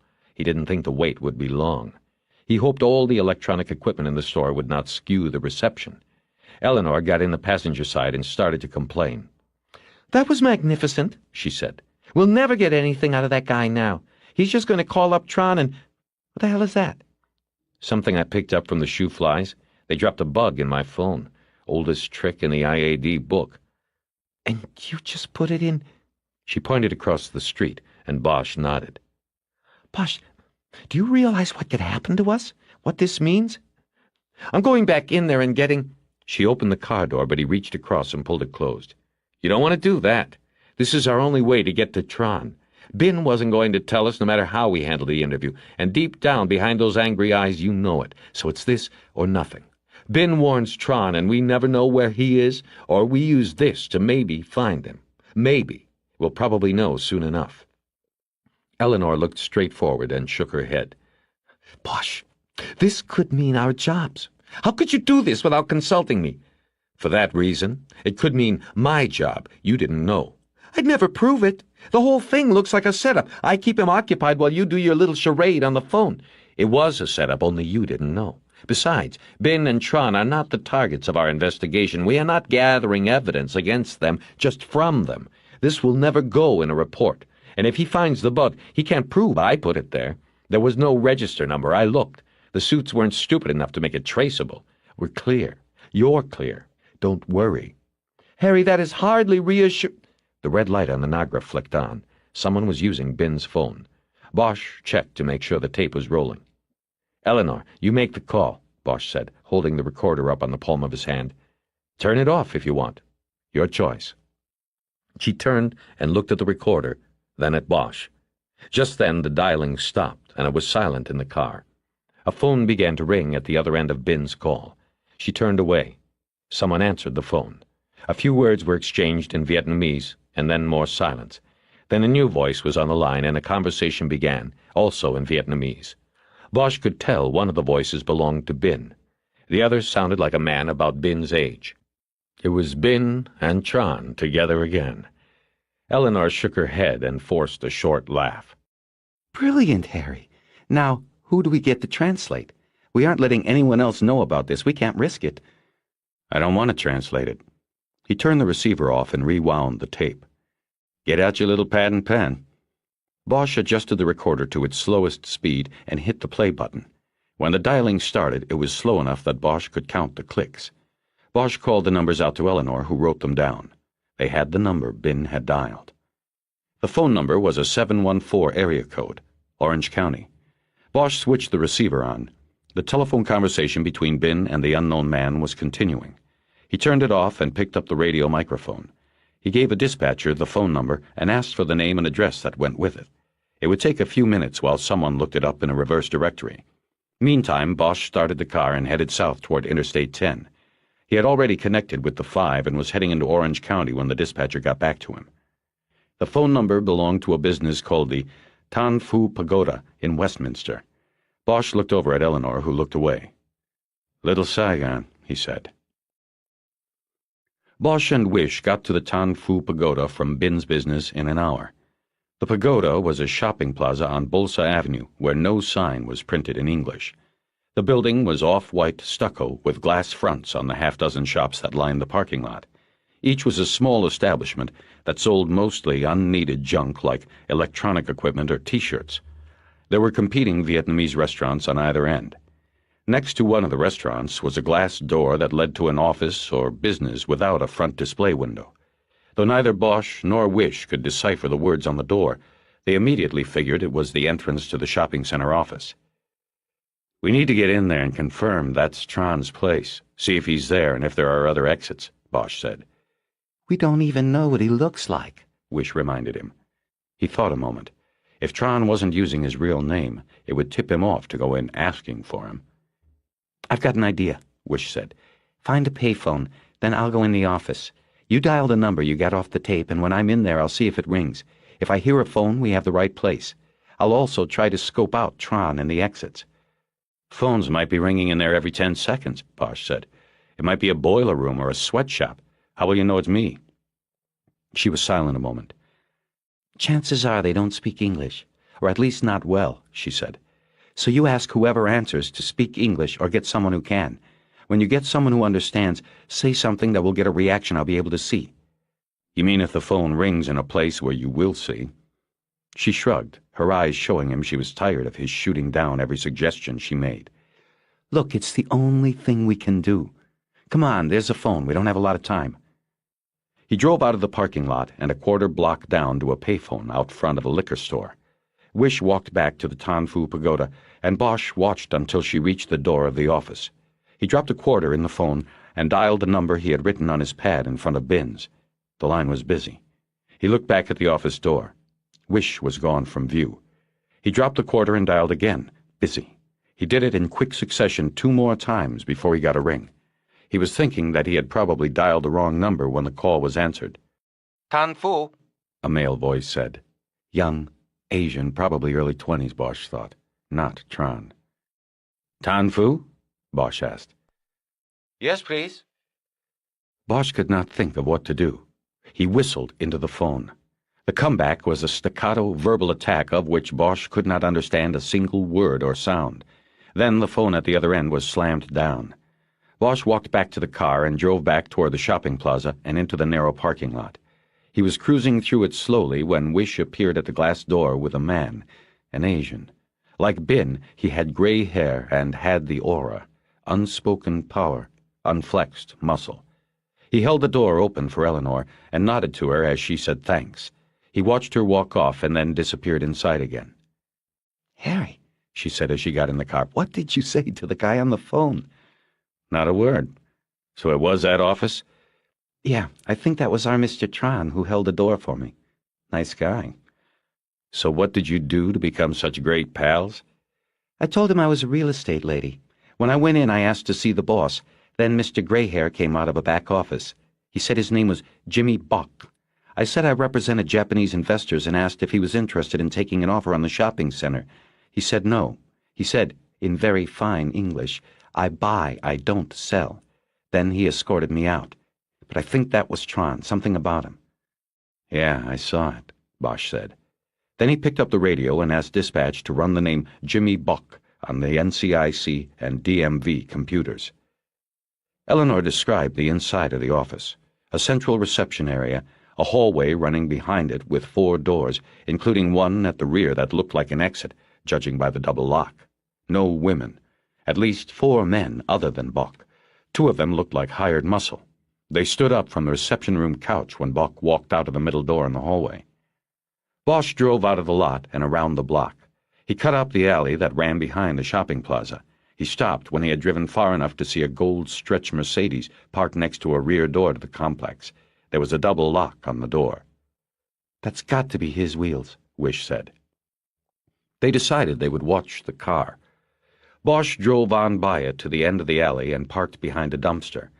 Then he realized it was full of garbage from the restaurant. He backed out and drove out of the alley completely. He parked on the side street so that by looking out the passenger side of the car, they both could see the rear end of the Mercedes. Bosch could also look at Eleanor at the same time. So, I guess we wait, she said. I guess so. No way of telling whether he'll do anything after Bin's warning. Maybe he did something after Bin got ripped off last year and we're just spinning our wheels. Bosch got a radio call back from the dispatcher. Jimmy Bock had a clean driving record. He lived in Beverly Hills, and he had no criminal record. Nothing else. I'm going back to the phone, Eleanor announced. Bosch looked at her. I have to check in. I'll tell Rourke we're set up on this guy and see if he can't shake someone loose to maybe call some banks and run his name, to see if he's a customer. I'd also like to run him on the property computer, He said, "I buy, I don't sell." I'd like to know what he buys. "Fire a shot if you need me," Bosch said, and she smiled as she opened the door. "You want something to eat?" she asked. "I'm thinking about getting takeout for lunch from one of those restaurants up front." "Just coffee," he said. He hadn't eaten Vietnamese food in 20 years. He watched her walk around to the front of the center. About 10 minutes after she was gone, as Bosch watched the Mercedes, he saw a car pass by the other end of the alley. He immediately made it as a police sedan. A white Ford LTD without wheel covers, just the cheap hubcaps that revealed the matching white wheels. It had been too far away for him to see who was in it. He alternately looked at the Mercedes and then at the rearview mirror to see if the LTD was coming around the block, but in 5 minutes he never saw it. Wish was back 10 minutes after that. She was carrying a grease-stained brown bag from which she pulled 1 coffee and 2 goldfish cartons. "Steamed rice and crab bowl," she said. He passed on her offer and rolled his window down. He sipped the coffee she handed to him and grimaced. "Tastes like it was made in Saigon and shipped over," he said. "Did you get Rourke?" "Yeah, he's going to get somebody to check Buck out and page me if they come up with anything. He wants to know on a radio patch-through the minute the Mercedes starts moving." 2 hours passed easily as they small-talked and watched the gold Mercedes. Eventually, Bosch announced that he was going to break camp and drive around the block, just to change the pace. What he didn't say was that he was bored and his butt was falling asleep, and that he wanted to look for the white LTD. "Do you think maybe we should call to see if he's still there and then hang up if he gets on?" she said. If Ben gave him the warning, a call like that might shake him up, make him think something's going on, make him more cautious. He drove the car up to the corner and along the front of the shopping plaza. Nothing unusual caught his eye. He went around the block and parked in the same spot again. He had not seen the LTD. As soon as they were back in position, Wish's pager sounded, and she got out to go to the phone again. Bosch concentrated on the gold Mercedes and forgot about the LTD for the time being. But after Eleanor was gone 20 minutes, he began to get nervous. It was after 3 p.m., and Bock, a.k.a. Tron, had not left as they expected he would. Something didn't seem right. But what? Bosch looked up at the front corner of the shopping center, studying it and waiting for Eleanor to make the turn around the stucco siding. He heard a sound, like a muffled impact, 2 or 3 of them. Shots? He thought of Eleanor and his heart was pushed by a fist up into his throat. Or had the sound been car doors closing? He looked at the Mercedes but could only see the trunk and taillights. He saw no one around the car. Back at the front corner, no Eleanor. Then back at the Mercedes, and he saw the brake lights go on. Bock was leaving. Bosch started the car and drove up to the corner, his rear tires spitting gravel as he gunned it forward. At the corner, he saw Eleanor walking along the sidewalk toward him. He honked the horn and signaled for her to hurry. Eleanor trotted to the car and was just getting in when the Mercedes appeared in Bosch's rearview mirror and turned out of the alley toward them. "Get down," he said, and pulled Eleanor down on the seat. The Mercedes floated by and turned onto Bolsa. He released his grip on her neck. "What the hell do you think you're doing?" she demanded as she came up. Bosch pointed at the Mercedes, which was heading away. "They were coming by. You would have been made because you went in the office today. What took you so long?" "They had to track down Rourke. He wasn't in his office."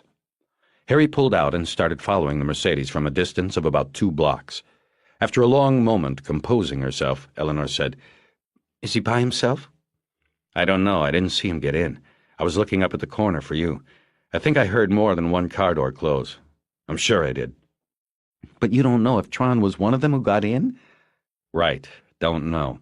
But it's getting late. I figure it's got to be him." Bosch realized then that he might have fallen for the oldest ruse in the surveillance book.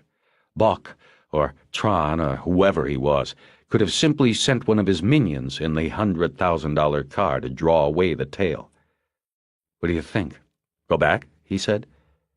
Wish didn't answer until he looked over at her. "No," she said. "Go with what we got. Don't second-guess yourself. You're right about the time. A lot of banks close at 5 before a holiday weekend. He had to get going. He was warned by Ben. I think it's him." Bosch felt better. The Mercedes turned west and then north again on the Golden State Freeway toward Los Angeles. The traffic crept slowly into downtown, and then the gold car went west on the Santa Monica Freeway, exiting on Robertson at 20 minutes before 5. They were heading into Beverly Hills. Wilshire Boulevard was lined with banks from downtown to the ocean.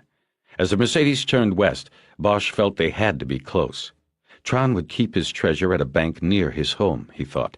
The gamble had been right. He relaxed a bit and finally got around to asking Eleanor what Rourke had said when she called in. He confirmed through the Orange County Clerk's office that Jimmy Bock is Nguyen Tran. They had a fictitious name filing. He changed his name 9 years ago. We should have checked Orange County. I forgot about Little Saigon. Also, she said, if this guy Tran had diamonds, he might have used them all up already. Property recs show he owns 2 more shopping centers like that one back there, in Monterey Park and Diamond Bar. Bosch told himself it was still possible.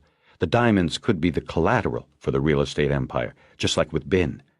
He kept his eyes on the Mercedes, only a block ahead now because rush hour was in full force and he didn't want to get cut off. He watched the black windows of the car move along the rich street, and he told himself it was heading to the diamonds. And I saved the best for last, Wish announced then. Mr. Bock, also known as Mr. Tran, controls his many holdings through a corporation. The title of said corporation, according to the records checked by Special Agent Rourke, is none other than Diamond Holdings Incorporated. They passed Rodeo Drive and were in the heart of the commercial district. The buildings lining Wilshire took on more stateliness, as if they knew they had more money and class in them.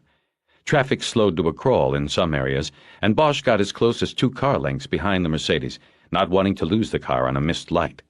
They were almost to Santa Monica Boulevard, and Bosch was beginning to figure they were headed to Century City. Bosch looked at his watch. It was 4:50. If this guy's going to make a bank in Century City, I don't think he's going to make it. Just then, the Mercedes made a right turn into a parking garage.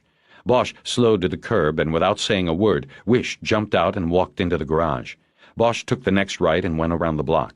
Cars were pouring out of office parking lots and garages, cutting in front of him again and again. When he finally got around, Eleanor was standing at the curb at the same spot where she had jumped out. He pulled up and she leaned into the window. "Park it," she said, and she pointed across the street and down half a block. There was a rounded structure that was built out to the street from the first floor of a high-rise office building. The walls of the semicircle were glass, and inside this huge glass room, Bosch saw the polished steel door of a vault. A sign outside the building said, "Beverly Hills Safe and Lock." He looked at Eleanor, and she was smiling. "Was Tron in the car?" he asked. "Of course. You don't make mistakes like that." He smiled back. Then he saw a space open up at a meter just ahead. He drove up and parked. "Since we started thinking there would be a second vault hit, my whole orientation was banks," Eleanor Wish said. "You know, Harry, maybe a savings and loan, but I drive by this place a couple times a week, at least. I never considered it." They had walked down Wilshire and were standing across the street from Beverly Hills Safe and Lock. She was actually standing behind him and peeking at the place over his shoulder. Tron, or Bock as he was known, had seen her earlier, and they couldn't risk his spotting her here. The sidewalk was clogged with office types that were pouring through the revolving glass doors of the buildings, heading to parking garages and trying to get even a 5-minute jump on the traffic on the holiday weekend. "It fits, huh?" Bosch said. "He comes here, doesn't trust banks like your friend at State was talking about, so he finds a vault without a bank. Here it is. But even better, as long as you have the money to pay, these places don't need to know who you are. No federal banking regulations because it isn't a bank. You can rent a box and only identify yourself with a letter or a number code." Beverly Hills Safe and Lock had all the appearances of a bank, but was far from it. There were no savings or checking accounts, no loan department, no tellers. What it offered was what it showed in the front window, its polished steel vault. It was a business that protected valuables, not money. In a town like Beverly Hills, this was a precious commodity. The rich and famous kept their jewels here, their furs, their prenuptial agreements. And it all sat out there in the open, behind glass. The business was the bottom floor of the 14-story J.C. Stock building, a structure unnotable save for the glass vault room that protruded in a half-circle from the first-floor facade. The entrance to Beverly Hills Safe and Lock was on the side of the building at Rincon Street, where Mexicans in short yellow jackets stood ready to valet a client's car. After Bosch had dropped Eleanor off and gone around the block, she had watched Tron and two bodyguards get out of the gold Mercedes and walk to the safe and lock. If they thought they might be followed, they hadn't shown it. They never looked behind them. One of the bodyguards carried a steel briefcase. Eleanor said, "I think I made at least one of the bodyguards is carrying. The other's coat was too baggy." "Is that him? Yeah, there he is." Tron was being escorted by a man in a dark blue banker's suit into the vault room. A bodyguard trailed behind with the steel briefcase. Bosch saw the heavy man's eyes sweep the sidewalk outside until Tron and banker's suit disappeared through the vault's open door. The man with the briefcase waited. Bosch and Wish also waited and watched. It was about 3 minutes before Tron came out, followed by the suit, who carried a metal safe deposit box about the size of a woman's shoebox. The bodyguard took up the rear, and the three men walked out of the glass room, out of sight. "Nice. Personal service," Wish said. "Beverly Hills all the way. He's probably taking it into a private sitting room to make the transfer." "Think you can get a hold of Rourke and get a crew over here to follow Tron when he leaves?" Bosch asked. "Use a landline. We have to stay off the air in case the people underground have someone up top listening to our frequencies." "I take it we're staying here with the vault?" she asked, and Bosch nodded. She thought a moment and said, "I'll make the call. He'll be glad to know we found the place. We'll be able to put the tunnel crew down." She looked about, saw a payphone next to a bus stop on the next corner, and made a move to walk that way. Bosch held her arm. "I'm going to go inside, see what's up. Remember, they know you, so stay out of sight until they're gone." "What if they split before reinforcements come?" "I'm staying with that vault. I don't care about Tron. You want the keys? You can take the car and tail him." "No, I'll stay with the vault. With you." She turned and headed toward the phone.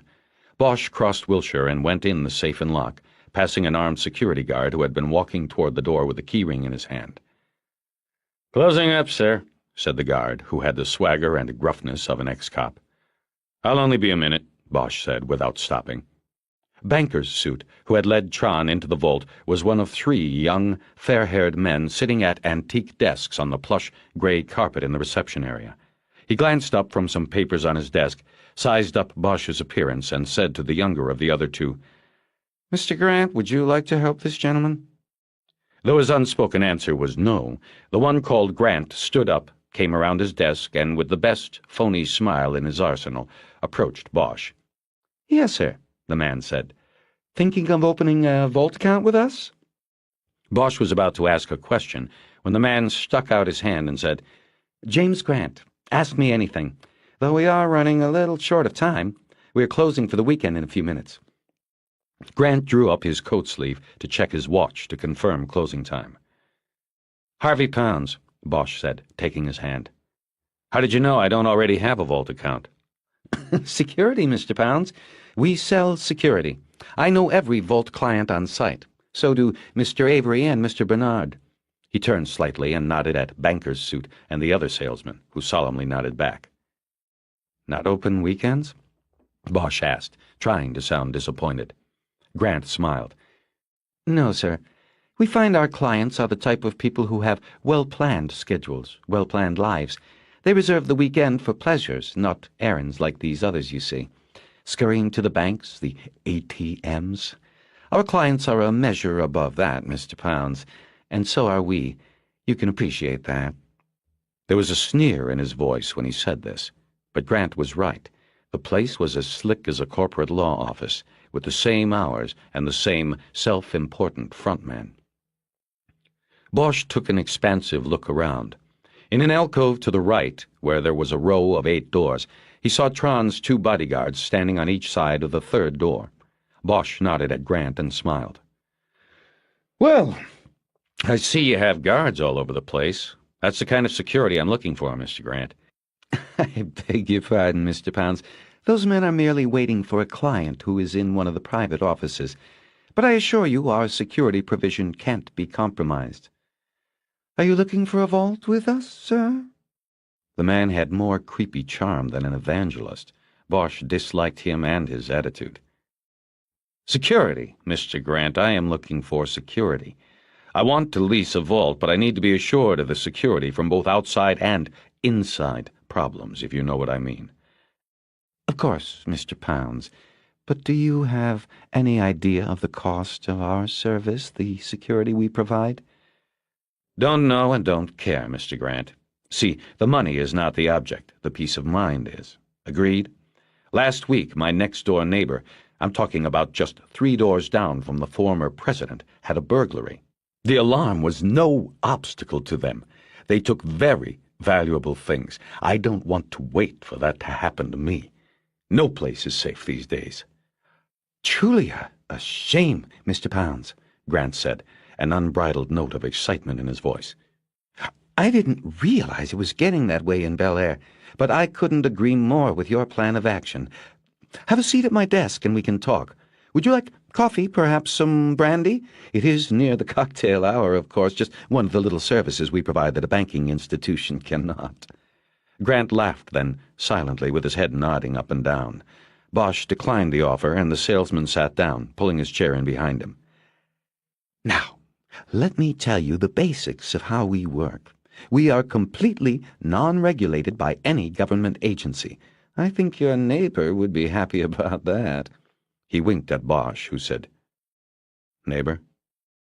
The former president, of course. Bosch nodded, and Grant proceeded. We provide a long list of security services, both here and for your home, even an armed security escort if needed. We are the complete security consultant. What about the safe deposit vault? Bosch cut in. He knew Tron would be coming out of the private office at any moment. He wanted to be in the vault by then. Yes, of course, the vault. As you saw, it is on display to the world. The glass circle, we call it, is perhaps our most brilliant security ploy. Who would attempt to breach it? It is on display 24 hours a day, right on Wilshire Boulevard. Genius? Grant's smile was wide with triumph. He nodded slightly in an effort to prompt agreement from his audience. "What about from underneath?" Bosch asked, and the man's mouth dropped back into a straight line. Mr. Pounds, you can't expect me to outline our structural security measures, but rest assured the vault is impregnable. Between you, me, and the lamppost, you won't find a bank vault in this town with as much concrete and steel in the floor, in the walls, in the ceiling of that vault. And the electrical. You couldn't, if you excuse the expression, break wind in the circle room without setting off the sound, motion, and heat sensors. May I see it? The vault? Of course. Of course. Grant adjusted his jacket and ushered Bosch toward the vault. A glass wall and a man-trap separated the semicircular vault room from the rest of Beverly Hills' safe and lock. Grant waved his hand at the glass and said, "Double-plated, tempered glass, vibration alarm tape between the sheets of glass to make tampering impossible. You'll find this on the exterior windows as well. Basically, the vault room is sealed in 2 plies of 3/4-inch glass." Using his hand again like a model pointing out prizes on a game show, Grant indicated a box-like device beside the door to the man-trap. It was about the size of an office water fountain, and a circle of white plastic was inlaid on top. On the circle was the black outline of a hand, its fingers splayed. To get in the vault room, your hand must be on file, the bone structure. Let me show you. He placed his right hand on the black silhouette. The device began to hum, and the white plastic inlay was lit from inside the machine. A bar of light swept below the plastic and Grant's hand, as if it were a Xerox machine. "X-ray," Grant said, "more positive than fingerprints, and the computer can process it in 6 seconds." In 6 seconds, the machine emitted a short beep, and the electronic lock on the first door of the trap snapped open. "You see, your hand becomes your signature here, Mr. Pounds. No need for names. You give your box a code and you put the bone structure of your hand on file with us. 6 seconds of your time is all we need." Behind him, Bosch heard a voice he recognized as belonging to banker's suit, the one called Avery. "Ah, Mr. Long, are we finished?" Bosch glanced around to see Tron emerging from the alcove. Now he was the one who carried the briefcase, and one of the bodyguards carried the safe deposit box. The other big man looked right at Bosch. Bosch turned back to Grant and said, "Can we go in?" He followed Grant into the man-trap. The door closed behind them. They were in a glass and white steel room about twice the size of a telephone booth. There was a second door at the end. Behind it stood another uniformed guard. "This is just a detail we borrowed from the L.A. County Jail," Grant said. "This door in front of us cannot open unless the one behind us is closed and locked. Maury, our armed guard, makes a final visual check and opens the last door. You see, we have the human and electronic touch here, Mr. Pounds." He nodded to Maury, who unlocked and opened the last door of the trap. Bosch and Grant walked out into the vault room. Bosch didn't bother to mention that he had just successfully circumvented the elaborate security obstacles by playing on Grant's greed and pitching a story with a Bel Air address. "And now, into the vault," Grant said, holding his hand out like a congenial host. The vault was larger than Bosch had envisioned. It was not wide, but it extended far back into the J.C. Stock building. There were safe deposit boxes along both side walls and in a steel structure running down the center of the vault. The two began walking down the aisle to the left as Grant explained that the center boxes were for larger storage needs. Bosch could see that the doors were much larger than those on the side walls. Some were big enough to walk through. Grant saw Bosch staring at these and smiled. "Furs," he said. "Minks. We do very good business storing expensive furs, gowns, what have you. The ladies of Beverly Hills keep them here in the off-season. Tremendous insurance savings, not to mention the peace of mind." Bosch tuned out the sales pitch and watched as Tron walked into the vault, trailed by Avery. Tron still had the briefcase, and Bosch noticed a thin band of polished steel on his wrist. He was handcuffed to the briefcase. Bosch's adrenaline kicked in at a higher notch. Avery stepped up to an open box door marked 237 and slid the deposit box in. He closed the door and used a key in one of the two locks on the door. Tron stepped up and put his own key in the other lock and turned it. He then nodded to Avery and both men walked out, Tron never having looked at Bosch. Once Tron was gone, Bosch announced that he had seen enough of the vault and headed out also. He walked to the double-plated glass and looked out on Wilshire Boulevard and watched Tron, flanked by the two massive guards, making his way to the parking garage where the Mercedes was parked. No one followed them. Bosch looked around but didn't see Eleanor. "Is, something wrong, Mr. Pounds?" Grant said from behind him. "Yes," Bosch said. He reached into his coat pocket and brought out his badge wallet. He held it up over his shoulder so Grant could see it from behind. "You better get me the manager of this place. And don't call me Mr. Pounds anymore." Lewis stood at a payphone in front of a 24-hour diner called Darling's. He was around the corner and about a block from Beverly Hills Safe and Lock. It had been more than a minute since Officer Mary Grosso had answered the call and said she would get Deputy Chief Irving on the line. Lewis was thinking that if the man wanted hourly updates, by landline, no less, then the least he could do was take the damn call promptly. He switched the phone to his other ear and dug in his coat pocket for something to pick his teeth with. His wrist was sore where it chafed against the pocket. But thinking about being handcuffed by Bosch only made him angry, so he tried to concentrate on the investigation. He had no idea what was going on, what Bosch and the FBI woman were up to. But Irving was convinced there was a caper on, and so was Clark. If so, Lewis promised himself at the payphone he would be the one who would squeeze the cuffs on Bosch's wrists. An old tramp with scary eyes and white hair shuffled up to the payphone next to the one Lewis was at and checked the change slot. It was empty. He reached a finger toward the slot of the phone Lewis was using, but the IAD detective batted it away. "Anything there, it's mine, Pop," Lewis said. Undeterred, the tramp said, "You got a quarter so I can get something to eat?" "Fuck off," Lewis said. "What?" a voice said. "What?" Lewis said, and then realized the voice had come from the phone. It was Irving.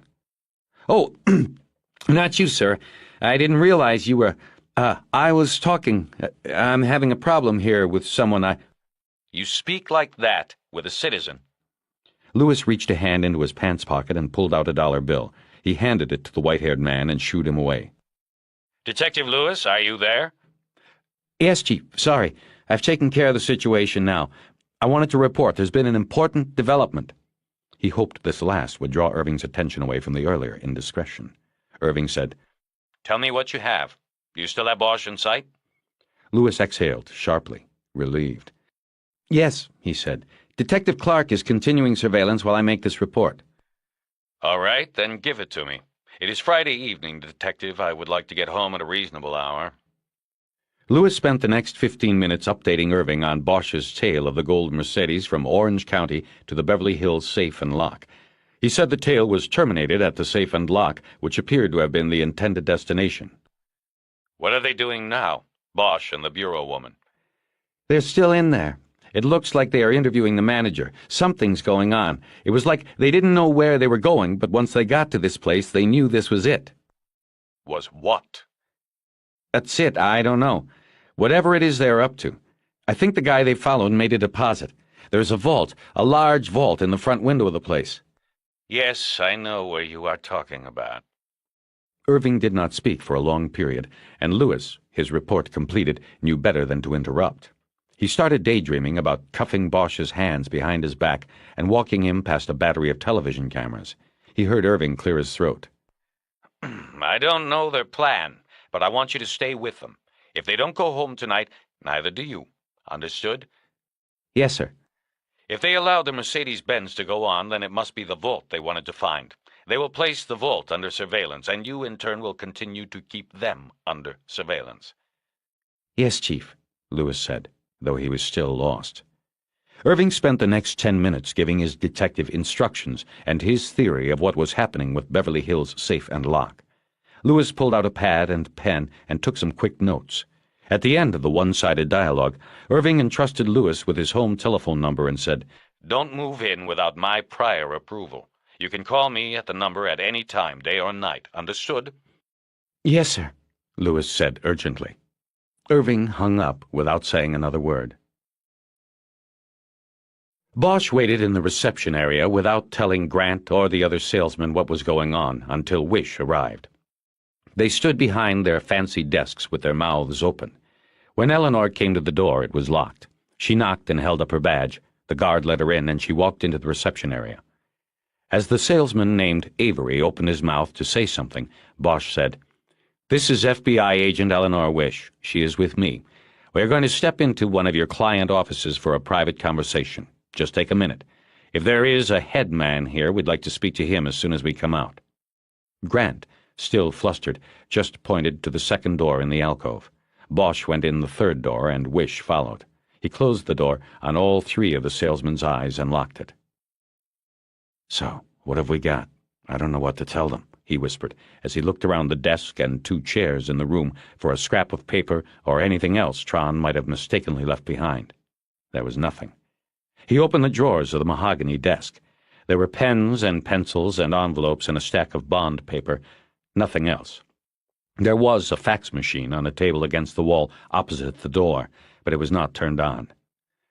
"We watch and wait," she said, speaking very quickly. "Rourke says he's putting together a tunnel crew. They'll go in and have a look around. They're going to get with DWP first to see exactly what's down there. They should be able to figure what the best spot for a tunnel would be, and then they'll go from there.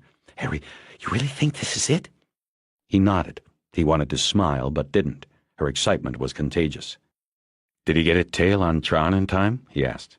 "By the way, here they know him as Mr. Long." There was a knocking on the door and someone's voice saying, "Excuse me. Excuse me?" Bosch and Wish ignored it. "Tron, Bach, now Long," Wish said. "I don't know about the tail. Rourke said he was going to try. I gave him the plate and told him where the Mercedes was parked. Guess we'll find out later. He said he'd also send over a crew to work the surveillance with us. We're going to have a surveillance meeting in the garage across the street at 8 o'clock. What did they say here?" "I haven't told them what's going on yet." There was another knock, this one louder. "Well then, let's go see the head man." The owner and chief operating officer of Beverly Hills Safe and Lock turned out to be Avery's father, Martin B. Avery III. He was of the same stock as many of his customers and wanted everybody to know it. He had a private office at the rear of the alcove. Behind his desk was a collection of framed photographs attesting to the fact that he was not just another chiseler feeding off the rich. He was one of them. There was Avery III, with a couple of presidents, a movie mogul or two, and English royalty. One photo was of Avery and the Prince of Wales in full polo regalia, though Avery appeared too thick around the middle and loose in the jowls to be much of a horseman. Bosch and Wish summarized the situation for him, and he was immediately skeptical. He said his vault was impregnable. They told him to save the sales pitch and asked to see design and operation plans for the vault. Avery III flipped his $60 blotter over, and there was the vault schematic taped to the back. It was clear that Avery III and his blow-cut salesman were overselling the vault. Starting from its outermost skin and going inward, it was 1-inch steel plating, followed by a foot of rebarred concrete, followed by another inch of steel. The vault was thicker on the bottom and top, where there was another 2-foot layer of concrete. As with all vaults, the most impressive thing was the thick steel door, but that was for show. Just like the hand X-ray and the man trap, only a show. Bosch knew that if the tunnel bandits were really down below, they would have little trouble coming up for air. Avery III said that there had been a vault alarm on each of the past 2 nights, including 2 alarms on Thursday night. Each time he was called at home by the Beverly Hills police. He in turn called his son, Avery IV, and dispatched him to meet the officers. The officers and the heir then entered the business and reset the alarm after finding nothing amiss. "We had no idea that there might be someone in the sewers below us," Avery III said. He said it like the word sewers was wholly beneath his usage. Hard to believe. Bosch asked more detailed questions about the vault's operation and security devices. Not realizing its significance, Avery III mentioned matter-of-factly that unlike conventional bank vaults, his vault had a time lock override. He had a code he could enter into the computer lock, which would purge the time lock coordinates. He was able to open the vault door any time. "We must accede to our client's needs," he explained. "If a Beverly Hills lady should call on a Sunday because she needs her tiara for the charity ball, I want to be able to get that tiara for her. You see, it is the service we sell."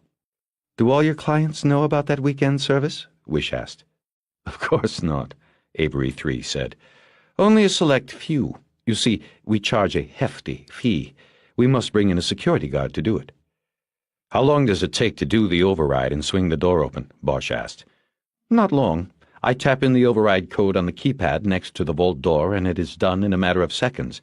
You then set the vault unlock code in, then turn the wheel, and the door opens under its own weight. 30 seconds, perhaps a minute, perhaps less." Not fast enough, Bosch thought. Tron's box was located near the front of the vault. That's where the bandits would be working. They would see and probably hear the vault door being opened. No element of surprise. An hour later, Bosch and Wish were back in his car. They had moved to the second level of the parking garage across Wilshire and east a half-block from Beverly Hills Safe and Lock. From there they had an open view of the vault room. After they had left Avery III and taken the surveillance position, they had watched as Avery IV and Grant swung the huge stainless steel vault door closed. They turned the wheel and typed on the computer keypad, locking it. Then the lights inside the business went out, all except those in the glass vault room. Those always stayed on to display the very symbol of the security they offered. "You think they'll come through tonight?" Wish asked. "Hard to say. Without Meadows, they're down a man. They might be behind schedule."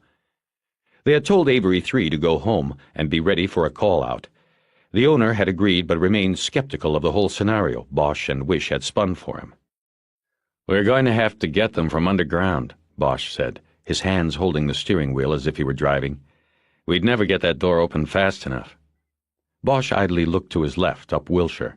He saw a white LTD with police wheels parked at the curb a block away. It was parked next to a fire hydrant, and there were 2 figures in it. He still had company. Bosch and Wish stood next to his car, which was parked on the second level of the garage, facing the retainer wall at the south end. The garage had been virtually empty for more than an hour, but the drab concrete enclosure smelled of exhaust fumes and burning brakes. Bosch was sure the brakes smell was from his car. The stop-and-go tail from Little Saigon had taken its toll on the replacement car. From their position, they could look across Wilshire and west a half-block to the vault showroom of Beverly Hills Safe and Lock. Farther down Wilshire, the sky was pink and the setting sun a deep orange. Evening lights were coming on in the city, and traffic was thinning out. Bosch looked east up Wilshire and could see the white LTD parked at the curb, its occupants shadows behind the tinted windshield. At 8 o'clock, a procession of 3 cars, the last a Beverly Hills patrol car, came up the ramp and cut across the empty parking spaces to where Bosch and Wish stood at the wall. "Well, if our perps have their lookout in any of these high-rises and they saw this little parade, you can bet he's pulling them out now," Bosch said. Rourke and 4 other men got out of the 2 unmarked cars. Bosch could tell by the suits that 3 of them were agents. The 4th man's suit was a little too worn, its pockets baggy like Bosch's. He carried a cardboard tube. Harry figured him for the DWP soup Wish had said was coming. 3 Beverly Hills uniforms, one with captain's bars on his collar, got out of the patrol car. The captain was also carrying a rolled tube of paper. Everybody converged at Bosch's car and used its hood as the meeting table. Rourke made some quick introductions. The 3 from BHPD were there because the operation was in their jurisdiction. Interdepartmental courtesy, Rourke said. They were also on hand because Beverly Hills Safe and Lock had filed a design plan with the local police department's Commercial Security Division. They would only observe the meeting, Rourke said, and be called on later if their department was needed for backup. 2 of the FBI agents, Hanlon and Houck, would work the overnight surveillance with Bosch and Wish. Rourke wanted a view of Beverly Hills Safe and Lock from at least 2 angles. The 3rd agent was the FBI's SWAT coordinator, and the last man was Ed Gearson, a DWP underground facilities supervisor. "Okay, let's set the battle plans," Rourke announced at the end of the introductions. He took the cardboard tube from Gearson without asking and slid out a rolled blueprint. "This is a DWP schematic print for this area. It has all the utility lines, the tunnels and culverts. It tells us exactly what is down there." He unfurled a grayish map with smeared blue lines on it across the hood. The 3 Beverly Hills cops anchored the other end with their hands. It was getting dark in the garage, and the SWAT man, an agent named Heller, held a pen light with a surprisingly wide and bright beam over the drawing. Rourke took a pen out of his shirt pocket, pulled on it until it telescoped into a pointer. "Okay, we are right."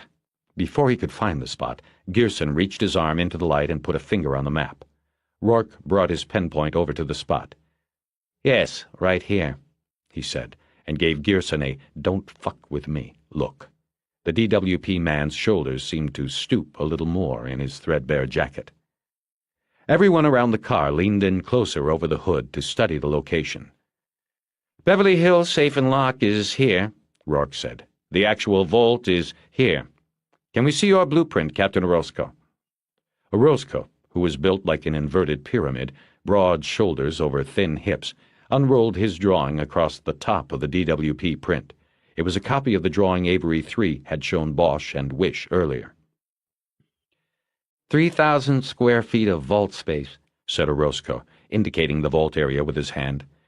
"Small private boxes along the sides and freestanding closets down the middle. If they are under there, they could come up through the floor anywhere along these 2 aisles. So we are talking about a range of about 60 feet in which they could come through the floor." "Now, Captain," Rourke said, "if you pick that up and we look back at the DWP chart, we can place that breakthrough zone right here." With a day-glow yellow underliner, he outlined the floor of the vault on the utility map.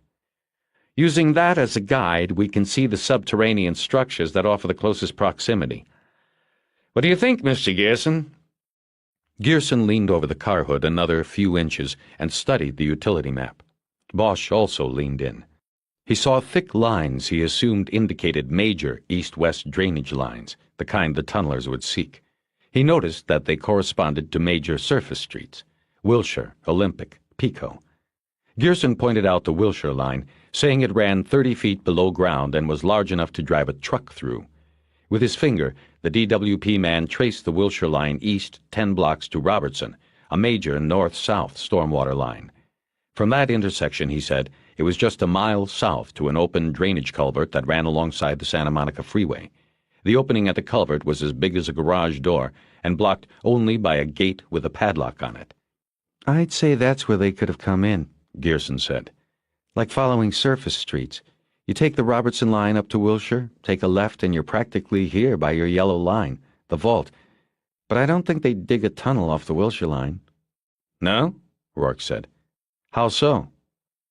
Too busy is how so, Gearson said, sensing he was the man with the answers, as 9 faces peered at him from around the car hood. We got DWP people underground all the time in these main lines, checking for cracks, blockages, problems of any sort, and Wilshire's the main drag down there, east and west, just like up top. If somebody knocked a hole in the wall, it'd get noticed, see? What if they were able to conceal the hole? You're talking about like they did a year or so ago in that burglary downtown? Yeah, that might work again, maybe somewhere else, but there's a good chance on the Wilshire line that it'd be seen. We look for that sort of thing now. And like I said, there's a lot of traffic on the Wilshire line. There was silence as they took time to consider this. The engines of the cars ticked away the heat. Then where would they dig, Mr. Gearson, to get into this vault? Rourke finally said. We got all manner of link-ups down there. Don't think us guys don't think of this from time to time when we're working down there. You know, the perfect crime and all that. I've hashed stuff like this around, especially when I read about that last one in the papers. I think if you are saying that that's the vault they want to get into, then they'd still do, just like I said, come up Robertson and then over on the Wilshire line. But then I think they'd move down one of the service tunnels to sort of stay out of sight. The service tunnels are 3 to 5 feet wide. They're round, plenty of room to work and move equipment. They hook up the main artery lines to the street storm drains and the utility systems in the buildings along here. He put his hand back into the light and traced the smaller lines he was talking about on the DWP map.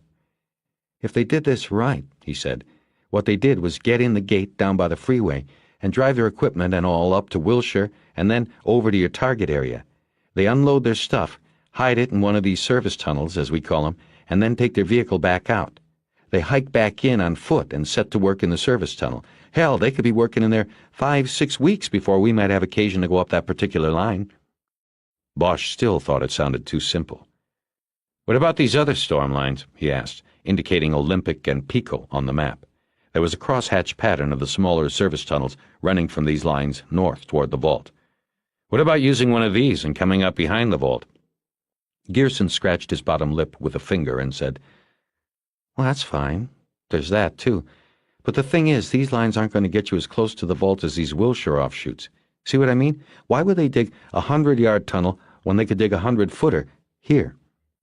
Gearson liked holding court, the idea of knowing more than the silk suits and uniforms around him. Having finished his speech, he rocked back on his heels, a satisfied look on his face. Bosch knew the man was probably correct on every detail. What about earth displacement? Bosch asked him. These guys are digging a tunnel through dirt and rock, concrete. Where do they get rid of it? How? Bosch, Mr. Gearson is not a detective, Rourke said. I doubt that he knows every nuance of— Easy, Gearson said. The floors of the main lines like Wilshire and Robertson are graded 3 degrees to center. There's always water running down the center, even most days during a drought. It might not be raining up top, but water flows, you know. You'd be surprised how much. Either it's runoff from the reservoirs or commercial use, or both. Your fire department gets a call. Where do you think the water goes when they're done putting the fire out? So what I'm saying is, if they had enough water, they could use it to move the displaced earth, or whatever you want to call it. It's got to be tons. Hanlon spoke for the first time. But it's not several tons at once. You said they took days to dig this. You spread it out over days and the runoff could handle it. Now, if they're in one of the service tunnels, they'd have to figure a way to get water through there, down to your main line. I'd check your fire hydrants in the area. You got one leaking or had a report of somebody opening one up, that'd be your boys. One of the uniforms leaned to Orozco's ear and said something. Orozco leaned over the hood and raised his finger above the map. Then he poked it down on a blue line. We had a hydrant vandalized here 2 nights ago. Somebody opened it up, the uniform who had whispered to the captain said, and used a bolt cutter to cut the chain that holds the cap. They took the cap with them, and it took the fire department an hour to get out here with a replacement. That would be a lot of water, Gearson said. That would have taken care of some of your earth displacement. He looked at Bosch and smiled, and Bosch smiled back. He liked when pieces of the puzzle began to fit. Before that, let's see, Saturday night it was, we had an arson, Orozco said. A little boutique in behind the stock building off Rincon. Gearson looked at the spot Orozco pointed to on the blueprint as being the location of the boutique. He put his own finger on the fire hydrant location. The water from both of those things would have gone into 3 street catches.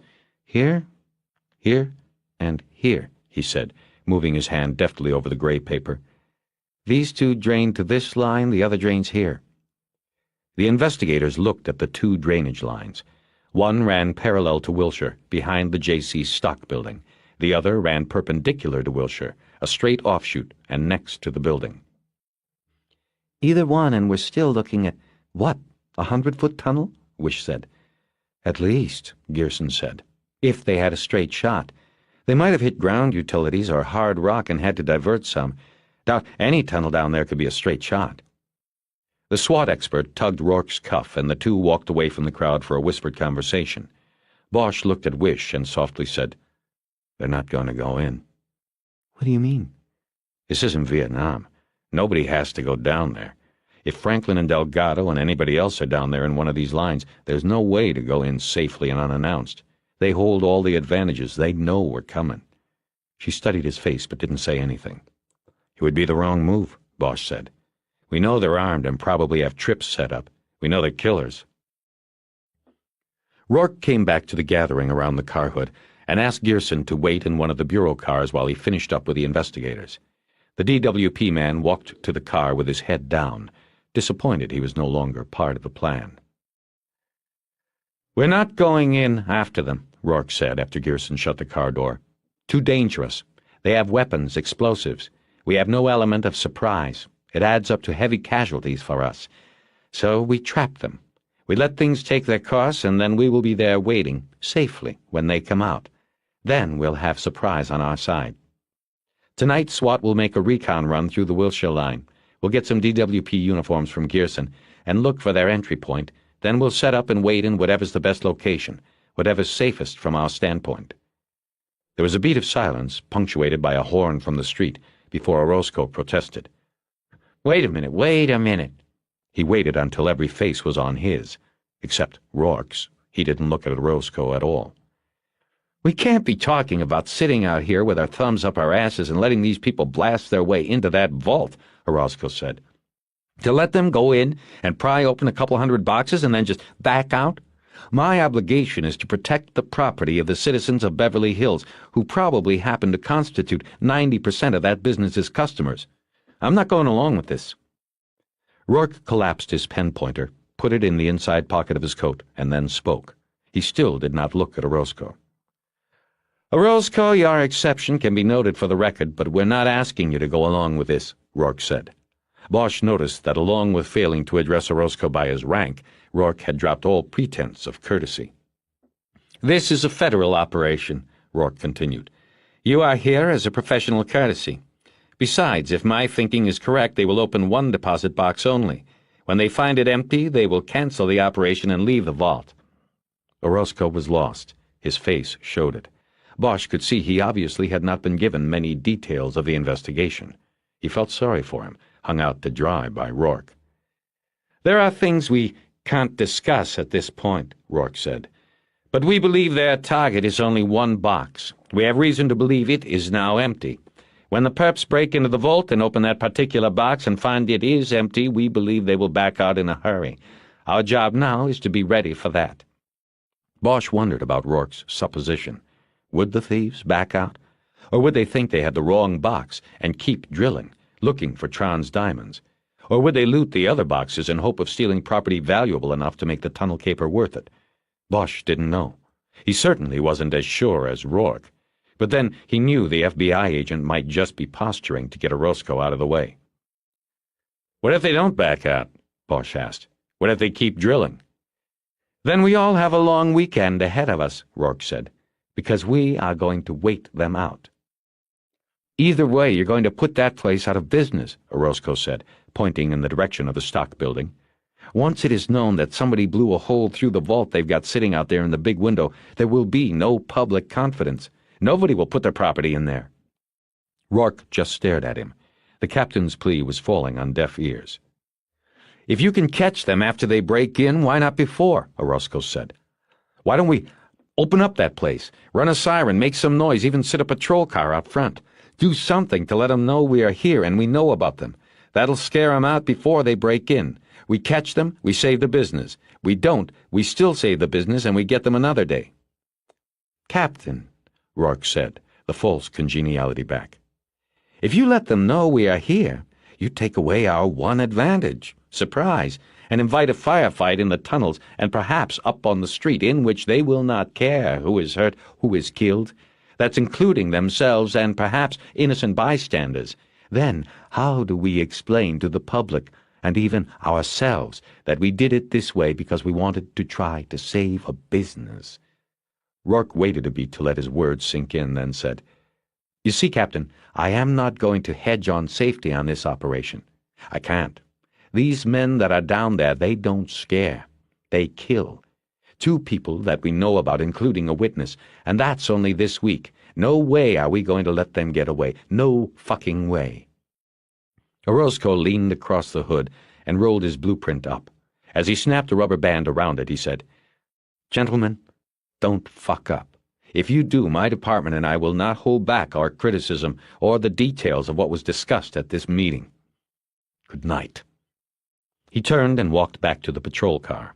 The 2 uniforms followed without being told to. Everybody else just watched. When the patrol car drove down the ramp, Rourke said, "Well, you heard the man. We can't fuck this up. Anybody else want to suggest something?" "What about putting people in the vault now and waiting for them to come up?" Bosch said. He hadn't really considered it, but threw it out as it came to him.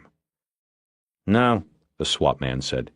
"You put people in the vault and they're in a corner, no options, no way out. I wouldn't even ask my men for volunteers." "They could be injured by the blast," Rourke added. "No telling where or when the perps will come up." Bosch nodded. They were right. "Can we open the vault and go in once we know they've come up?" one of the agents said. Bosch couldn't remember now whether he was Hanlon or Houck. "Yes, there's a way to take the door off the time lock," Wish said. "We'd need to get Avery, the owner, back out here." "From what Avery said, it looks like that would take too long," Bosch said. "Too slow. Avery can take it off time lock and open it, but it's a 2-ton door that swings open on its own weight. At best, it would take a half-minute to get it open.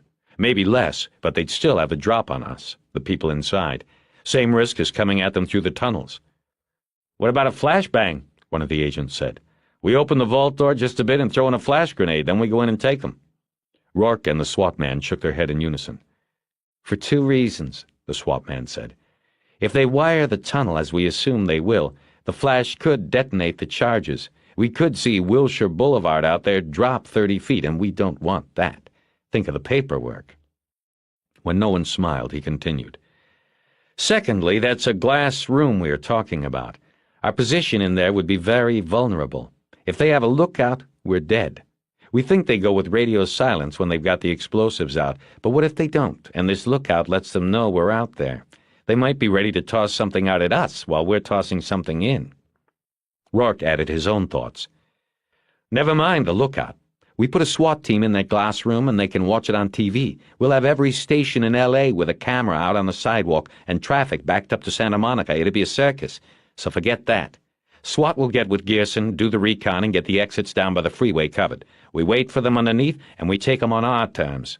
That's it." The SWAT man nodded, and Rourke continued.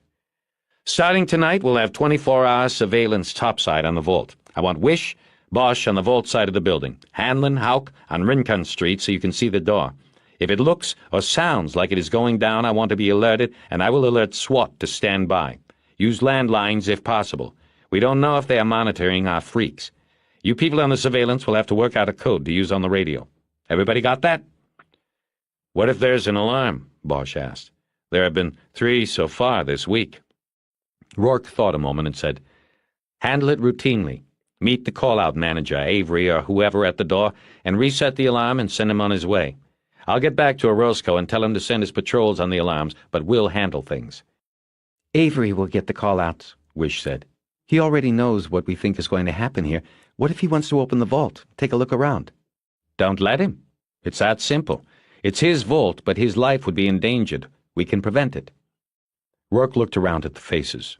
There were no more questions. "Then that's it. I want people in position in 90 minutes. That gives you all-nighters time to eat, piss, and get coffee. Wish, give me status reports landline at midnight in 0600. Got it? Got it. Rourke and the SWAT man got in the car where Gearson was waiting and drove down the ramp. Bosch, Wish, Hanlon, and Houck then worked out a radio code to use. They decided to switch the streets in the surveillance area with the names of streets downtown. The idea was, if anyone was listening to the Simplex 5 public safety frequency, they would think they were hearing reports on a surveillance at Broadway and First Street in downtown, instead of Wilshire and Rincon in Beverly Hills. They also decided to refer to the vault room as a pawn shop while on the radio.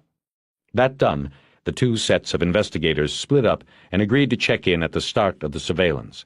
As Hanlon and Houck's car headed toward the ramp, Bosch, alone with Wish for the first time since the plans were set, asked what she thought. I don't know. I don't like the idea of letting them go into the vault and then run around loose down there after. I wonder if the SWAT team can really cover everything. I guess we'll find out. A car came up the ramp and drove toward them. The lights blinded Bosch, and for a moment he thought of the car that had come at them the night before. But then the car swerved and came to a stop. It was Hanlon and Houck. The passenger window was rolled down, and Houck held a thick manila envelope out the window. Mail call, Harry, the agent said. Forgot we were supposed to give this to you. Somebody from your office dropped it by the bureau today, said you were waiting for it but hadn't been by Wilcox to get it. Bosch took the envelope and held it out away from his body. Houck noticed the discomfort on his face. The guy's name was Edgar, black guy, said you used to be partners, Houck said. Said it had been sitting in your mailbox 2 days, and he thought it might be important. Said he was showing somebody a house out in Westwood and decided to drop it by while he was in the area. That sound legit to you? Bosch nodded, and the two agents drove away again. The heavy envelope was sealed, but the return address was the U.S. Armed Services Records Archive in St. Louis. He tore off the end of the envelope and looked inside. There was a thick file of papers. What is it? Wish asked.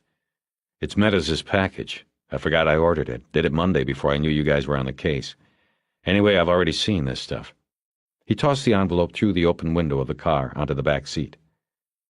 Hungry? She asked him. I want some coffee, at least. I know a place.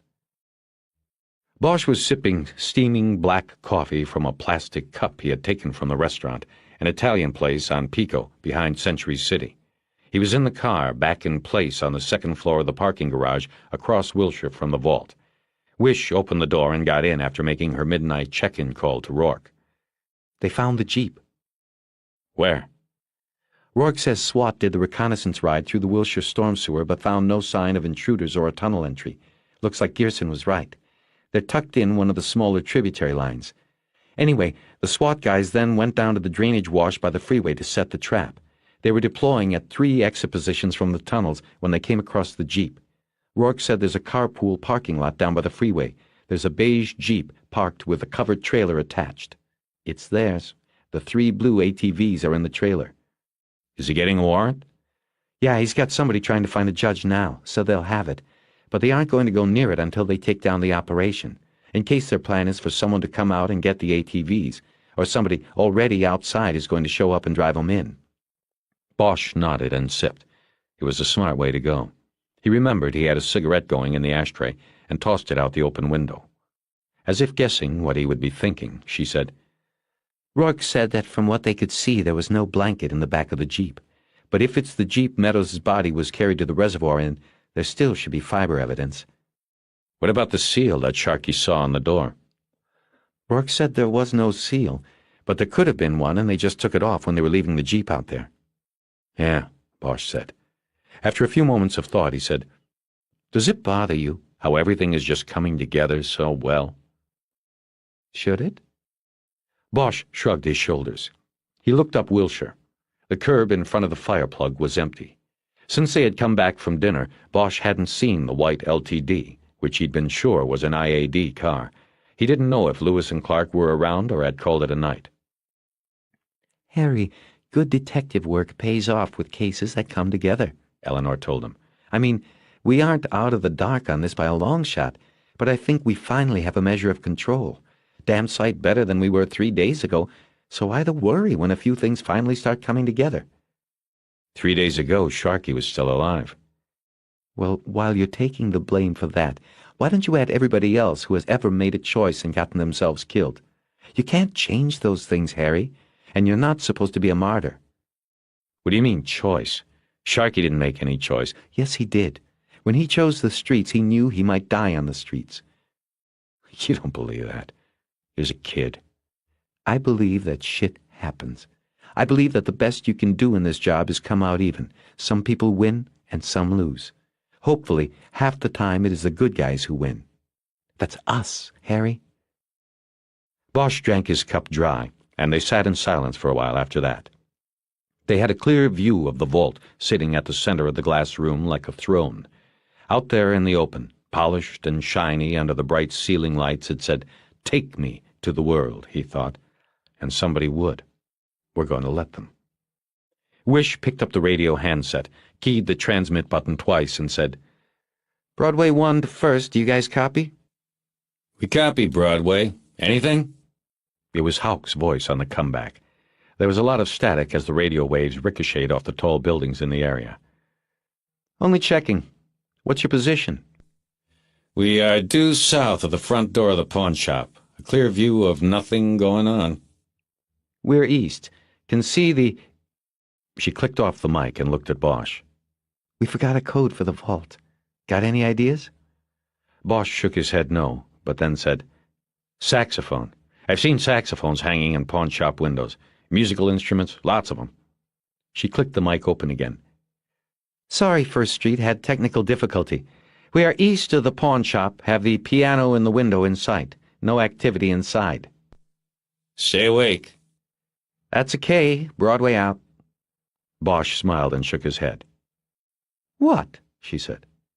What? "I've seen lots of musical instruments in pawn shops, but I don't know about a piano. Who's going to take a piano to a pawn shop? You'd need a truck. We've blown our cover now." He picked up the radio mic, but without clicking the transmit button, and said, First Street, check that. It's not a piano in the window. That's an accordion. Our mistake." She slugged him on the shoulder and told him to never mind the piano. They settled into an easy silence. Surveillance jobs were the bane of most detectives' existence, but in his 15 years on the job, Bosch had never minded a single stakeout. In fact, many times he enjoyed them when he was with good company. He defined good company not by the conversation, but by the lack of it. When there was no need to talk to feel comfortable, that was the right company. Bosch thought about the case and watched the traffic pass by the vault. He recapped the events as they had occurred, in order from start to present, revisiting scenes, listening to the dialogue over again. He found that often this reaccounting helped him make the next choice or step. What he mulled over now, poking at it like a loose tooth with his tongue, was the hit and run, the car that had come at them the night before. Why? What did they know at that point that made them so dangerous? It seemed to be a foolish move to kill a cop and a federal agent. Why was it undertaken? His mind then drifted to the night they had spent together after all the questions were asked by all the supervisors. Eleanor was spooked, more so than he. As he had held her in her bed, he felt as though he were calming a frightened animal, holding and caressing her as she breathed into his neck. They had not made love, just held each other. It had somehow seemed more intimate. Are you thinking about last night? She asked then. How did you know? A guess. Any ideas? Well, I think it was nice. I think we... I'm talking about who tried to kill us last night. Oh. No ideas. I was thinking about the after. Oh. You know, I didn't thank you, Harry, for being with me like that, not expecting anything. I should thank you. You're sweet. They drifted into their own thoughts again.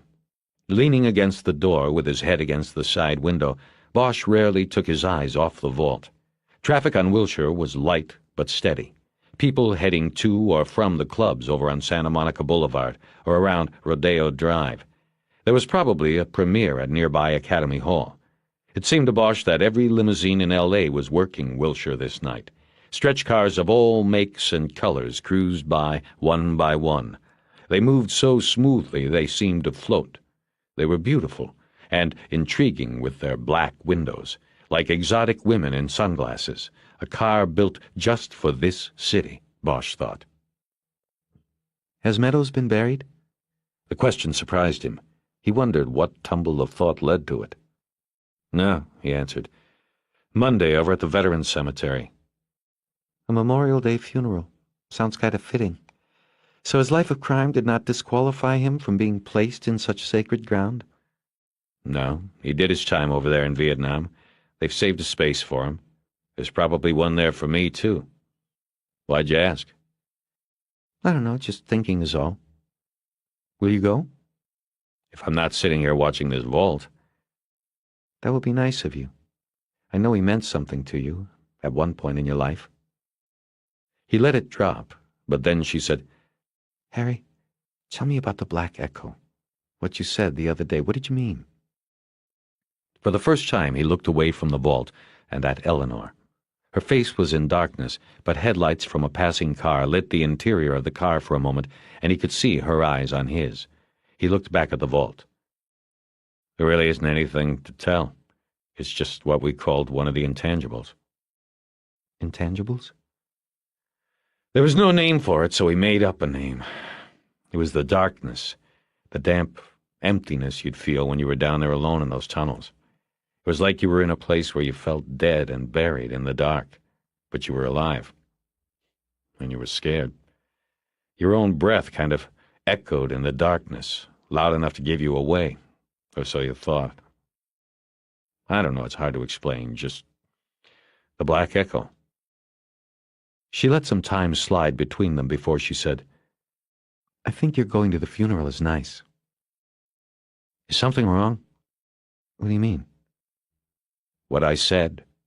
The way you're talking. You haven't seemed right since last night, like something... I don't know, forget it. I don't know either, Harry. You know, after the adrenaline wore off, I guess I kind of just got scared. Made me start thinking about things. Bosch nodded his head, but didn't say anything. His mind drifted, and he remembered a time in the Triangle when a company that had taken heavy casualties from sniper fire stumbled onto the entrance to a tunnel complex. Bosch, Meadows, and a couple of other rats named Jarvis and Hanrahan were dropped at a nearby LZ and escorted to the hole. The first thing they did was drop a couple of LZ flares, a blue one and a red one, into the hole and blow the smoke in with a Mighty Mite fan to find the other entrances in the jungle. Pretty soon, ribbons of smoke started curling out of the ground at a couple dozen spots for 200 yards in all directions. The smoke was coming up through the spider holes the snipers used as firing positions, or to move in and out of the tunnels. There were so many of them, the jungle was turning purple from the smoke. Meadows was stoned. He popped a cassette into the portable tape player he always carried and started blasting Hendrix's Purple Haze into the tunnel. It was one of Bosch's most vivid memories, aside from his dreams, of the war. He never liked rock and roll after that. The jolting energy of the music reminded him too much of the war. Did you ever go see the memorial? Eleanor asked. She didn't have to say which one. There was only the one, in Washington. But then he remembered the long, black replica he had watched them installing at the cemetery by the Federal Building. Nah, he said after a while. Never seen it. After the air in the jungle cleared and the Hendrix tape was done, the four of them had gone into the tunnel while the rest of the company sat on backpacks and chowed and waited. An hour later, only Bosch and Meadows had come back. Meadows carried with him 3 NVA scalps. He held them up for the troops above ground and yelled, "You're looking at the baddest blood brother in the Black Echo!" And so came the name. Later, they found Jarvis and Hanrahan in the tunnels. They had fallen into punji traps. They were dead. Eleanor said, I visited it when I was living in D.C. I couldn't make myself go to the dedication in '82, but a lot of years later I finally got the courage. I wanted to see my brother's name. I thought maybe it would help me sort things out. You know, about what happened with him. And did it?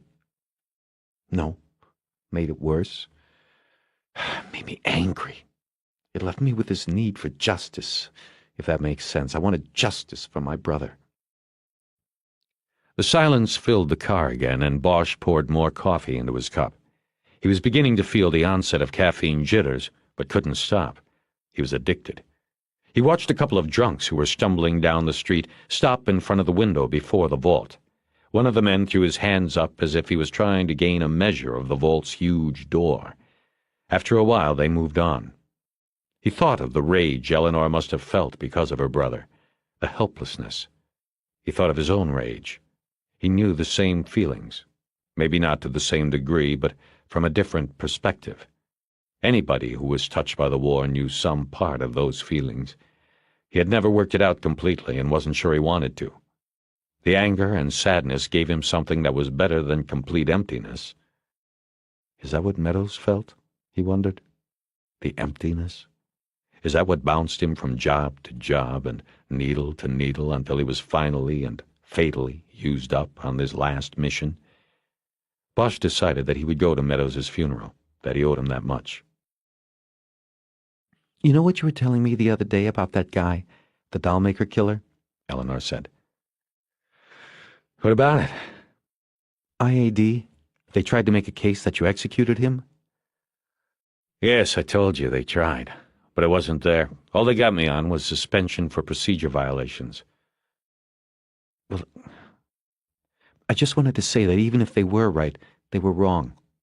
That would have been justice in my book. You knew what would happen with a guy like that. Look at the Night Stalker. He'll never get the gas, or it'll take 20 years. Bosch felt uncomfortable. He had only thought of his motives and actions in the dollmaker case when alone. He never spoke aloud about it. He didn't know where she was going with this. She said, I know if it was true you could never admit it, but I think you either consciously or subconsciously made a decision. You went for justice for all those women, his victims, maybe even for your mother.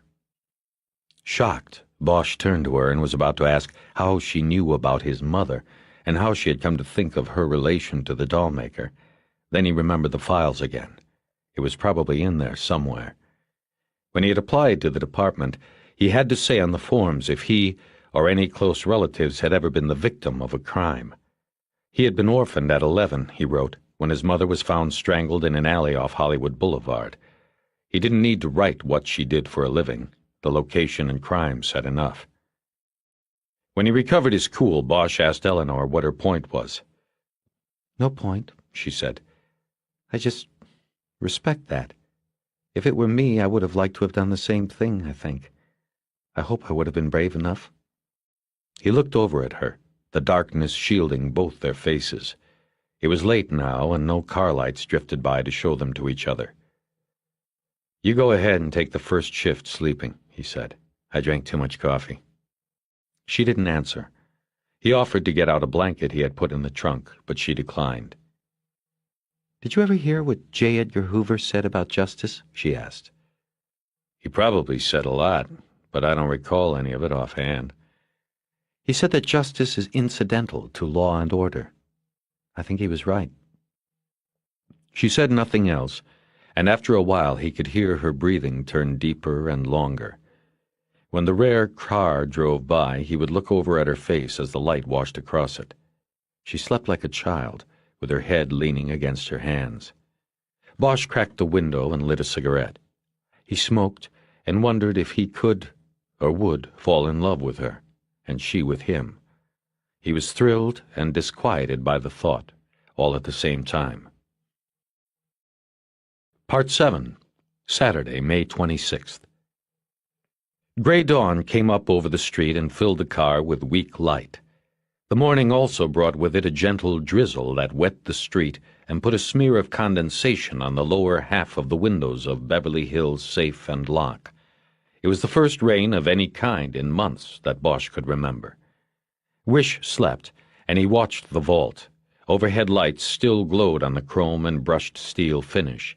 It was past 6 o'clock, but Bosch had forgotten the check-in call to Rourke and let Eleanor sleep. In fact, during the night he had never wakened her so that he could take a turn sleeping. He just never got tired. Houck checked in on the radio at 3:30 to make sure someone was awake. After that, there were no disturbances and no activity in the vault room. For the rest of the night, Bosch thought alternately of Eleanor Wish and the vault he watched. He reached for the cup on the dashboard and checked for even a cold gulp of coffee, but it was empty. He dropped the empty over the seat to the floor. As he did this, he noticed the package from St. Louis on the back seat. He reached back and grabbed the manila envelope. He pulled out the thick sheaf of papers and idly looked through them while glancing up at the vault every few seconds. Most of Meadows's military records he had already seen, but he quickly noticed that there were several that had not been in the FBI jacket Wish had given him. This was a more complete record. There was a photostat of his draft report notice and medical exam. There were also medical records from Saigon. He had been treated twice for syphilis, once for acute stress reaction. Paging through the package, he stopped when his eyes fell on a copy of a 2-page letter from a Louisiana congressman named Noon. Curious, Bosch began to read. It was dated 1973 and was addressed to Meadows at the embassy in Saigon. The letter, bearing the official congressional seal, thanked Meadows for his hospitality and help during the congressman's recent fact-finding visit. Noon noted that it had been a pleasant surprise to find a fellow New Iberian in the strange country. Bosch wondered how much of a coincidence it had been. Meadows had probably been assigned to security for the congressman so they would hit it off, and the legislator would go back to Washington with a high opinion of personnel and morale in Southeast Asia. There are no coincidences. The second page of the letter congratulated Meadows on a fine career and referred to the good reports Noon had received from Meadows's commanding officer. Bosch read on. Meadows's involvement in stopping an illegal entry into the embassy hotel during the congressman's stay was mentioned, and Lieutenant Rourke had furnished details of Meadows's heroics to the congressman's staff. Bosch felt a trembling below his heart, as if the blood was draining from it. The letter finished with some small talk about the home parish. There was the large, flowing signature of the congressman and a typed notation in the bottom left margin. Carbon copy, U.S. Army Records Division, Washington, D.C., Lieutenant John H. Rourke, U.S. Embassy, Saigon, Vietnam. The Daily Iberian, Attention News Editor. Bosch stared at the second page for a long time without moving or breathing. He actually thought he felt the beginning sensation of nausea and wiped his hand across his forehead. He tried to think if he had ever heard Rourke's middle name or initial. He couldn't remember. But it didn't matter. There was no doubt. No coincidences. Eleanor's pager sounded, startling them both like a shot. She sat forward and began fumbling with her purse until she found the pager and shut off the noise. Oh, God, what time is it? She said, still disoriented. He said it was 6:20, and only then remembered that they were supposed to have checked in with Rourke on a landline 20 minutes earlier. He slid the letter back into the stack of papers and put them back in the envelope. He threw it back on the back seat. I've got to call in, Wish said. Hey, take a couple of minutes to wake up, Bosch replied quickly. I'll call in. I gotta find a restroom anyway, and I'll get some coffee and water. He opened the door and stepped out before she could protest the plan. She said, Harry, why did you let me sleep? I don't know. What's his number? I should call him. Give me the number. She gave it to him, and Bosch walked around the corner and a short distance to the 24-hour diner called Darling's. He was in a daze the whole way, ignoring the panhandlers who had come out with the sun, trying to fathom that it was Rourke who was the inside man. What was he doing? There was a part of this that was missing, and Bosch couldn't figure it. If Rourke was the insider, then why would he allow them to set up surveillance on the vault? Did he want his people caught? He saw the payphones out front of the restaurant. "You're late," Rourke said after picking up on half a ring. We forgot. "Bosch? Where's Wish? She's supposed to make the call." Don't worry about it, Rourke. She's watching the vault like she's supposed to. What are you doing? "I've been waiting to hear from you people before I headed in. Did you two fall asleep or what? What's happening there?" Nothing is happening. But you already know that, don't you? There was a silence, during which an old panhandler walked up to the booth and asked Bosch for money. Bosch put his hand on the man's chest and firmly pushed him away. "You still there, Rourke?" he said into the phone. What was that supposed to mean?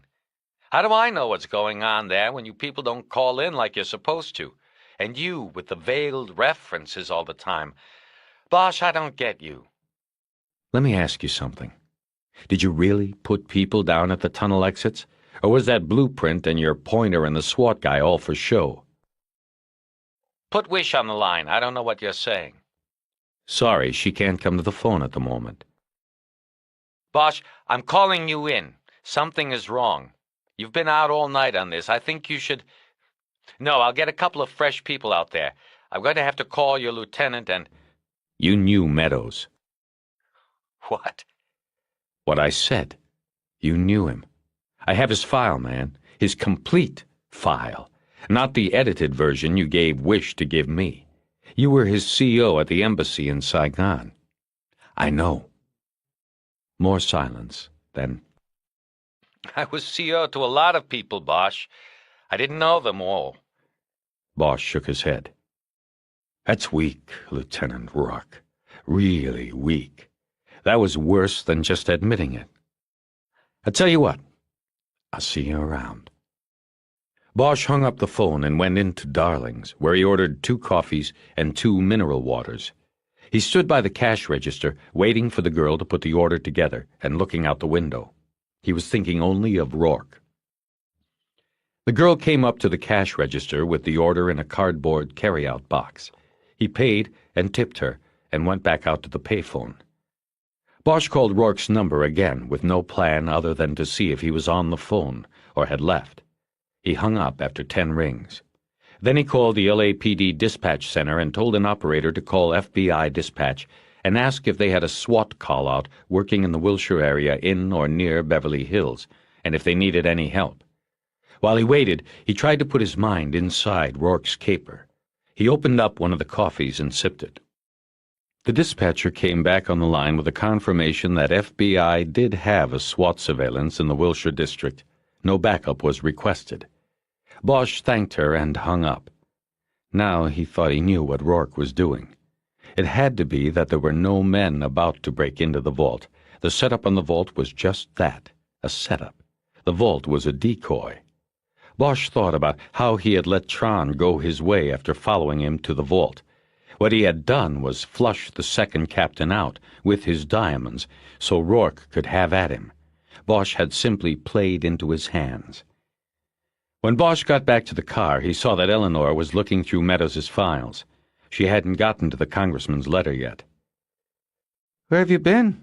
she said good-naturedly. Rourke had a lot of questions. He took the Meadows file out of her hands and said, "There's something I wanted you to see here. Where did you get the file on Meadows that you showed me?" "I don't know. Rourke got it. Why?" He found the letter and handed it to her without saying anything. "What is this, 1973? Read it. This is Meadows' file, the one I had copied and sent from St. Louis. There is no letter like this one in the file Rourke gave you to give me. He sanitized it. Read. You'll see why." He glanced over at the vault door. Nothing was happening, and he didn't expect anything to be. Then he watched her as she read. She raised an eyebrow as she scanned both pages, not seeing the name. "Yes, so he was some kind of a hero, it says. I don't—" Her eyes widened as she got to the bottom. "Copied to Lieutenant John Rourke?" "Uh-huh. You also missed the first reference." He pointed to the sentence that named Rourke as Meadows' CO. "The inside man. What do you think we should do?" "I don't know." "Are you sure? This doesn't prove anything. If it was a coincidence, he should have said he knew the guy, cleared it up. Like me, I came in. He didn't because he didn't want the connection known. I called him on it when we were on the phone. He lied. He didn't know we had this." "Now he knows you know?" "Yeah. I don't know what he thinks I know. I hung up on him. The question is, what do we do about it? We're probably spinning our wheels here. The whole thing's a charade. Nobody's going into that vault. They probably took Tron down after he checked his diamonds out and left. We led him right to slaughter." Then he realized that maybe the white LTD belonged to the robbers, not Lewis and Clark. They had followed Bosch and Wish to Tron. Wait a minute, Eleanor said. I don't know. What about the alarms all week, the fire hydrant and the arson? It has to be happening like we thought. I don't know. Nothing's making sense right now. Maybe Rourke is leading his people into a trap. Or a slaughter.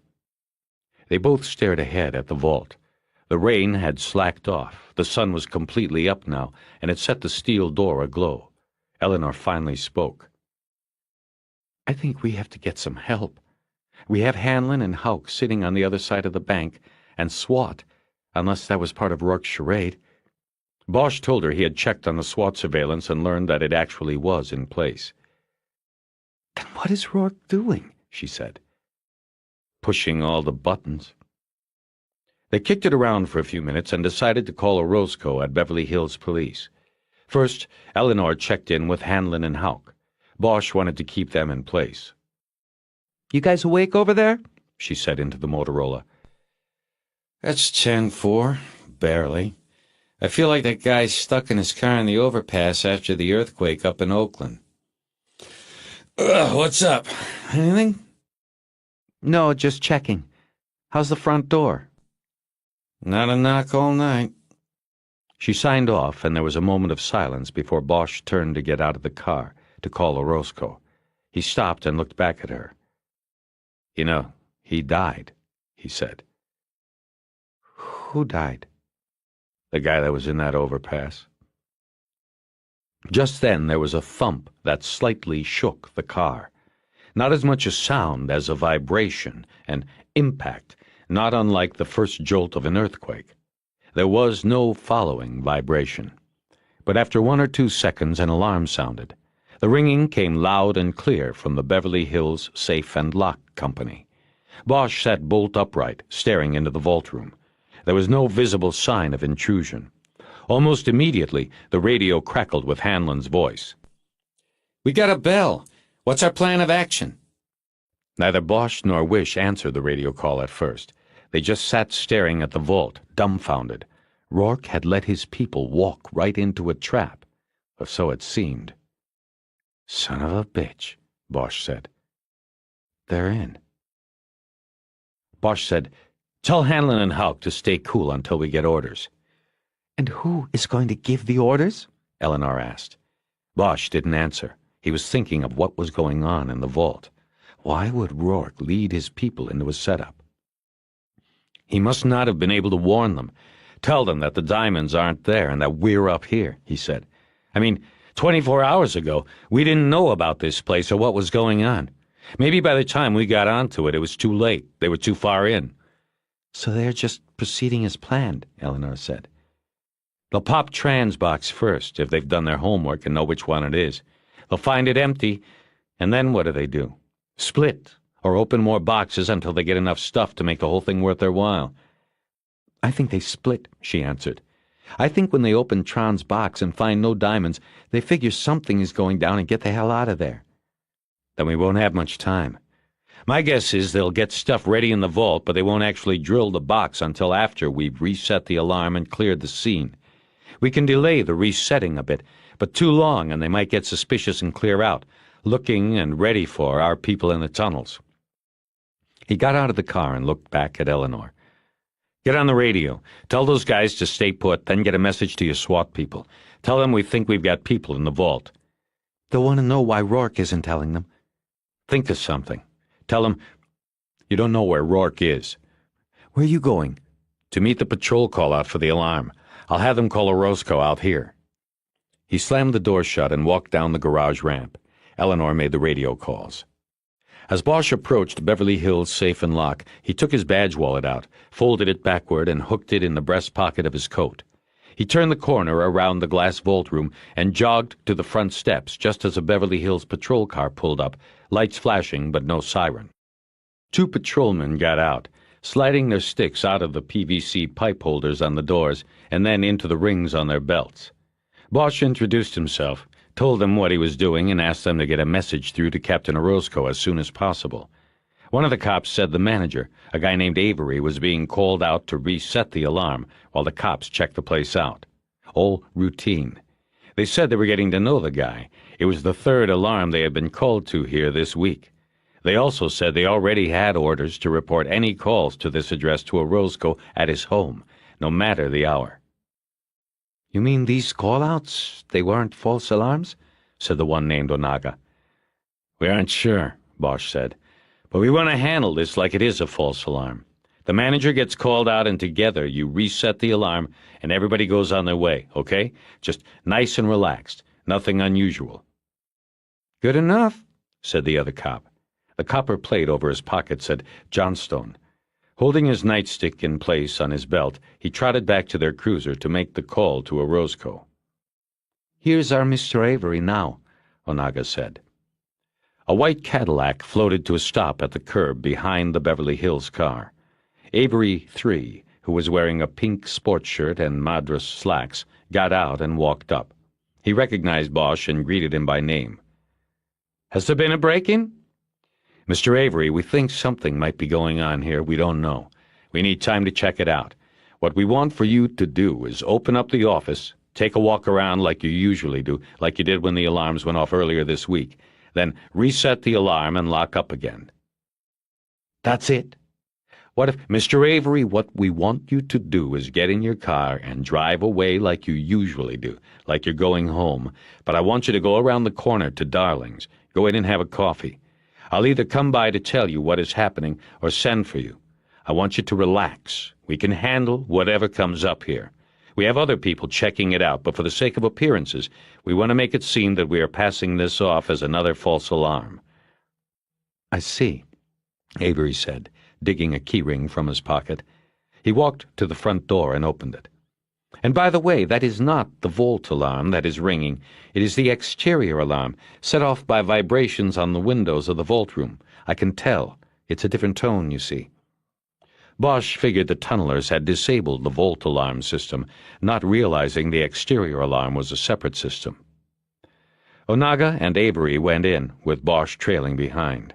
As Harry stood in the entryway looking for smoke and not seeing any, sniffing for cordite but not smelling any, Johnstone came in. Bosch put his hands to his lips to warn the officer against yelling above the sound of the alarm. Johnstone nodded, cupped his hand to Bosch's ear, and told him that Orozco would be there in 20 minutes, tops. He lived up in the valley. Bosch nodded and hoped it would be soon enough.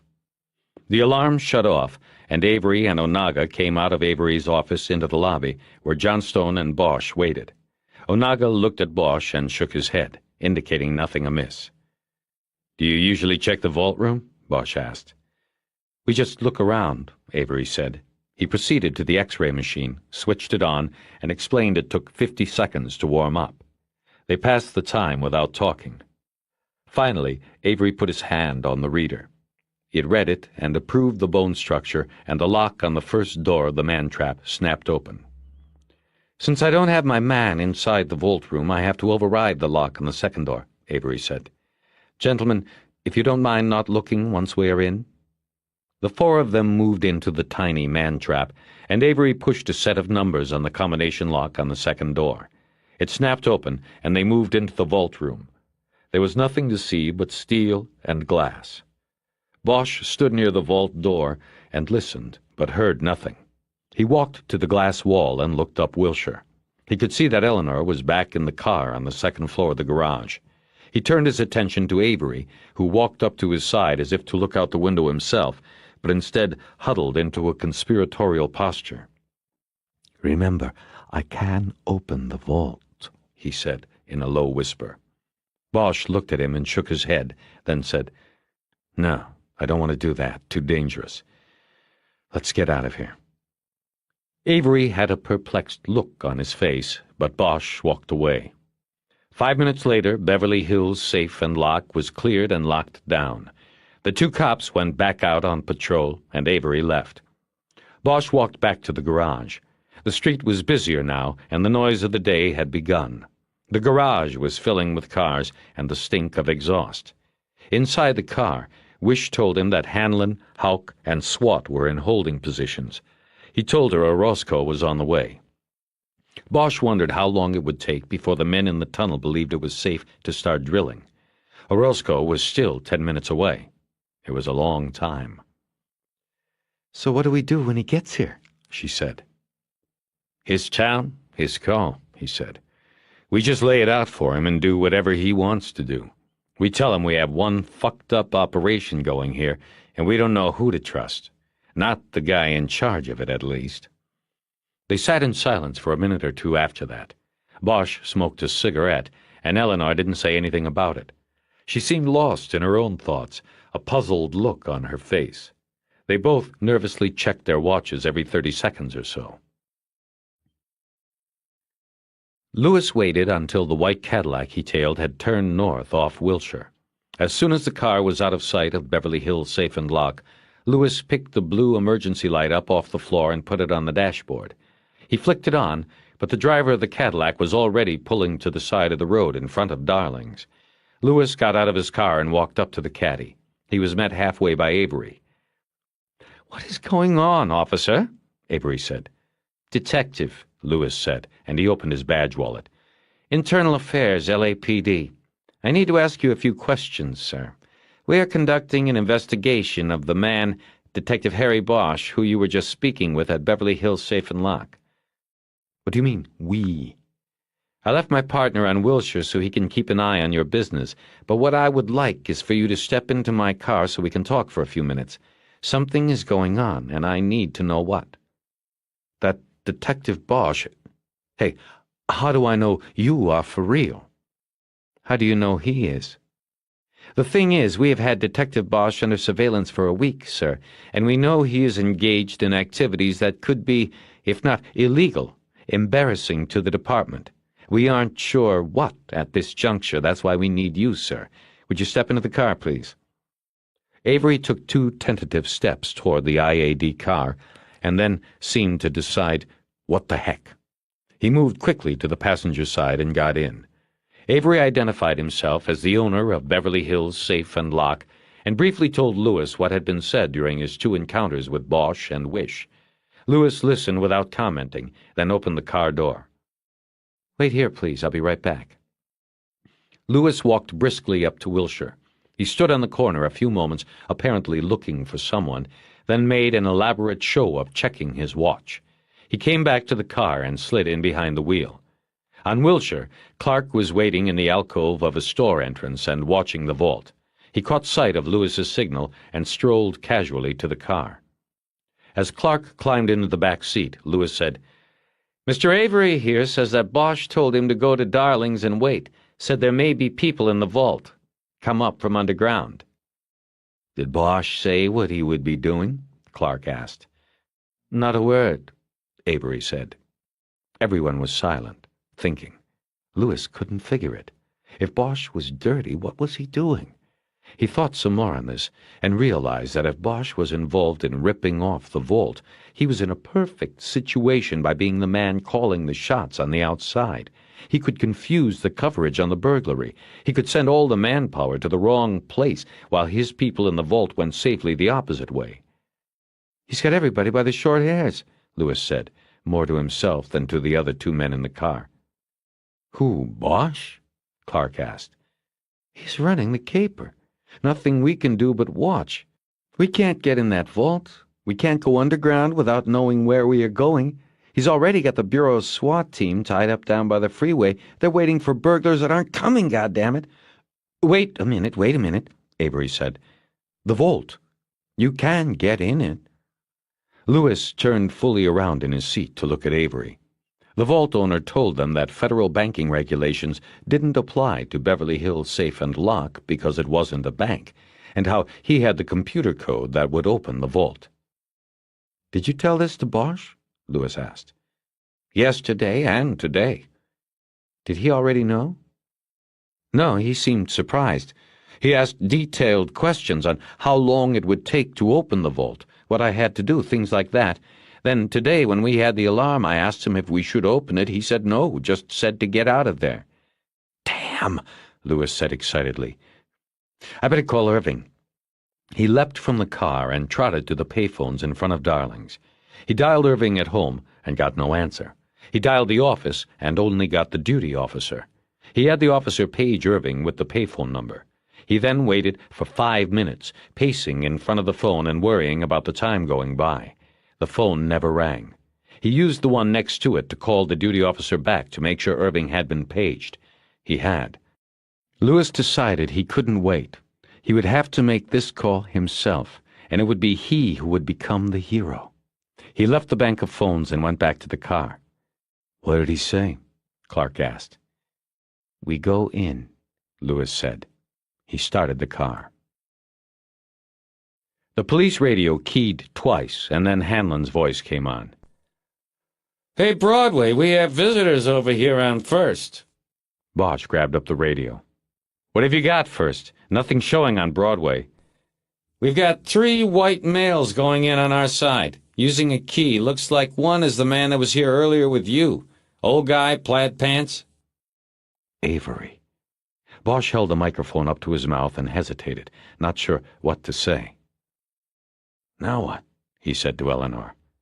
Like Bosch, she was staring down the street at the vault room, but there was no sign of the visitors. She said nothing. First," Bosch said into the mic, "did you see any vehicle?" "None seen. They just walked out of the alley on our side. Must have parked there. Want us to take a look?" "No. Hold there a minute." "They're now inside. No longer in visual contact. Advise, please." He turned to Wish and raised his eyebrows. Who could it be? "Ask for descriptions of the 2 with Avery," she said. He did. "White males, number 1 and 2 in suits, worn and wrinkled. White shirts, both early 30s. One with red hair, stocky build, 5'8", 180. The other, dark brown hair, thinner. I don't know, I'd say these guys were cops." "Heckle and Jekyll?" Eleanor said. "Lewis and Clark, it's got to be them. What are they doing in there?" Bosch didn't know. Wish took the radio from him. "First," the radio clicked. "Reason to believe the 2 subjects in suits are Los Angeles police officers. Stand by." "There they are," Bosch said, as 3 figures moved into the glare in the vault room. He opened the glove compartment and grabbed a pair of binoculars. "What are they doing?" Wish asked as he focused. "Avery's at the keypad next to the vault. I think he's opening the damn thing." Through the binoculars, Bosch saw Avery step away from the computer board and move to the chrome wheel on the vault door. He saw Lewis turn slightly and glance up the street in the direction of the parking garage. Was there a slight trace of a smile there? Bosch thought he saw it. Then, through the binoculars, he saw Lewis draw his weapon from an underarm holster. Clark did likewise, and Avery started turning the wheel, the captain steering the Titanic. "Those dumb assholes, they are opening it!"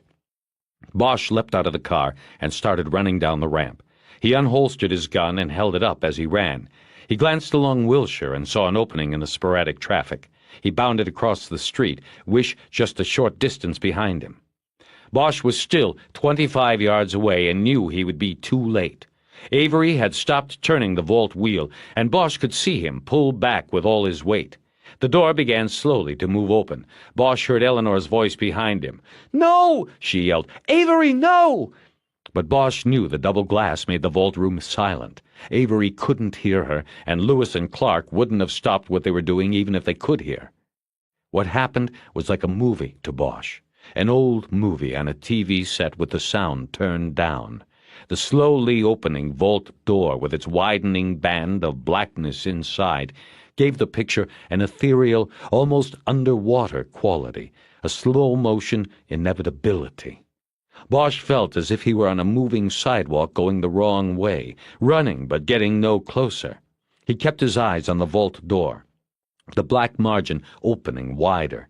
Then Lewis's body moved into Bosch's line of sight and toward the opening vault. Almost immediately, propelled by some unseen force, Lewis jerked backward.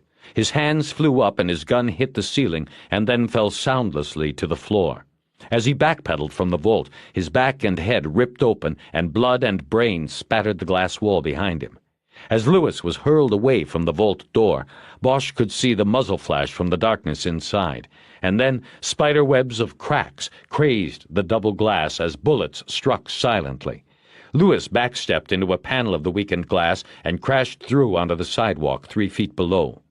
The vault was half open now, and the shooter had freer range. The barrage of machine gun fire turned toward Clark, who stood unprotected, his mouth open in shock. Bosch could hear the shots now.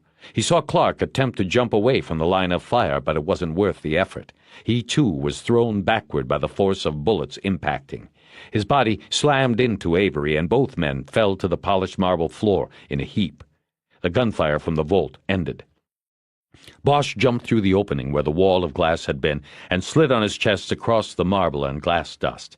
In the same instant, he looked into the vault and saw the blur of a man dropping through the floor. The movement made a swirl in the concrete dust and smoke that hung inside the vault.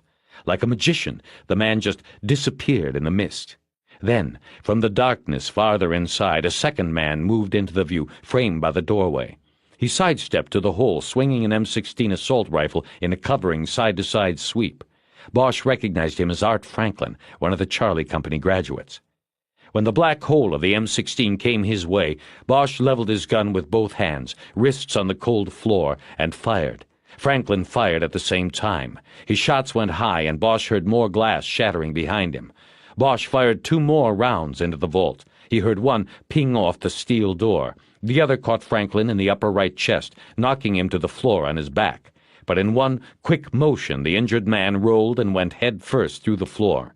Bosch kept his gun on the doorway to the vault, waiting for anybody else, but there was nothing, only the sound of Clark and Avery gagging and moaning on the floor to his left. Bosch stood up, but kept the gun trained on the vault. Eleanor climbed into the room then, her Beretta in hand. In marksman crouches, Bosch and Wish approached the vault from either side of the door. There was a light control next to the computer keypad on the steel wall right of the door. Bosch hit the switch, and the interior vault was flooded with light. He nodded to her, and Wish went in first. Then he followed. It was empty. Bosch came out and quickly went to Clark and Avery, who were still tangled on the floor. Avery was saying, "Dear God, dear God." Clark had both hands clamped to his own throat and was gasping for air, his face turning so red that for one bizarre moment it looked to Bosch as if he were strangling himself. He was lying across Avery's midsection, and his blood was over both of them. "Eleanor!" Bosch shouted. "Get back up in ambulances. Tell SWAT that they're coming. At least 2 automatic weapons." He pulled Clark off Avery, and by grabbing the shoulders of his jacket, dragged him out of the line of fire from the vault. The IAD detective had taken a round in the lower neck. Blood was seeping from between his fingers, and there were small, blood-tinted bubbles at the corners of his mouth. He had blood in his chest cavity. He was shaking and going into shock. He was dying. Harry turned back to Avery, who had blood on his chest and neck and a brownish-yellow piece of wet sponge on his cheek, a piece of Lewis's brain. "Avery, you hit?" "Yes, I think, I don't know," he managed in a strangled voice. Bosch knelt next to him and quickly scanned his body and bloody clothes. He wasn't hit, and Harry told him so. Bosch went back to where the double-glazed window had been and looked down at Lewis on his back on the sidewalk. He was dead. The bullets, having caught him in a rising arc, had stitched their way up his body. There were entry wounds on his right hip, stomach, left chest, and left of center of his forehead. He had been dead before he hit the glass. His eyes were open, staring at nothing. Wish came in from the lobby then. "Back up on the way," she said. Her face was red, and she was breathing almost as hard as Avery. She seemed barely in control of the movement of her eyes, which flitted about the room. "When backup gets here," Bosch said, "tell them if they go into the tunnels that there's an officer friendly down there. I want you to tell your SWAT people that, too." "What are you talking about?" "I'm going down. I hit one. I don't know how bad. It was Franklin. Another went down ahead of him, Delgado. But I want the good guys to know I'm down there. Tell them I'm in a suit. The 2 I chased down there were in black fatigues." He opened his gun and took out the 3 spent cartridges and reloaded with bullets from his pocket. A siren was sounding in the distance. He heard a sharp pounding and looked through the glass wall in the lobby to see Hanlon pounding the heel of his gun on the glass front door. From that angle, the FBI agent could not see that the glass wall of the vault room had been shattered. Bosch motioned him to come around. "Wait a minute," Wish said. "You can't do this, Harry. They have automatic weapons. Wait till the backup is here, and we come up with a plan." He moved to the vault door, saying, They already have a head start. I gotta go. Make sure you tell them I'm down there." He stepped past her into the vault, hitting the light switch as he went. He looked over the edge of the blast hole. The drop was about 8 feet. There were chunks of broken concrete and rebar at the bottom. He could see blood in the rubble and a flashlight. There was too much light. If they were waiting down there for him, he would be a sitting duck. He backed out and around behind the vault door. He put his shoulder against it and slowly began to push the huge slab of steel closed. Bosch could hear several sirens approaching now. Looking out into the street, he saw an ambulance and 2 police cars coming down Wilshire. The unmarked car with Houck in it screeched to a halt in front, and he came out with handgun drawn. The door was halfway closed and finally moving under its own force. Bosch slipped around it and back into the vault. He stood there over the blast hole as the door slowly closed and the light dimmed. He realized he had poised at such a moment many times before. It was always at the edge, at the entrance, that the moment was most thrilling and frightening to him. He would be at his most vulnerable at the moment he dropped into the hole. If Franklin or Delgado was down there waiting for him, they had him. "Harry!" he heard Wish call to him, though he couldn't understand how her voice made it through the now paper-thin opening. "Harry, be careful! There may be more than 2. Her voice echoed in the steel room. He looked down into the hole and got his bearings. When he heard the vault door clink shut, and there was only blackness, he jumped. As he came down in the rubble, Bosch crouched and fired a shot from his Smith & Wesson into the blackness and then hurled himself flat against the bottom of the tunnel. It was a war trick. Shoot before they shoot you. But nobody was waiting for him. There was no return fire, no sound, except the faraway sound of running footsteps on the marble floor above and outside the vault. He realized he should have warned Eleanor, told her the first shot would be his. He held his lighter out away from his body and snapped it on. Another war trick. Then he picked up the flashlight, turned it on, and looked around. He saw that he had fired his shot into a dead end. The tunnel the thieves had dug to the vault went the other way. West, not east, as they had thought when they looked over the blueprints the night before. That meant they had not come from the storm line Gearson had guessed they would. Not from Wilshire, but maybe Olympic or Pico to the south, or Santa Monica to the north. Bosch realized that the DWP man and all the rest of the agents and cops had been skillfully led astray by Rourke. Nothing would be as they had planned or thought. Harry was on his own. He focused the beam down the tunnel's black throat. It sloped down and then up, giving him only about 30 feet of visibility. The tunnel went west. The SWAT team was waiting to the south and east. They were waiting for nobody. Holding the flashlight off to the right, away from his body, he began to crawl down the passageway. The tunnel was no taller than 3.5 feet, top to bottom, and maybe 3 feet wide. He moved slowly, holding his gun in the same hand he used to crawl with. There was the smell of cordite in the air, and bluish smoke hung in the beam of the flashlight. Purple haze, Bosch thought. He felt himself perspiring freely from the heat and the fear. Every 10 feet he stopped to wipe sweat out of his eyes with the sleeve of his jacket. He didn't take the jacket off because he didn't want to differ from the description given to the people who would follow him in. He didn't want to be killed by friendly fire. The tunnel alternately curved left and then right for 50 yards, causing Bosch to become confused about his direction. At one point it dipped below a utility pipeline, and at times he could hear the rumble of traffic, making the tunnel sound like it was breathing. Every 30 feet burned a candle placed in a notch dug into the tunnel wall. In the sandy, chunky rubble at the bottom of the tunnel, he looked for tripwires, but found a trail of blood. After a few minutes of slow travel, he turned the flashlight off and sank back on his calves to rest and try to control the sound of his breathing. But he could not seem to get enough air into his lungs. He closed his eyes for a few moments, and when he opened them, he realized there was a pale light coming from the curve ahead. The light was too steady to be from a candle. He started moving slowly, keeping the flashlight off. When he made his way around the bend, the tunnel widened. It was a room, tall enough to stand in and wide enough to live in, he thought, during the dig. The light came from a kerosene lantern sitting on top of an igloo cooler in the corner of the underground room. There were also 2 bedrolls and a portable Coleman gas stove. There was a portable chemical toilet. He saw 2 gas masks and also 2 backpacks with food and equipment in them, and there were plastic bags full of trash. It was the camp room, like the one Eleanor had assumed was used during the dig into the Westland vault.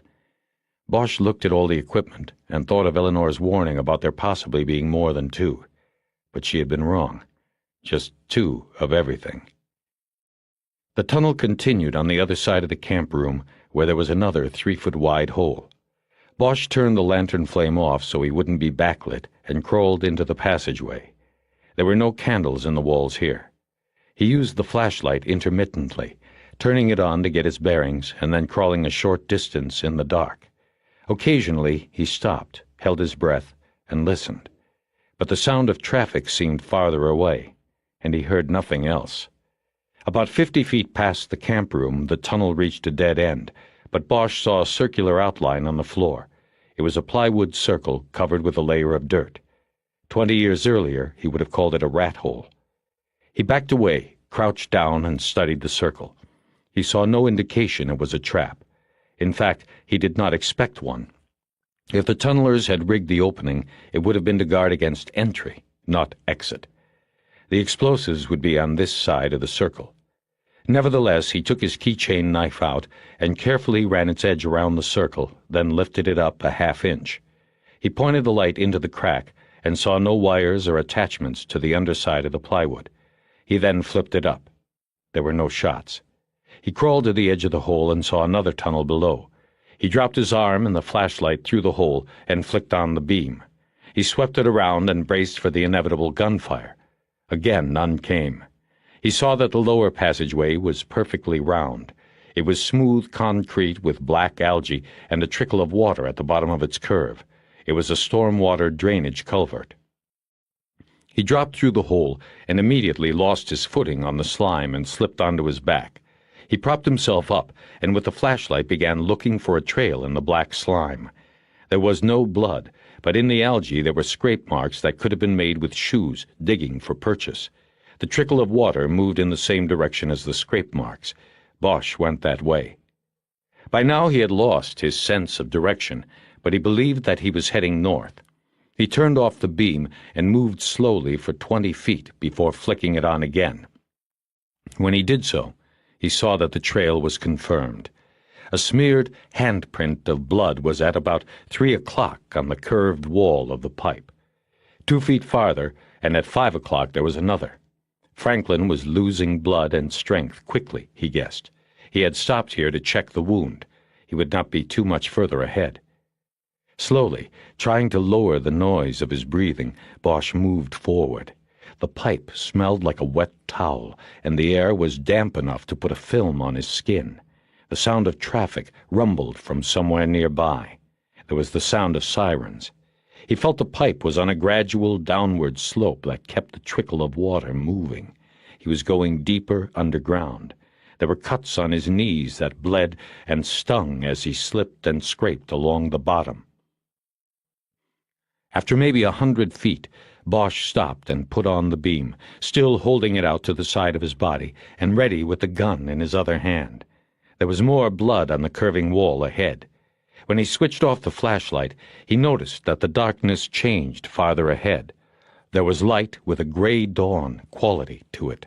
He could tell that the pipeline ended, or rather connected with a passageway where there was dim light. He realized then that he could hear water. A lot of water, compared to what was running between his knees. It sounded like there was a river channel up ahead. He moved slowly and quietly to the edge of the dim light. The pipeline he crouched in was a porthole on the side of a long hallway. He was in the tributary. Across the floor of the huge hallway, silvery black water moved. It was an underground canal. Looking at it, Bosch could not tell if the water was 3 inches or 3 feet deep. Squatting at the edge, he first listened for sounds other than lapping water. Hearing nothing, he slowly extended his upper body forward to look down the hallway. The water was flowing to his left. He first looked that way and could see the dim outline of the concrete passageway curving gradually to the right. There was shadowy light filtering down at intervals from holes in the ceiling. He guessed that this light came from the drain holes drilled in manholes 30 feet above. This was a main line, as Ed Gearson would say.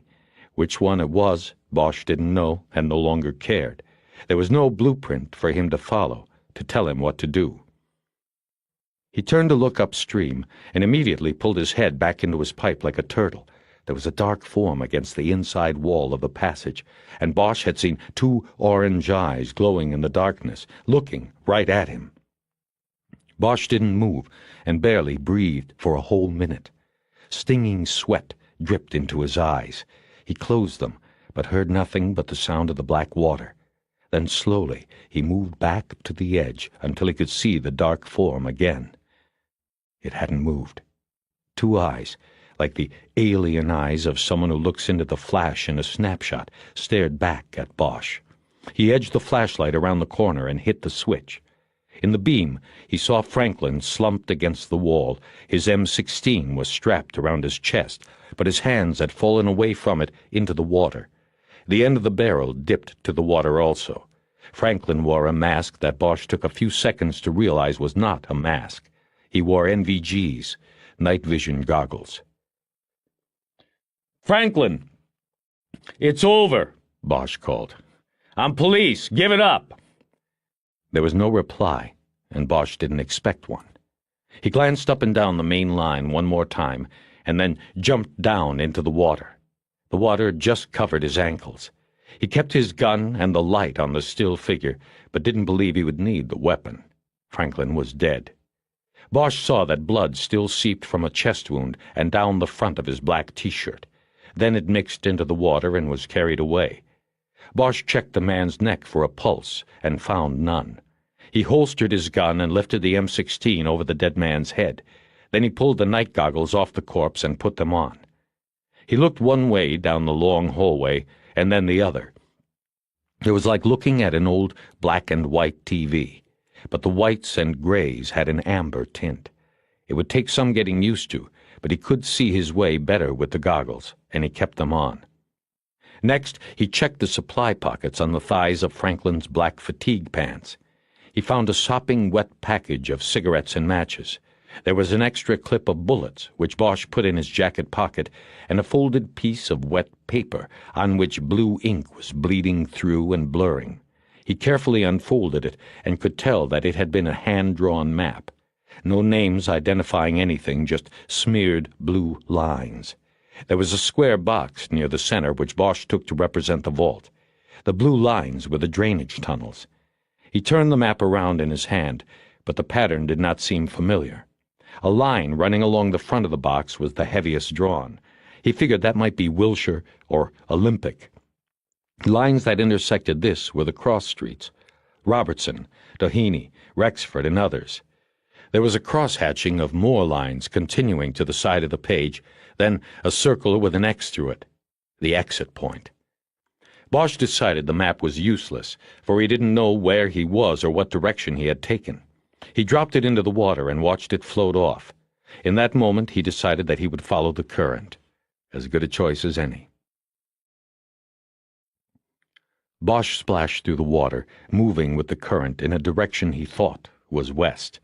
The black water curled against the wall in orange-tinted eddies. The water was above his ankles and filled his shoes, making his steps plodding and unsteady. He thought about how Rourke had played it so well. It didn't matter if the Jeep and the ATVs had been found down by the freeway. That was all a decoy, a setup. Rourke and his bandits had shown the obvious, then done the opposite. Rourke had talked everybody into believing it while setting the battle plans the night before. The SWAT team was waiting down there with a reception no one would attend. He looked for signs of a trail in the passageway, but found nothing. The water took all chance of that away with it. There were painted markings on the walls, even gang graffiti, but each scribble could have been there for years. He looked at it all, but recognized none as a signal or direction. This time, Hansel and Gretel didn't leave a trail. The traffic sounds grew louder now, and there was more light. Bosch flipped up the NVGs and saw shadowy cones of bluish light filtering down every 100 feet or so from manholes and drains. After a while, he came to an underground intersection, and as the water from his line collided and splashed with water moving in the other channel, Bosch crept along the side wall and slowly looked around the corner. He saw and heard no one.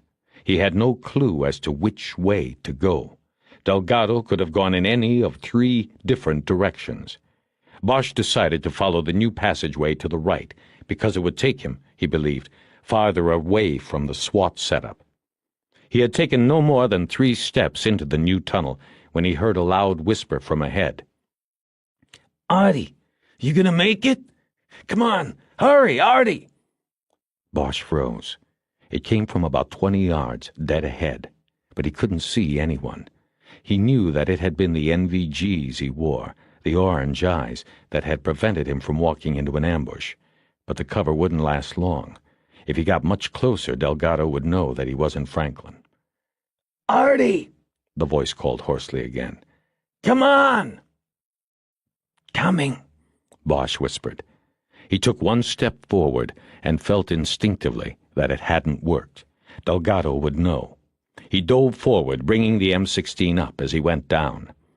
Bosch saw a whirl of movement ahead and to the left, then saw a muzzle flash. The sound of gunfire was deafening in the concrete tunnel. Bosch returned fire and kept his finger tight on the trigger until he heard the injector go dry of bullets. His ears were ringing, but he could tell that Delgado, or whoever was up there, had stopped also. Bosch heard him snap a new clip into his weapon, then running footsteps on a dry floor. Delgado was moving away in another passageway ahead. Harry jumped up and followed, pulling the empty clip out of his borrowed gun and replacing it with the backup as he went. In 25 yards, he came to a tributary pipeline. It was about 5 feet in diameter, and Bosch had to take a step up to move into it. There was black algae rimming the bottom, but no running water. Lying in the scum was the empty clip from an M16. Bosch had the right tunnel, but he no longer heard Delgado's footsteps. He began moving in the pipe quickly. There was a slight incline, and in about 30 seconds he reached a lighted junction room 30 feet below a grated drain. On the other side of this room the pipeline continued. Bosch had no choice but to follow, this time with the pipe running on a gradual decline. He went another 50 yards before he could see that the line he was in emptied into a larger passage, a main line. He could hear water running up ahead. Bosch realized too late that he was moving too fast to stop. As he lost his footing and slid on the algae toward the opening, it became clear to him that he had followed Delgado into a trap. Bosch dug his heels into the black slime in a worthless effort to stop himself.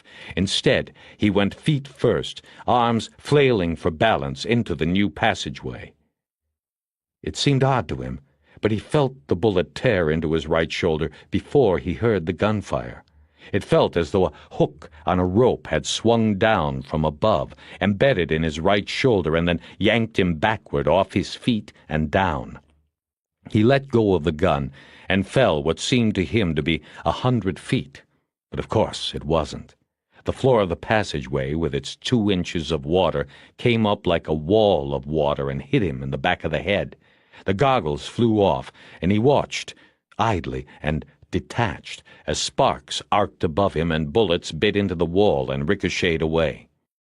When he came to, it felt like he had been out for hours, but he quickly realized it was only a few seconds. The sound of the gunfire still echoed down the tunnel. He smelled cordite. He heard running steps again. Running away, he thought. He hoped.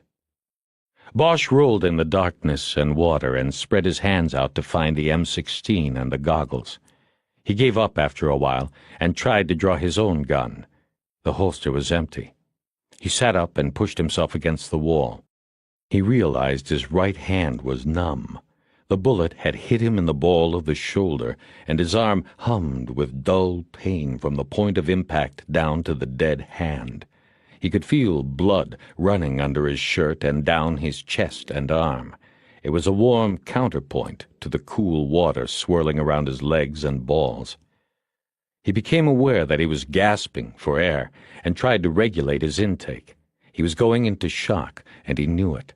There was nothing he could do.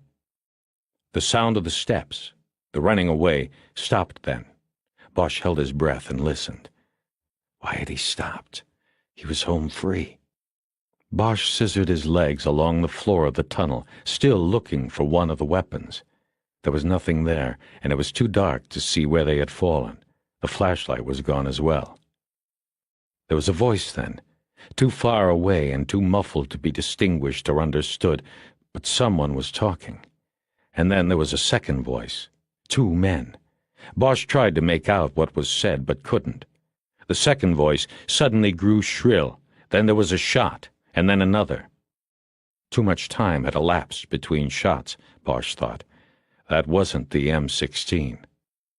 As he thought about the significance of this, he heard the sound of steps in water again. After a while, he could tell the steps were coming through the darkness toward him.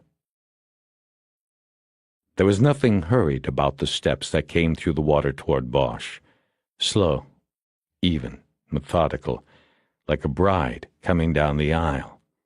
Bosch sat slumped against the wall and again swished his legs along the watery, slimy floor in hopes of locating one of the weapons.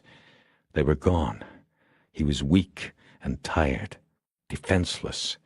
The humming pain in his arm had moved up a notch to a throb. His right hand was still useless, and he was pressing his left against the torn flesh of his shoulder. He was shaking badly now, his body in shock, and he knew he would soon pass into unconsciousness and not wake up. Now Bosch could see the beam of a small light moving toward him in the tunnel. He stared fixedly at it with his mouth dropped open. Some of his muscle controls were already shutting down. In a few moments the sloshing steps stopped in front of him, and the light hung there above his face like a sun. It was just a penlight, but it was still too bright. He couldn't see behind it. Just the same, he knew whose face would be back there, whose hand held the light, and what was in the other. "Tell me," he said in a hoarse whisper. He hadn't realized how parched his throat had become. "That in your little pointer a matched set?" Rourke lowered the beam until it pointed to the floor. Bosch looked around and saw the M16 and his own gun side by side in the water next to the opposite wall, too far to reach. He noticed that Rourke, dressed in a black jumpsuit tucked into rubber boots, held another M16 pointed at him. "You killed Delgado," Bosch said, a statement, not a question. Rourke didn't speak. He hefted the gun in his hand. "You gonna kill cop now? Had the idea?" "It's the only way I'll come out of this. The way it will look is Delgado gets you first with this." He held the M16 up. "Then I get him. I come out a hero." Bosch didn't know whether to say anything about Wish. It would put her in danger, but it might also save his life. "Forget it, Rourke," he finally said. "Wish knows. I told her. There's a letter in Meadows' file that ties you in. She's probably already told everybody up there. Give it up now and get me some help. It'll go better for you if you get me out of here. I'm going into shock, man." Bosch wasn't sure, but he thought he saw a slight change in Rourke's face, his eyes.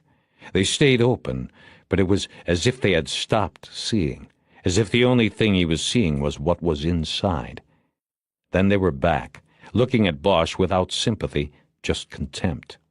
Bosch braced his heels in the slime and tried to push himself up the wall into a standing position, but he had moved only a few inches when Rourke leaned over and easily pushed him back down. "Stay there, don't fucking move. You think I'm going to take you out of here? I figure you cost us $5, maybe $6 million from what Tran had in his box. Had to be that much. But I'll never know now. You fucked up the perfect crime. You aren't getting out of here." Bosch dropped his head until his chin was on his chest. His eyes were rolling up into their lids. He wanted to sleep now, but he was fighting it. He groaned but said nothing. "You were the only thing left to chance in the whole goddamn plan. And what happens? The one chance something will happen, it does. You're Murphy's fucking law, man, in the flesh. Bosch managed to look up at Rourke. It was a terrible struggle. After, his good arm fell away from the shoulder wound. There was no more strength left to hold it there. "What?" he managed to say. "What do you mean? Chance?" What I mean is coincidence. You getting the call out on Meadows. That wasn't part of the plan, Bosch. You believe that shit? I wonder what the odds are. I mean, Meadows is put in a pipe we knew he had crashed in before. We're hoping maybe he won't be found for a couple of days, and then maybe it takes 2-3 days for somebody to make the ID off the prints. Meantime, he gets written off as an OD, a no count. The guy's got a hype card in the files. Why not? But what happens? This kid reports the body right off the fucking bat. He shook his head, the persecuted man. And who gets the call? A dipshit dick who actually knew the fucking stiff and IDs him in about 2 seconds. An asshole buddy from the tunnels of Vietnam. I don't believe this shit myself. You messed everything up with that, Bosch. Even your own miserable life. Hey! Still with me? Bosch felt his head raise, the gun barrel under his chin. Still with me? Rourke said again, and then he poked the barrel into Bosch's right shoulder. It sent a shock wave of red neon pain searing down his arm and through his chest, right down to his balls. He groaned and gasped for air, then took a slow-motion swing with his left hand at the gun. It wasn't enough. He only got air. He swallowed back vomit and felt beads of sweat running through his damp hair. "You don't look so good, buddy," Rourke said. "I'm thinking maybe I won't have to do this after all. Maybe my man Delgado did it right with the first shot." The pain had brought Bosch back. It pulsed through him, leaving him alert, albeit temporarily. He could already feel himself fading. Rourke continued to lean over him, and he looked up and noticed the flaps hanging from the chest and waist of the FBI agent's jumpsuit. Pockets. He was wearing the jumpsuit inside out. Something clicked in Bosch's brain. He remembered Sharkey saying he saw an empty tool belt around the waist of the man who pulled the body into the pipe at the reservoir. That was Rourke. He wore the jumpsuit inside out that night, too, because it said FBI on the back. He didn't want to risk that would be seen. It was a bit of information that was useless now, but for some reason it pleased Bosch to be able to put it in place in the puzzle. "What are you smiling at, dead man?" Rourke asked. "Fuck you." Rourke raised his foot and kicked at Bosch's shoulder, but Bosch was ready for it. He grabbed the heel with his left hand and pushed upward and out. Rourke's other foot gave way on the slick bed of algae and slipped out from under him. He went down on his back with a splash, but he didn't drop the gun as Bosch had hoped. That was it. That was all there was. Bosch made a half-hearted effort to grab the weapon, but Rourke easily peeled his fingers off the barrel and pushed him back against the wall. Bosch leaned to his side and vomited into the water. He felt a new flow of blood coming from his shoulder running down his arm. That had been his play. There was nothing else. Rourke got up out of the water. He moved in close and put the barrel of the gun against Bosch's forehead. "You know, Meadows used to tell me about all that Black Echo stuff, all that bullshit. Well, Harry, here you are. This is it." "Why'd he die?" Bosch whispered. "Meadows. Why?" Rourke stepped back and looked up and down the tunnel before speaking. "You know why. He was a fuck-up over there, he was a fuck-up here. That's why he died." Rourke seemed to be reviewing a memory in his mind, and he shook his head disgustedly. "It was all perfect except for him. He held back the bracelet. Little jade dolphins on gold." Rourke stared off into the darkness of the tunnel. A wistful look played on his face. "That's all it took," he said. "See, the plan relied on complete adherence for success. Meadows, God damn it, he didn't do that. He shook his head, still angry at the dead man, and was quiet. It was at that moment that Bosch thought he could hear the sound of steps somewhere off in the distance.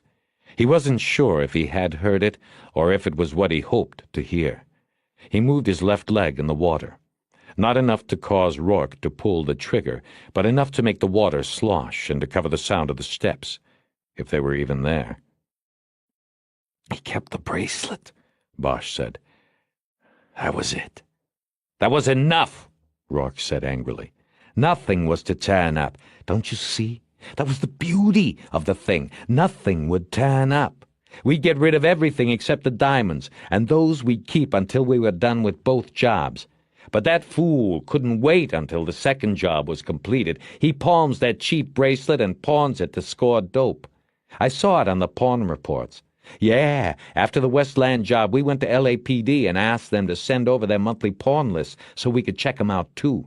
We started to get them at the Bureau. The only reason I made the bracelet and your pawn guys didn't was I was looking for it. The pawn detail has to look for 1,000 things. I only looked for that one thing. I knew somebody had held it back. There was a lot reported stolen from that first vault that wasn't in the shit we took out of there. Insurance scammers. But the dolphin bracelet I knew was legit. That old lady, crying, the story behind it with her husband and all that sentimental value shit, interviewed her myself, and I knew she wasn't scamming, so I knew one of my tunnel people had held the bracelet back. Keep him talking, Bosch thought. He keeps talking, and you'll end up walking. Out of here. Out of here. Someone's coming. My arm's humming. He laughed in his delirium, and that made him vomit again. Rourke just went on. I bet on Meadows right from the start. Once on the needle, you know how that goes. So when the bracelet turned up, he was the first one I went to. Rourke drifted off then, and Bosch made more water noise with his legs. The water now seemed warm to him, and it was the blood that ran down his side that was cold. Rourke finally said, "You know, I really don't know whether to kiss you or kill you, Bosch. You cost us millions on this job. But then again, my share of the first one sure has gone up now that 3 of my guys are dead. Probably even out in the end." Bosch did not think he could stay awake much longer. He felt tired, helpless, and resigned. The alertness had run out of him. Even now, when he managed to reach his hand up and throw it against his torn shoulder, there was no pain. He couldn't get it back. He lapsed into contemplation of the water moving slowly around his legs. It felt so warm, and he felt so cold. He wanted to lie down and pull it over him like a blanket. He wanted to sleep in it. But from somewhere a voice told him to hang in. He thought of Clark clutching his throat, the blood. He looked at the beam of light in Rourke's hand and tried one more time. "Why so long?" he asked in a voice no louder than a whisper. "All these years. John and Ben. Why now?" No answer, Bosch. Things just come together sometimes. Like Halley's Comet. It comes around every 72 or whatever years. Things come together. I helped them bring their diamonds across. Set the whole thing up for them. I was paid well and never thought otherwise. And then one day, the seed planted all those years ago came out of the ground, man. It was there for the taking, and man, we took it. I took it. That's why now. A gloating smile played across Rourke's face. He brought the muzzle of the weapon back to a point in front of Bosch's face. All Bosch could do was watch. "I'm out of time, Bosch, and so are you." Rourke braced the gun with both hands and spread his feet to the width of his shoulders. At that final moment, Bosch closed his eyes. He cleared his mind of all thought but of the water, so warm, like a blanket. He heard 2 gunshots, echoing like thunder through the concrete tunnel. He fought to open his eyes and saw Rourke leaning against the other wall, both his hands up in the air. One held the M16, the other the penlight. The gun dropped and clattered into the water, then the penlight. It bobbed on the surface, its bulbs still on. It cast a swirling pattern on the roof and walls of the tunnel as it slowly moved away with the current. Rourke never said a word. He slowly sagged down the wall, staring off to his right, the direction Bosch thought the shots had come from, and leaving a smear of blood that followed him down. In the dimming light, Bosch could see surprise on his face, and then a look of resolve in his eyes. Pretty soon he sat like Bosch against the wall, the water moving around his legs, his dead eyes no longer staring at anything. Things went out of focus for Bosch then. He wanted to ask a question, but couldn't form the words. There was another light in the tunnel, and he thought he heard a voice, a woman's voice, telling him everything was okay. Then he thought he saw Eleanor Wish's face, floating in and out of focus, and then it sank away into inky blackness. That blackness was finally all he saw. Part 8. Sunday, May 27th. Bosch dreamed of the jungle. Meadows was there, and all the soldiers from Harry's photo album. They stood around the hole at the bottom of a leaf-covered trench. Above them, a gray mist clung to the top of the jungle canopy. The air was still and warm. Bosch took photographs of the other rats with his camera. Meadows was going into the ground, he said, out of the blue and into the black. He looked at Bosch through the camera and said, "Remember the promise, Hieronymus?" "Rhymes with anonymous," Bosch said. But before he could tell him not to go, Meadows promptly jumped feet first into the hole and disappeared. Bosch rushed to the edge and looked down but saw nothing, just darkness like ink. Faces came into focus, then slipped back into the blackness. There was Meadows and Rourke and Lewis and Clark. From behind him, he heard a voice he recognized but couldn't place with a face. "Harry, come on, man. I need to talk to you." Then Bosch became aware of a deep pain in his shoulder, throbbing from elbow to neck. Someone was tapping his left hand, lightly patting it. He opened his eyes. It was Jerry Edgar. "Yeah, that's it," Edgar said. "I don't have much time. This guy on the door says they'll be here any time now. Plus, he's due to go off watch. I wanted to try to talk to you before the brass did. Would have been by yesterday, but this place was crawling with silk. Besides, I heard you were out most of the day, too delirious." Bosch just stared at him. "On these things," Edgar said, "I've always heard it's best to say you can't remember a thing. Let them put it whatever way they want. I mean, when you catch around, there's no way they can say you're lying about remembering. The mind shuts down, man, when there is traumatic insult to the body. I've read that." By now, Bosch realized he was in a hospital room, and he began to look about. He noticed 5 or 6 vases of flowers, and the room smelled putridly sweet. He also noticed he had restraining belts across his chest and waist. "You're at MLK, Harry. Doctors say you'll be all right. They'll still have some work to do on your arm, though." Edgar lowered his voice to a whisper. "I snuck in. Think the nurses have a change of shift or something. Cop on the door, he's over from Wilshire Patrol. Let me in 'cause he's selling, and he must have heard that's my gig. I told him I'd take his listing for 2 points if he gave me 5 minutes in here." Bosch still hadn't spoken. He wasn't sure he could. He felt like he was floating on a layer of air. He had trouble concentrating on Edgar's words. What did he mean about points? And why was he at Martin Luther King Drew Medical Center near Watts? Last he remembered, he had been in Beverly Hills, in the tunnel. UCLA Med Center or Cedars would have been closer. "Anyway," Edgar was saying, "I'm just trying to let you know what's going on as much as possible before the Silks get here and try to fuck you over. Rourke is dead. Lewis is dead. Clark is bad. He's on the machine, and I heard they were just keeping him going for parts. As soon as they line up people that need him, they'll pull the plug. How'd you like to end up with that asshole's heart or eyeball or something? Anyway, like I said, you should come out of this all right. Either way, with that arm, you can get your 80%, no questions asked. Line of duty. You're a made man. He smiled at Bosch, who just looked at him blankly. Harry's throat was dry and cracked when he finally tried to speak. Am I okay? It came out a little weak, but okay. Edgar poured a cup of water from a pitcher on the bedside table and handed it to him. Bosch unbuckled the restraints, sat himself up to drink it, and immediately felt a wave of nausea hit him. Edgar didn't notice. It's a gun and knife club, man.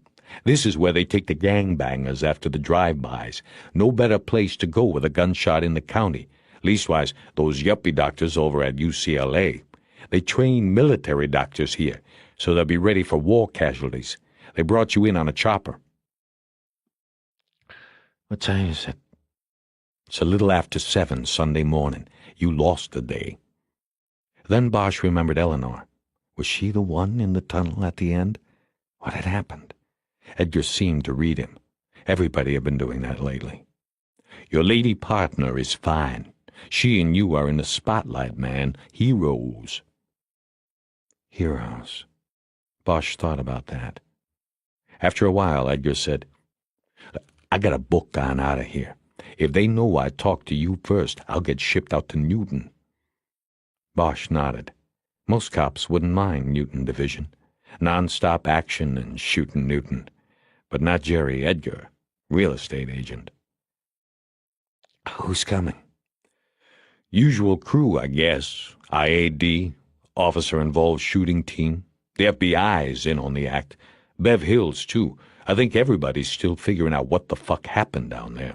And they only got you and Wish to tell them. They probably want to make sure you two have the same story. That's why I'm saying, tell them you don't remember Dick. You're shot, man. You are an injured officer. Line of duty. It's your right not to remember what happened. What do you know about what happened? Huh. The department isn't saying shit. No scut going around on this at all. When I heard it went down, I went out to the scene and Pound was already there. He saw me and ordered me back. Fucking 98, he wouldn't say shit. So I only know what's in the press. The usual load of bullshit. TV last night didn't know shit. The Times this morning doesn't have much either. The department and the bureau, they look like they joined up to make everybody a valiant soldier. Everybody? Yeah. Rourke, Lewis, Clark, they all went down in the line of duty. Wish said that stuff? No, she's not in this story. I mean, she isn't quoted. I expect they're keeping her kind of under wraps till the investigation is over. What's the official line? The Times says the department says Lewis and Clark and you were part of the FBI surveillance at that vault. Now, I know that's a lie, 'cause you'd never let those clowns near one of your operations. Besides, they're IAD. I think the Times knows something about it stinks, too. That Bremer guy you know was calling me yesterday, seeing what I heard, but I didn't talk. My name gets in the paper on this, and I'll get worse than Newton, if there is such a place. Yeah, Bosch said. He looked away from his old partner and became immediately depressed. It seemed to make his arm throb all the harder. Look, Harry, Edgar said after half a minute. I better get out of here. I don't know when they'll be coming, but they will be, man.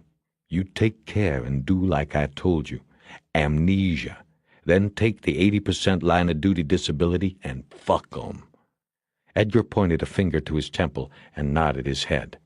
Harry nodded absently, and then Edgar left. Bosch could see a uniformed officer sitting on a chair outside the door. After a while, Bosch picked up the phone that was attached to the railing alongside his bed. He couldn't get a dial tone, so he pushed the nurse call button, and a few minutes later a nurse came in and told him the phone was shut off, as per LAPD orders. He asked for a newspaper, and she shook her head. Same thing.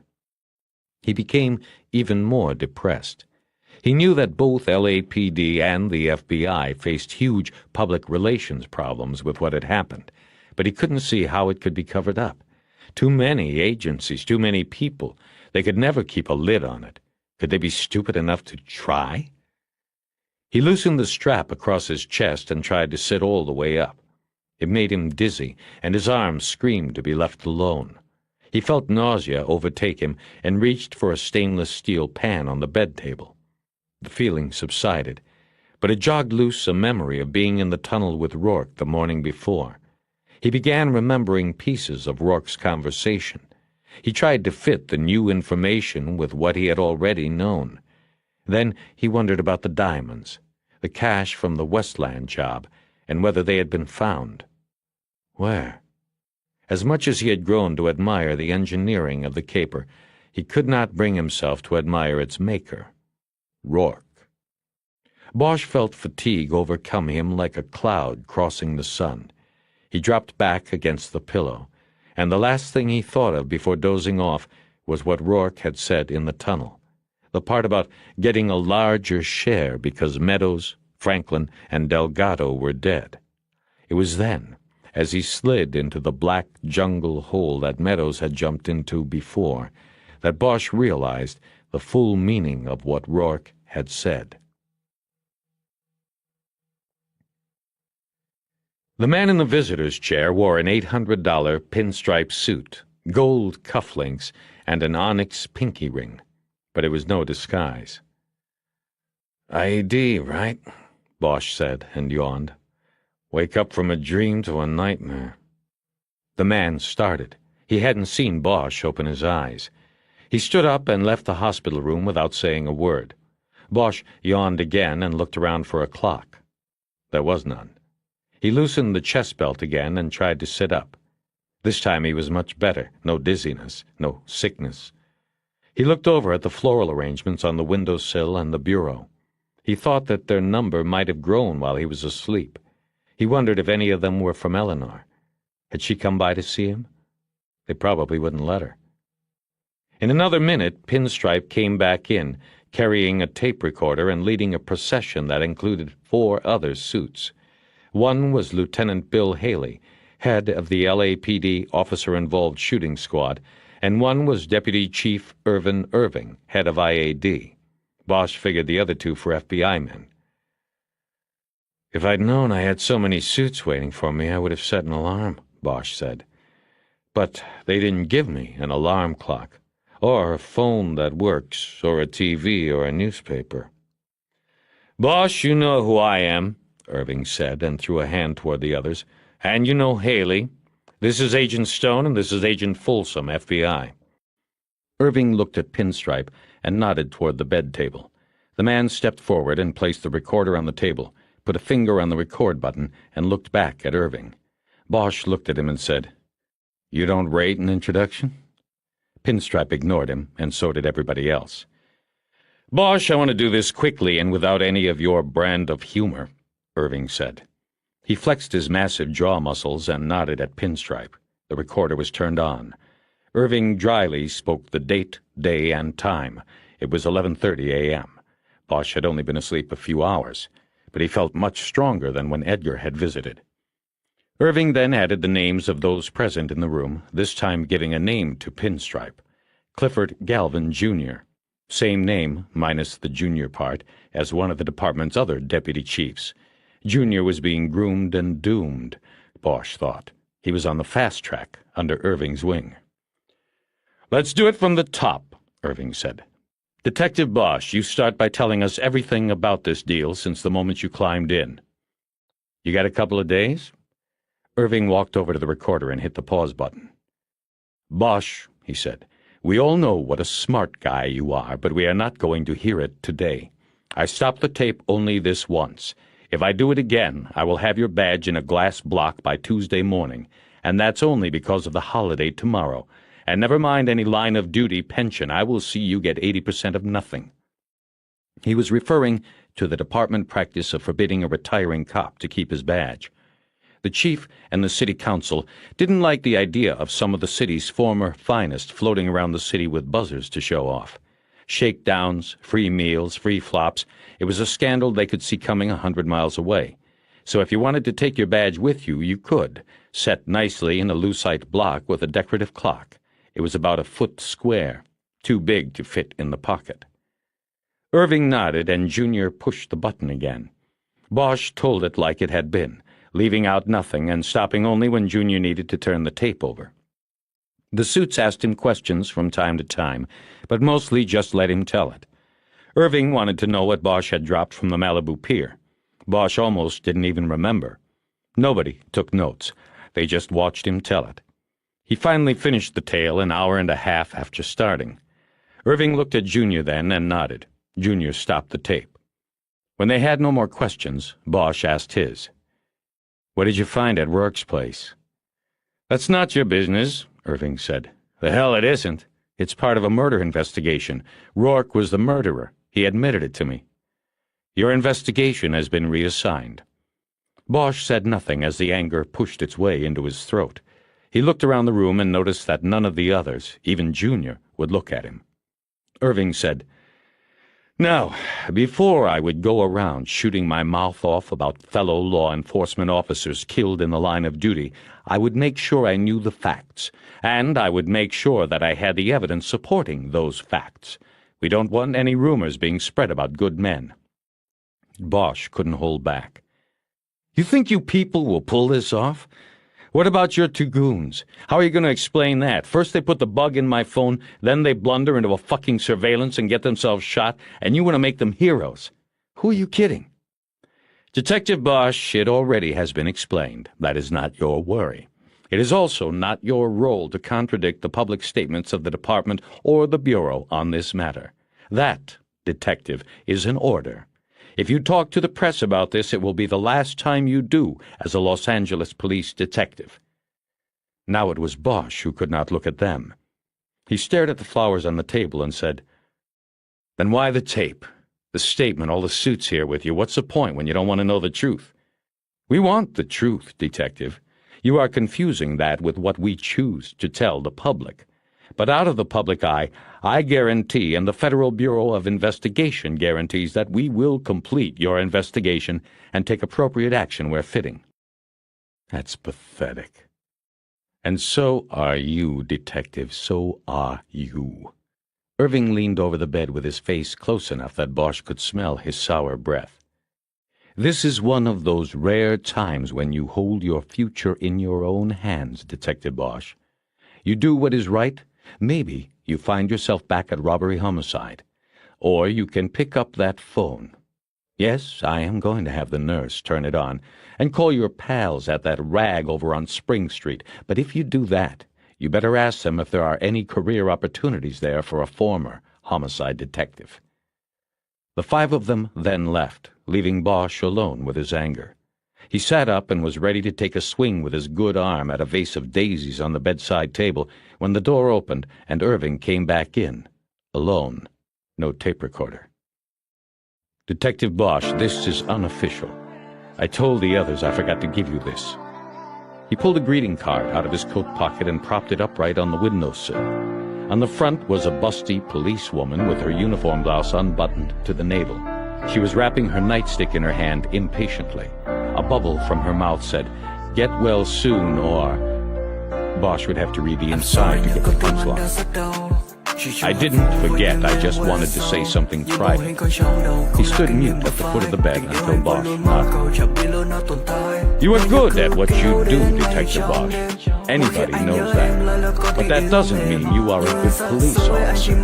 You refuse to be part of the family, and that's not good.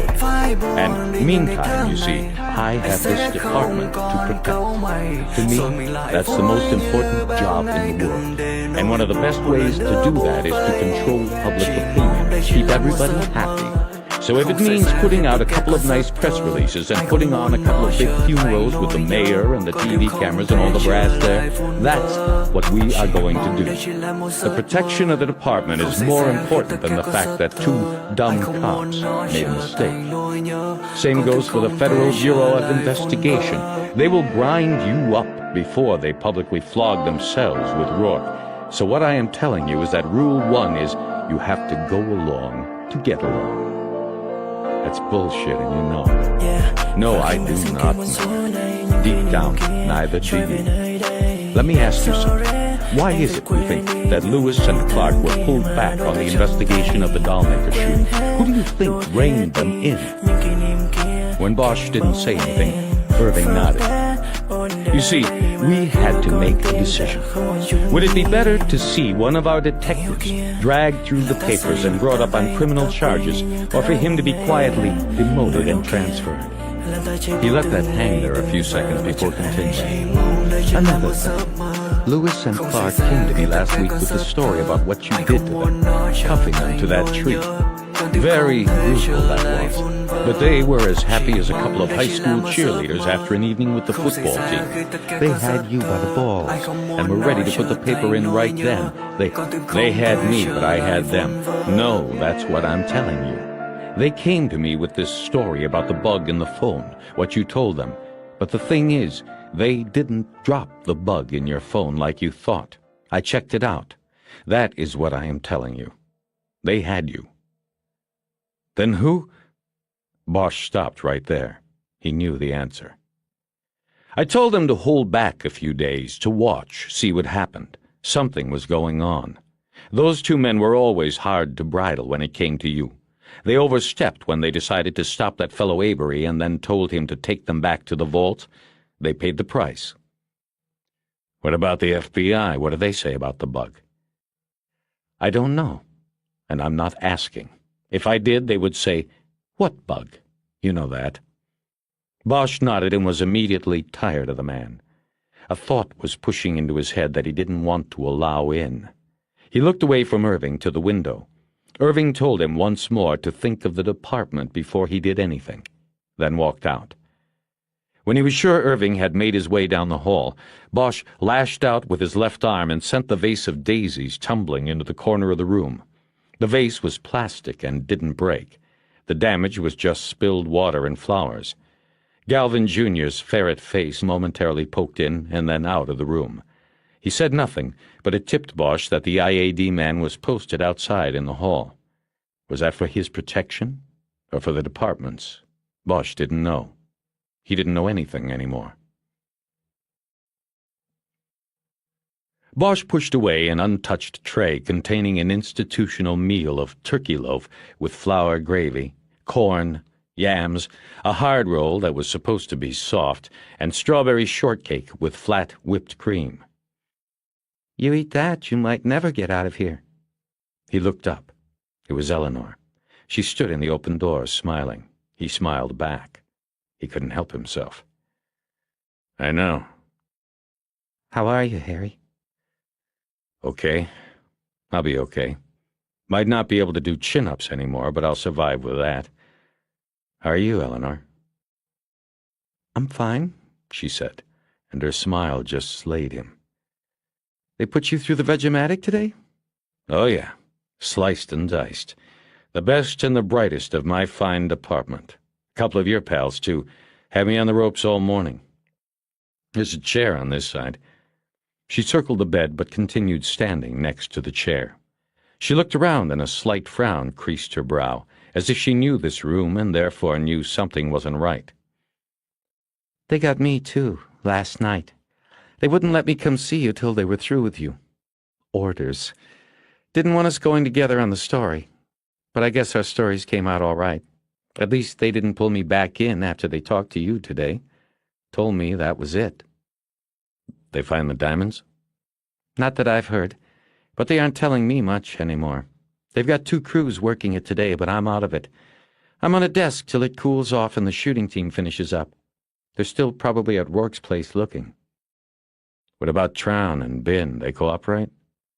No, they aren't saying word one. I know that from a friend who was on the interrogation. They don't know anything about any diamonds. Probably got their own people together in a posse. They'll be out on the treasure hunt, too. Where do you think the treasure is? I don't have any idea. This whole thing, Harry, it's kind of thrown me.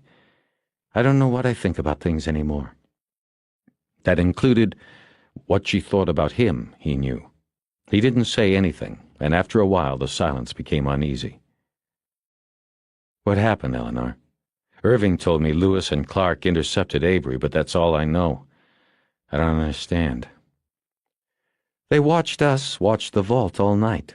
They must have gotten it into their heads that we were lookouts. If you start with the assumption that you were a bad cop, like they did, then you might come to the same conclusion. So when they see you turn Avery away and send the 2 uniforms home, they figure they know your game. They grab Avery at Darling's, and he tells them about your visit the day before and all the alarms this week, and then he lets it slip that you didn't want him to open the vault. And they said, "You mean you can open the vault?" And the next thing is they're sneaking down the alley. Yeah, they had an idea about being heroes, catching the bad cops and the robbers all at once. Nice plan, until the payoff. Poor dumb jerks. Poor dumb jerks. The silence came back then, and Eleanor didn't wait for it to settle. Well, I just wanted to see how you were doing. He nodded. And to tell you, Here it is, he thought, the kiss goodbye. I decided to quit. I'm going to leave the bureau. What will you do? I don't know. But I'm going to leave here, Harry. I have some money, so I'll travel a while and then see what I want to do. Eleanor, why? I don't... It's hard for me to explain. But everything that happened, everything about the job has turned to shit. And I don't think I can go back and work in that squad room again after what has happened. Will you come back to L.A.? She looked down at her hands and then around the room again. I don't know. Harry, I'm sorry. It seemed like... I don't know, I'm very confused about things right now. What things? I don't know. Us? What's happened? Everything? Silence filled the room again, and it seemed so loud that Bosch hoped the nurse or even Galvin Jr. would stick a head in to see if everything was all right. He needed a cigarette badly. He realized it was the first time today that he had thought about smoking. Eleanor looked down at her feet now, and he looked over at his untouched food. He picked up the roll and started to toss it up and down in his hand like a baseball. After a while, Eleanor's eyes made their third trip around the room without seeing whatever it was she was looking for. Bosch couldn't figure it out. Didn't you get the flowers I sent? Flowers? Yes, I sent daisies, like the ones growing on the hill below your house. I don't see any in here. Daisies, Bosch thought. The vase he had knocked against the wall. Where are my goddamn cigarettes, he wanted to yell. They'll probably come later. They only make deliveries up here once a day. She frowned. You know, Bosch said, if Rourke knew we'd found the second vault and were watching it, and if he knew that we watched Tron go in and clear his box, why didn't he get his people out? That really bothers me about this whole thing. Why'd he go through with it? She shook her head slowly. I don't know. Maybe... Well, I've been thinking that maybe he wanted them to go down. He knew those guys. Maybe he knew it would work out that they'd go down shooting, that without them he'd get to keep all the diamonds from the first vault. Yeah. But you know, I've been remembering things all day, about when we were down there. It's been coming back. And I remember that he didn't say he'd get it all. He said something about his share being bigger now with Meadows and the other 2 dead. He still used the word share, like there was still someone else to split it with. She raised her eyebrows. Maybe, but it's just semantics, Harry. Maybe. I've got to go. You know how long they'll keep you? Haven't been told, but I think tomorrow I'll take myself out. Thinking about going to Meadows' funeral over at Veterans. A Memorial Day funeral. Sounds appropriate to me. Want to go with me? No. I don't think I want anything more to do with Mr. Meadows. But I'll be at the bureau tomorrow, clearing out my desk and writing up status sheets on the cases I'll have to pass to other agents. You could come by if you'd like. I'll brew you some fresh coffee like before. But, you know, I don't really think they're going to let you out so fast, Harry. Not with a bullet wound. You need to rest. You need to heal some. Sure, Bosch said. He knew she was saying goodbye to him. Okay, then. Maybe I'll see you. She leaned over and kissed him goodbye, and he knew it was goodbye to everything about them. She was almost out the door before he opened his eyes. "One last thing," he said, and she turned at the door and looked back at him. "How'd you find me, Eleanor? You know, in the tunnels with Rourke." She hesitated, and her eyebrows went up again. Well, I went down with Hanlon, but when we got out of the hand-dug tunnel, we split up. He went one way in that first line, and I went the other. I picked the winner. I found the blood, then I found Franklin, dead, and after that I was a little lucky. I heard the shots and then the voices, mostly Rourke's voice. I followed that. Why did you think of that now? "I don't know, just so I came up. You saved my life." They looked at each other. Her hand was on the door handle, and it was open just enough so that Bosch could look past her and see Galvin Jr. still there, sitting in a chair in the hallway. "All I can say is thanks." She made a shushing sound, dismissing his gratitude. You don't have to say anything. "Don't quit." He saw the crack in the door disappear, Junior with it. She stood there silently. "Don't leave." I must. I'll see you, Harry. She pulled the door all the way open now. "Goodbye," she said, and then she was gone. Bosch remained motionless on the hospital bed for the better part of an hour. He was thinking about two people, Eleanor Wish and John Rourke. For a long time he closed his eyes and dwelt on the look on Rourke's face as he crumpled and went down into the black water.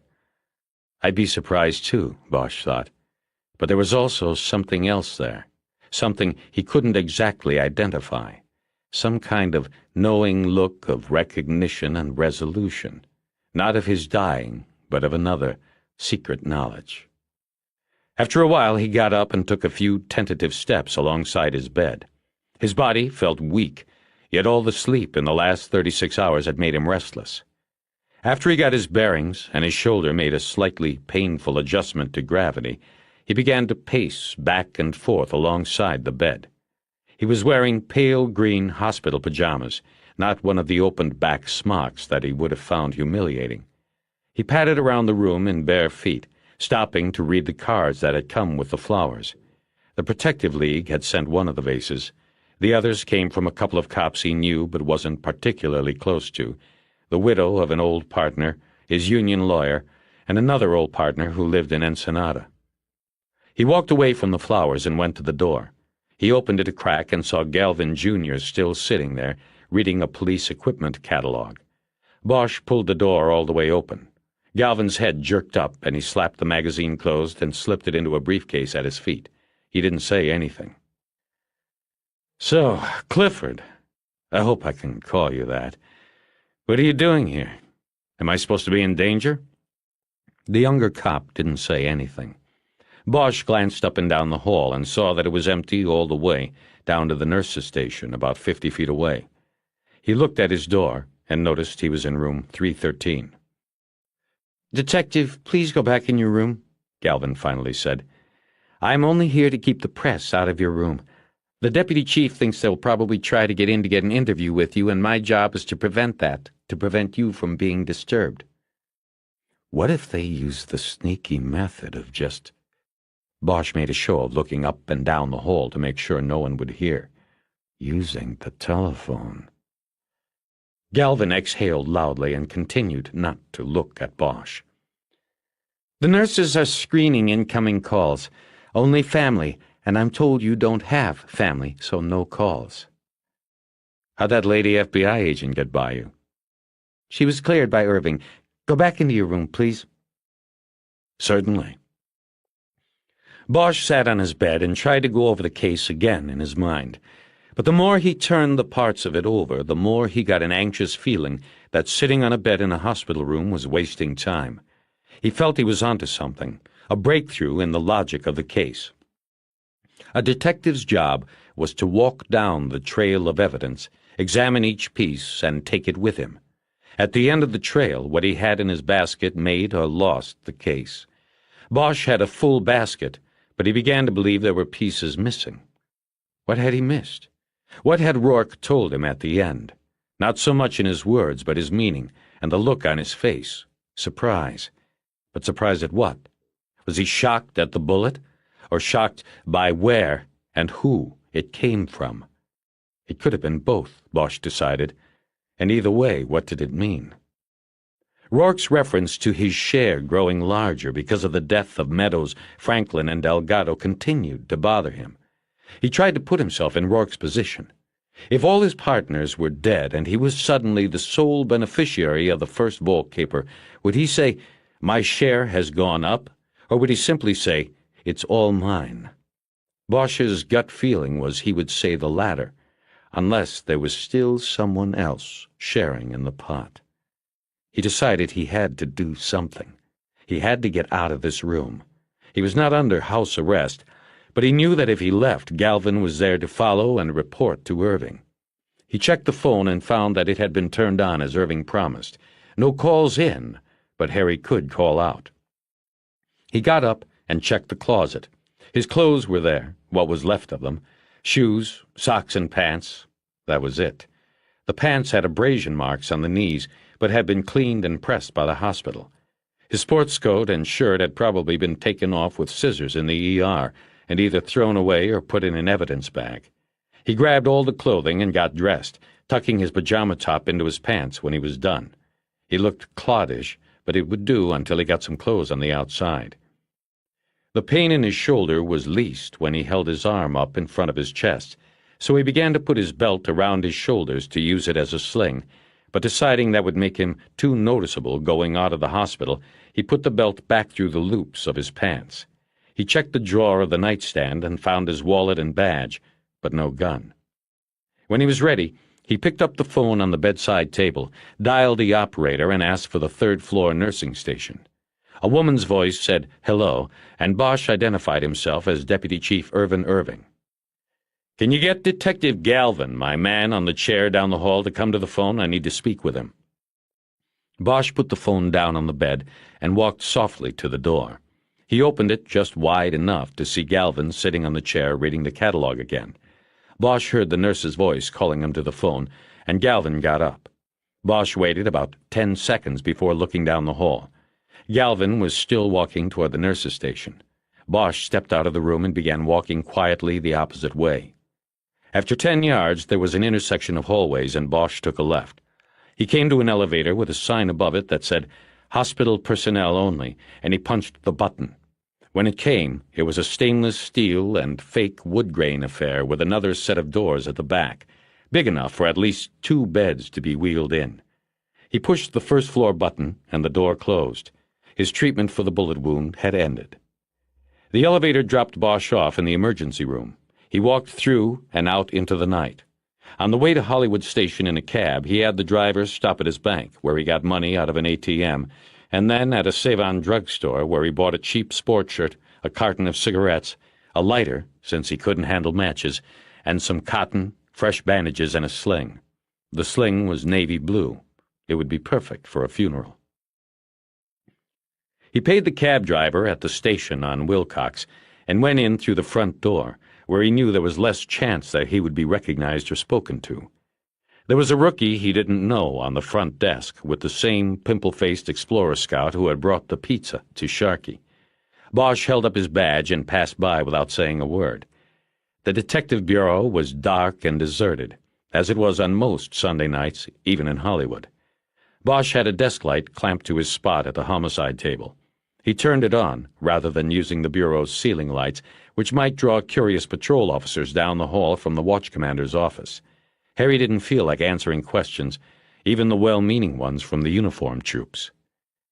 He first went to the back of the room and started a pot of coffee. Then he went into one of the interview rooms to change into his new shirt. His shoulders sent arrows of searing pain through his chest and down his arm as he pulled the hospital shirt off. He sat down in one of the chairs and examined the bandage for signs of a blood leak. There was none. Carefully, and much less painfully, he slipped the new shirt on. It was extra large. There was a small drawing of a mountain, sun, and seascape on the left breast, and the words, City of Angels. Bosch covered that when he put on the sling and adjusted it so that it held his arm tightly against his chest. The coffee was ready when he was finished changing. He carried a steaming cup to the homicide table, lit a cigarette, and pulled the murder book and other files on the Meadows case out of a file drawer. He looked at the pile and didn't know where to start, or what he was looking for. He began reading through it all, hoping something would hit him as being wrong. He was looking for anything, a new name, a discrepancy in somebody's statement, something that had been discarded earlier as unimportant, but would look different to him now. He quickly scanned his own reports because most of the information he could still recall. Then he reread Meadows's military file. It was the slimmer version, the FBI handout. He had no idea what had happened to the more detailed records he had received from St. Louis and had left in the car when he went running toward the vault the morning before. He realized then that he had no idea where that car was, either. Bosch drew a blank on the military file. While he was looking down at the miscellaneous paperwork in the back of the binder, the ceiling lights came on and an old beat cop named Peterson came in. He was heading toward one of the typewriters with an arrest report in his hand and didn't notice Bosch until he had sat down. He looked around when he smelled the cigarettes and coffee and saw the detective with the sling. Harry, how goes it? They let you out quick. Word around here was that you were righteously fucked up. Just a scratch, Pete. You get it worse from the fingernails of the he-she's you pull in every Saturday night. At least with a bullet, you don't have to worry about the AIDS shit. You're telling me. Peterson instinctively massaged his neck, where he still had scars from scratches inflicted by a transvestite hooker infected with the HIV virus. The old beat cop had sweated out 2 years of testing every 3 months, but didn't get the virus. It was a story that was nightmarish legend in the division, and probably the single reason the average occupancy in the TV and prostitute tanks at the station jail had dropped by half since then. Nobody wanted to arrest them anymore, unless it was for murder. Anyway, Peterson said, sorry it went to shit out there, Harry. I heard the second cop went code 7 a little while ago. 2 cops and a Phoebe down in one shootout? Not to mention you getting your arm all fucked up? Probably some kind of a record for this town. Mind if I have a cup? Bosch gestured to the coffee pot. He hadn't heard that Clark had died. Code 7. Out of service. For good. He still couldn't bring himself to feel sorry for the 2 IAD cops, and that made him feel sorry for himself. Made him feel like the hardening of the heart was now complete. He no longer had compassion for anybody, not even poor, dumb jerks who screwed up and got themselves killed. They don't tell you shit around here, Peterson was saying as he poured. But when I read those names in the paper, I said, whoa, I know them guys. Lewis and Clark. They were IAD, not on any bank detail. They called them 2 the great explorers, always digging around looking to fuck somebody up. I think everybody knows that's who they were but the TV and the Times. Anyway, that sure was curious, what they were doing there. Bosch wasn't going to bite on that. Peterson and the other cops would have to find out from another source what really went down at Beverly Hills Safe and Lock. In fact, he began to wonder if Peterson really had an arrest report to type up, or had the rookie at the front desk spread the word that Bosch was in the bureau and the old beat cop had been sent back to pump him. Peterson had hair whiter than chalk and was considered an old cop, but was actually only a few years older than Bosch. He had walked or driven the boulevard beat for 20 years on night watch, and that was enough to turn a man's hair white early. Bosch liked Peterson. He was a silo of information about the street. There was rarely a murder on the boulevard that went by without Bosch's checking with him to see what his informants were saying, and he almost always came through. Yeah, it's curious, Bosch said. He added nothing else. You doing paper from your shooting? Peterson asked after settling himself in front of a typewriter. When Bosch didn't answer, he added, You got any more of those cigarettes? Bosch got up and carried a whole pack over to Peterson. He put them down on the typewriter in front of the beat cop and told him they were his. Peterson got the message. Nothing personal, but Bosch wasn't going to talk about the shootout, especially about what a couple of IAD cops were doing there. Peterson got to work on the typewriter after that, and Bosch went back to his murder book. He finished reading through it without a single 40-watt bulb lighting up in his head. He sat there with the typewriter clacking in the background and smoked and tried to think of what else there was to do. There was nothing. He was at the wall. He decided to call his home and check the tape machine. He picked up his phone, then thought better of using it, and hung up. On the off chance his desk phone wasn't a private line, he walked around to Jerry Edgar's spot at the table and used his line. He got his answering machine, punched in a code, and listened as it played a dozen messages. The first 9 were from cops and some old friends wishing him a speedy recovery. The last 3, the most recent messages, were from the doctor who had been treating him, Irving, and Pounds. Mr. Bosch, this is Dr. McKenna. I consider it very unwise and unsafe for you to have left the hospital environment. You are risking further damage to your body. If you get this message, would you please return to the hospital? We are holding the bed. I can no longer treat you or consider you my patient if you do not return. Please. Thank you. Irving and Pounds were not as worried about Bosch's health. Irving's message said, I do not know where you are or what you are doing, but it better be that you just do not like hospital food. Think about what I told you, Detective Bosch. Do not make a mistake we will both be sorry for. Irving hadn't bothered to identify himself, but didn't have to. Neither did Pounds. His message was the last. It was the chorus. Bosch, call me at home as soon as you get this. I have received word that you left the hospital, and we need to talk. Bosch, you are not, repeat, not to continue any line of investigation relating to the shootings on Saturday. Call me. Bosch hung up. He wasn't going to call any of them. Not yet. While sitting at Edgar's spot, he noticed a scratch pad on the table on which the name Veronica Neese was written. Sharky's mother. There was also a phone number. Edgar must have called her to notify her about her son's death. Bosch thought of her answering the call, expecting it to be another one of her jerk-off customers, and instead it was Jerry Edgar calling to say her son was dead. His thought of the boy reminded Bosch of the interview. He had not had the tape transcribed yet. He decided to listen to it and went back to his place at the table. He pulled his tape recorder out of a drawer. The tape was gone. He remembered he had given it to Eleanor. He went to the supply closet, trying to calculate whether the interview would still be on the backup tape. The backup automatically rewound when it reached its end and then started taping over itself. Depending on how often the taping system in the interview room had been used since Tuesday's session with Sharky, the Q&A with the boy might still be intact on the backup tape. Bosch popped the cassette out of the recorder and brought it back to his table. He put it in his own portable, put on a set of earphones, and rewound the tape to its beginning. He reviewed it by playing it for a few seconds until he could tell whether it was his voice or Sharky's or Eleanor's, and then fast-forwarding for about 10 seconds.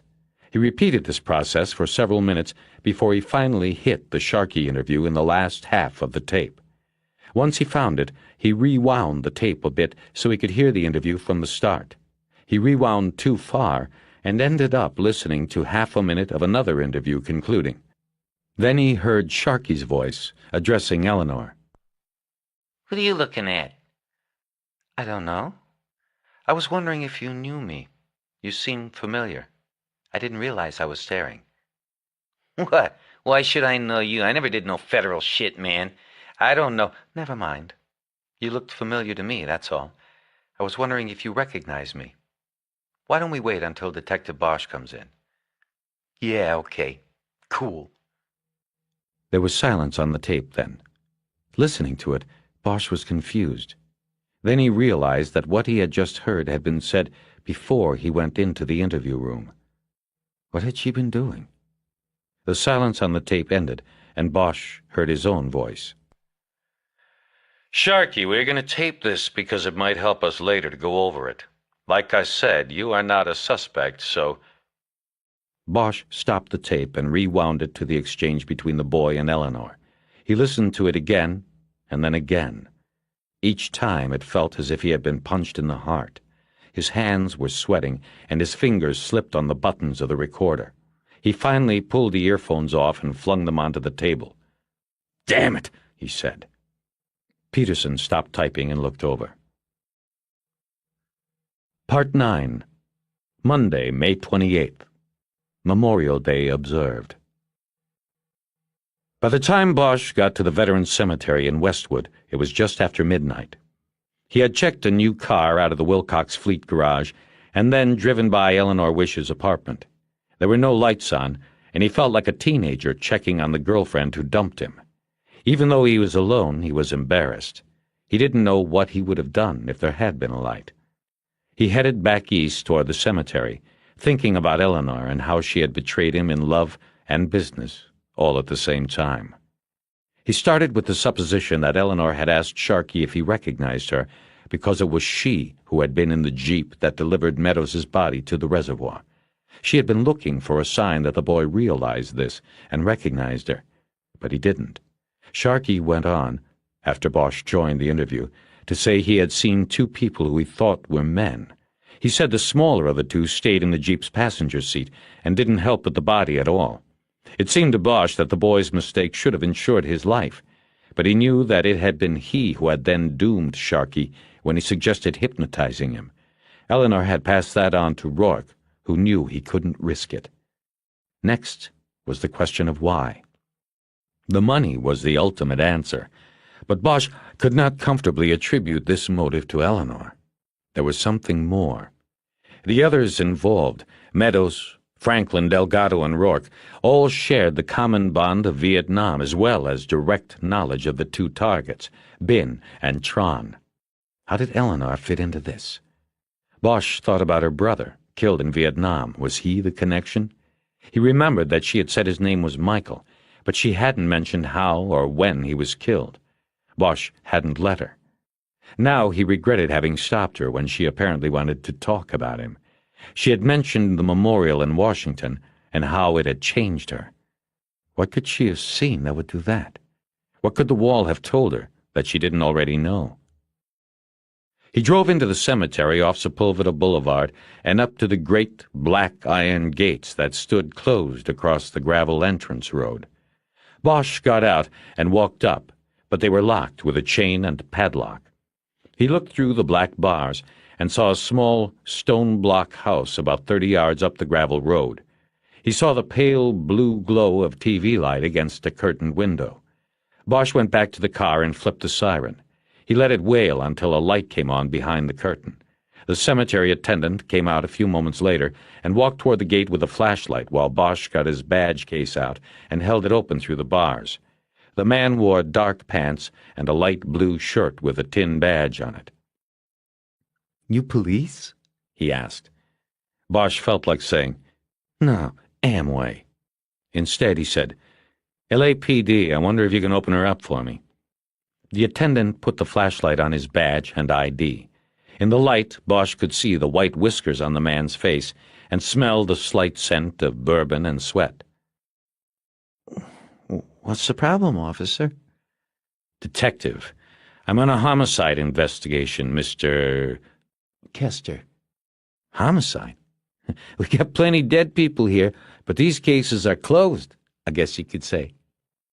Mr. Kester, I don't have time to go through all the details, but what I need to do is take a look at the Vietnam Memorial, the replica that's on display here for the holiday weekend." "What's wrong with your arm? And where's your partner? Don't you guys travel in twos?" "I was hurt, Mr. Kester. My partner is working on another part of the investigation. You watch too much TV in that little room of yours. That's TV cops stuff." Bosch said this last part with a smile, but he was already getting tired of the old security guard. Kester turned and looked at the cemetery house and then back at Bosch. "You seen the TV light, right? I figured that one. This is federal property, and I don't know if I can open it up without—" "Look, Kester, I know you're civil service, and they haven't fired anyone since maybe Truman was president. But if you give me a bad time on this, I'm going to give you a bad time. I'll put a drinking on the job beef in on you Tuesday morning, first thing. Now let's do it. Open it up and I won't bother you. I just need to take a look at the wall." Bosch rattled the chain. Kester stared dull-eyed at the lock and then fished a ring of keys off his belt and opened the gate. "Sorry," Bosch said. "I still don't think this is proper," Kester said angrily. "What's that black stone got to do with a homicide anyway?" "Maybe everything," Bosch said. He started walking back to his car but then turned around, remembering something he had read about the memorial. There's a book. It tells where the names are on the wall. You can look them up. Is that up there at the wall?" Kester had a puzzled look on his face that Bosch could see even in the dark. He said, "Don't know about any book. All I know is that the U.S. Park Service people brought that thing in here, set it up, took a bulldozer to clear a spot on the hill. They got some guy that stays with it during proper visiting hours. He's the one you'll have to ask about books, and don't ask me where he is. I don't even know his name. You gonna be a while, or should I leave it unlocked?" "Better lock it up. I'll come get you when I'm leaving." He drove the car through the gate after the old man pulled it open, then up to a gravel parking area near the hill. Bosch could see the dark shine of the wall in the gash carved out of the rise. There were no lights, and the area was deserted. He took a flashlight off the car seat and headed up the slope.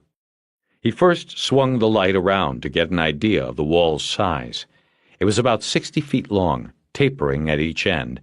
Then he walked up close enough to read the names.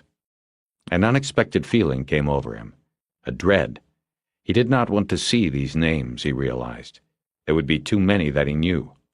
And what was worse was that he might come across names he didn't expect, that belonged to men he didn't know were here.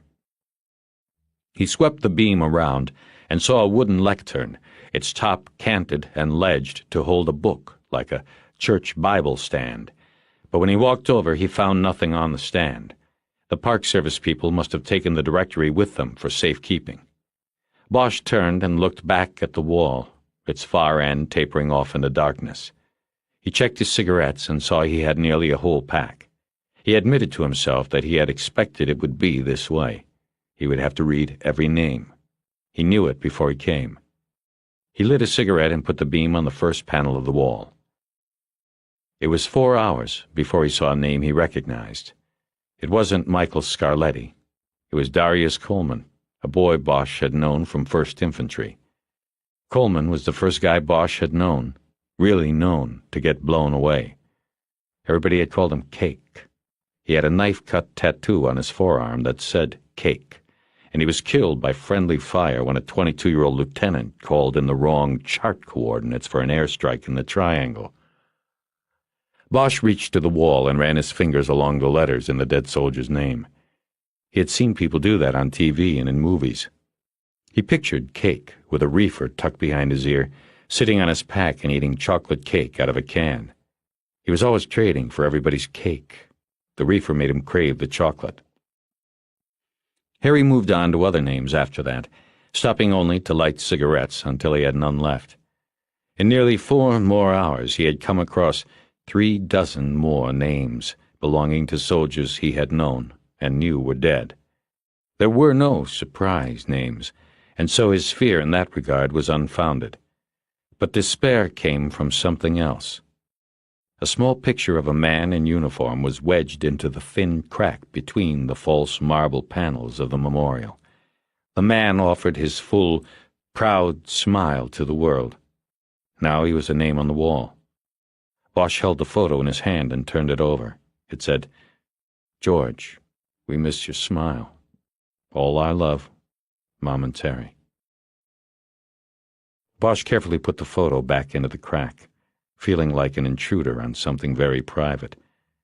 He thought about George, a man he never knew, and grew sad for no reason he could explain to himself. After a while, he moved on. At the end, after 58,132 names, there was one he had not seen. Michael Scarletti. It was what he had expected. Bosch looked up at the sky. It was turning orange in the east, and he could feel a slight breeze coming out of the northwest. To the south, the Federal Building loomed above the cemetery tree line like a giant, dark tombstone. Bosch was lost.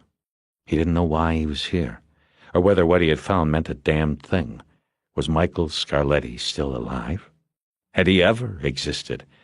What Eleanor had said about her trip to the memorial had seemed so real and true. How could any of this make sense? The beam of the flashlight was weak and dying. He turned it off. Bosch napped a couple of hours in his car at the cemetery.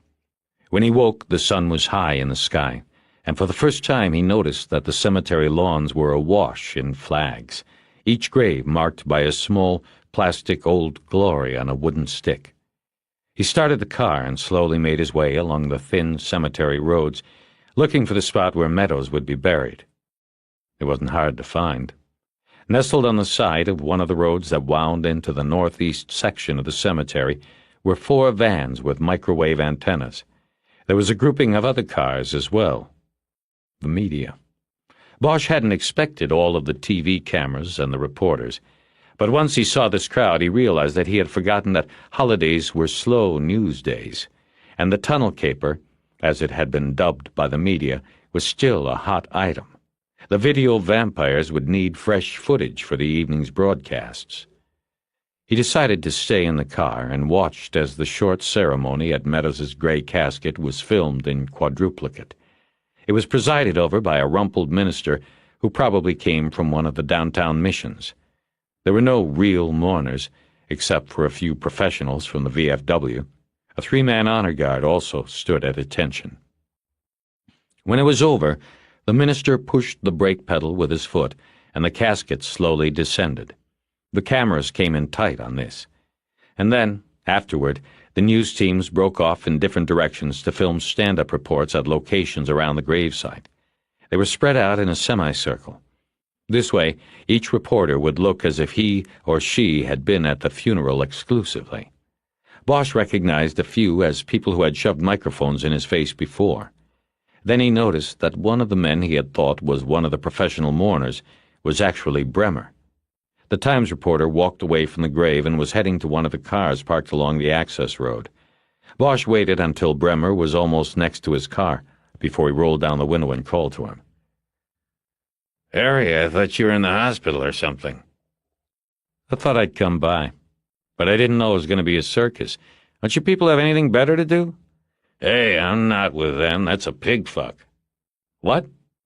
"TV reporters, that's what they call one of these gangbangs. So, what are you doing here? I didn't think you'd be out so soon." "I escaped.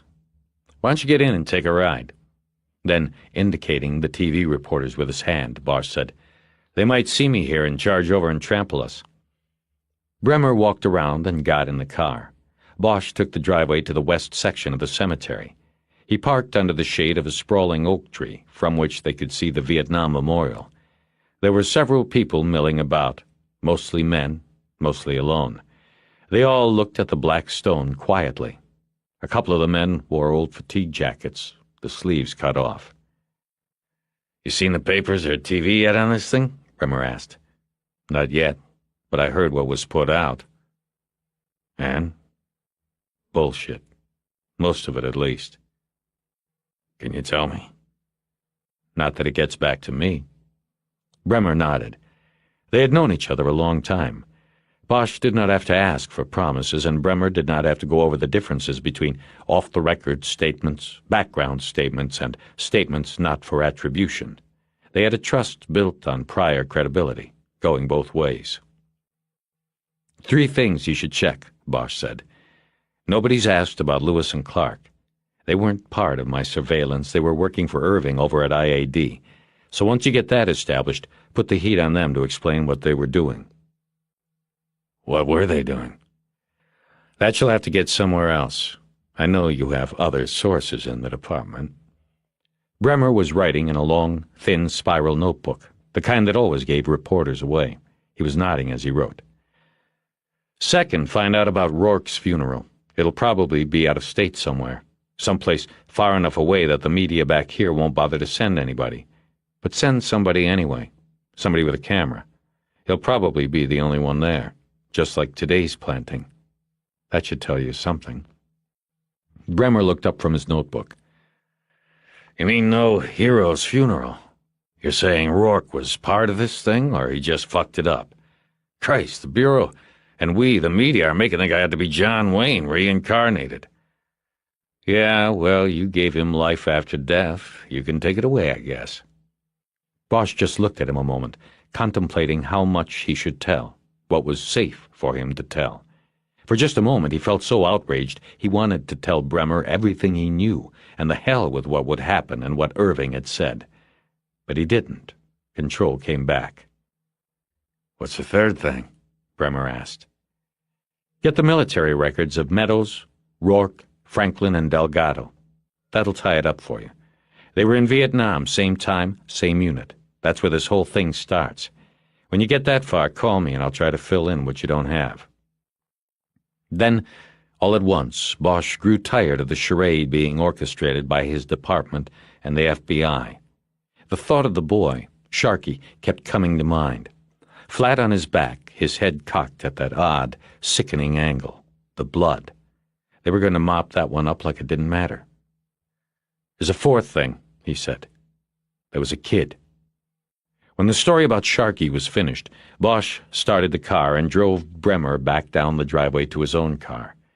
The TV reporters had cleared out of the cemetery, and a man in a small front-loader was pushing dirt into Meadows' grave.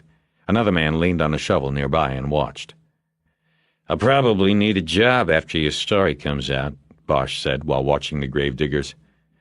You won't be in it as an attribution. Plus, when I get the military records, they'll speak for themselves. I'll be able to scam the department's public information officers into confirming some of this other stuff, make it look like it came from them. And then, near the bottom of the story, I'll say, Detective Harry Bosch declined comment. How's that? I'll probably need a job after your story comes out. Bremer just looked at the detective for a long moment. Are you going over to the grave? I might, after you leave me alone. I'm leaving. He opened the car door and got out, then leaned back in. Thanks, Harry. This is going to be a good one. Heads are going to bounce. Bosch looked at the reporter and sadly shook his head. No, they aren't, he said. Bremer stared uneasily, and Bosch dismissed him with his hand. The reporter closed the door and went to his own car. Bosch had no misconceived notion about Bremer. The reporter was not guided by any genuine sense of outrage or by his role as a watchdog for the public. All he wanted was a story no other reporter had. Bremer was thinking of that, and maybe the book that would come after, and the TV movie and the money and ego-feeding fame. That was what motivated him, not the outrage that had made Bosch tell him the story. Bosch knew this and accepted it. It was the way things worked. Heads never bounce, he said to himself. He watched the gravediggers finish their job. After a while, he got out and walked over. There was one small bouquet of flowers next to the flag stuck in the soft orange ground. The flowers were from the VFW. Bosch stared at the scene and didn't know what he should feel. Maybe some kind of sentimental affection or remorse. Meadows was underground for good this time. Bosch didn't feel a thing. After a while, he looked up from the grave and toward the Federal Building. He started walking in that direction. He felt like a ghost coming from the grave for justice, or maybe just vengeance. If she was surprised it was Bosch who had pressed the door buzzer, Eleanor wished didn't show it. Harry had flipped his badge to the guard on the first floor and been waved to the elevator. There was no receptionist working on the holiday, so he had pressed the night bell. It was Eleanor who opened the door. She wore faded jeans and a white blouse. There was no gun on her belt. I thought you might come, Harry. Were you at the funeral? He nodded, but made no move toward the door she held open. She looked at him a long moment, her eyebrows arched in that lovely, questioning look she had. Well, are you going to come in or stand out there all day? I was thinking we would take a walk. Talk alone. I have to get my key card so I can come back in. She made a move to go back in and then stopped. I doubt you heard this because they haven't put the word out, but they found the diamonds. What? Yes, they traced Rourke to some public storage lockers in Huntington Beach. They found receipts somewhere. They got the court order this morning and just opened them. I've been listening to the scanner. They're saying hundreds of diamonds. They'll have to get an appraiser. We were right, Harry. Diamonds. You were right. They also found all the other stuff in a second locker. Rourke hadn't got rid of it. The box holders will get their stuff back. There's going to be a press conference, but I doubt they will be saying whose lockers they were." He just nodded, and she disappeared through the door. Bosch wandered over to the elevators and pushed the button while waiting for her. She had her purse with her when she came out. It made him conscious of not having a gun, and it privately embarrassed him that he momentarily thought that was a concern. They didn't speak on the way down, not until they were out of the building and on the sidewalk, heading toward Wilshire. Bosch had been weighing his words, wondering if the finding of the diamonds meant anything. She seemed to be waiting for him to begin, but uncomfortable in the silence. "I like the blue sling," she finally said. "How do you feel, anyway? I'm surprised they let you out of there so soon." "I just left. I feel fine." He stopped to put a cigarette in his mouth. He had bought a pack from a machine in the lobby. He lit it with the lighter. "You know," she said, "this would be a good time to quit those. Make a new start." He ignored the suggestion and breathed the smoke in deeply. "Eleanor, tell me about your brother." "My brother? I told you." "I know, I want to hear again.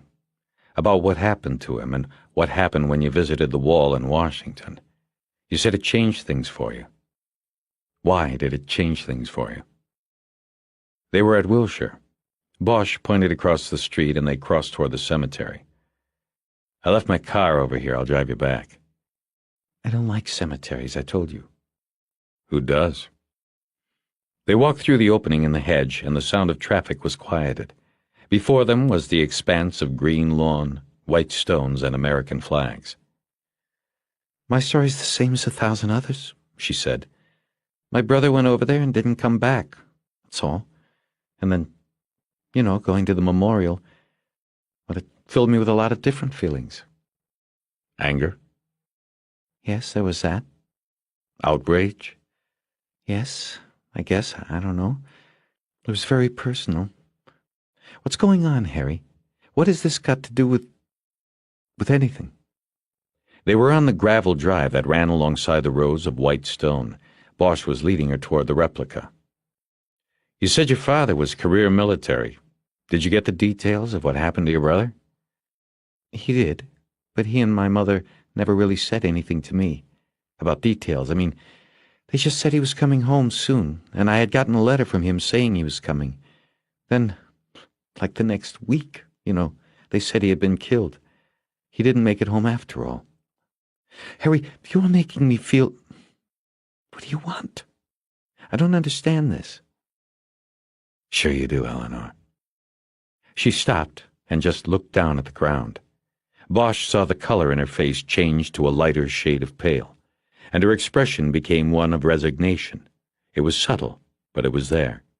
Like the faces of mothers and wives he had seen while making next of kin notification.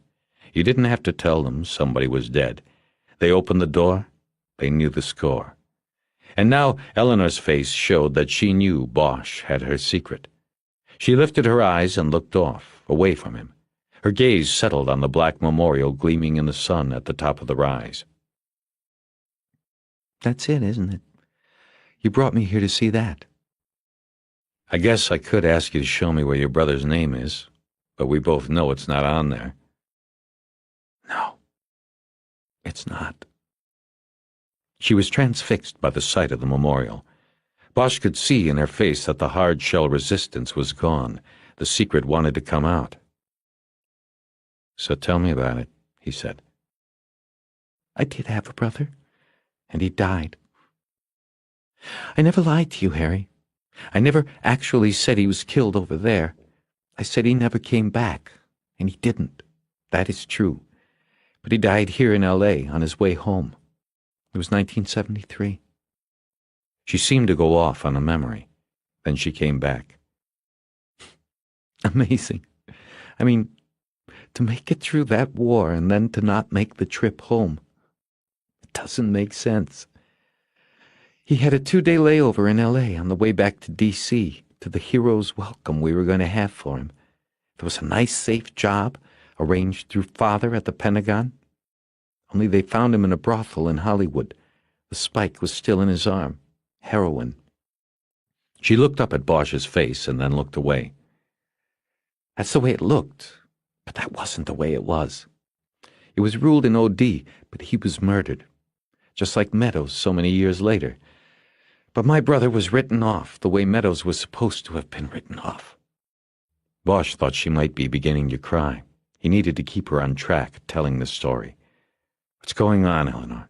What's it got to do with Meadows?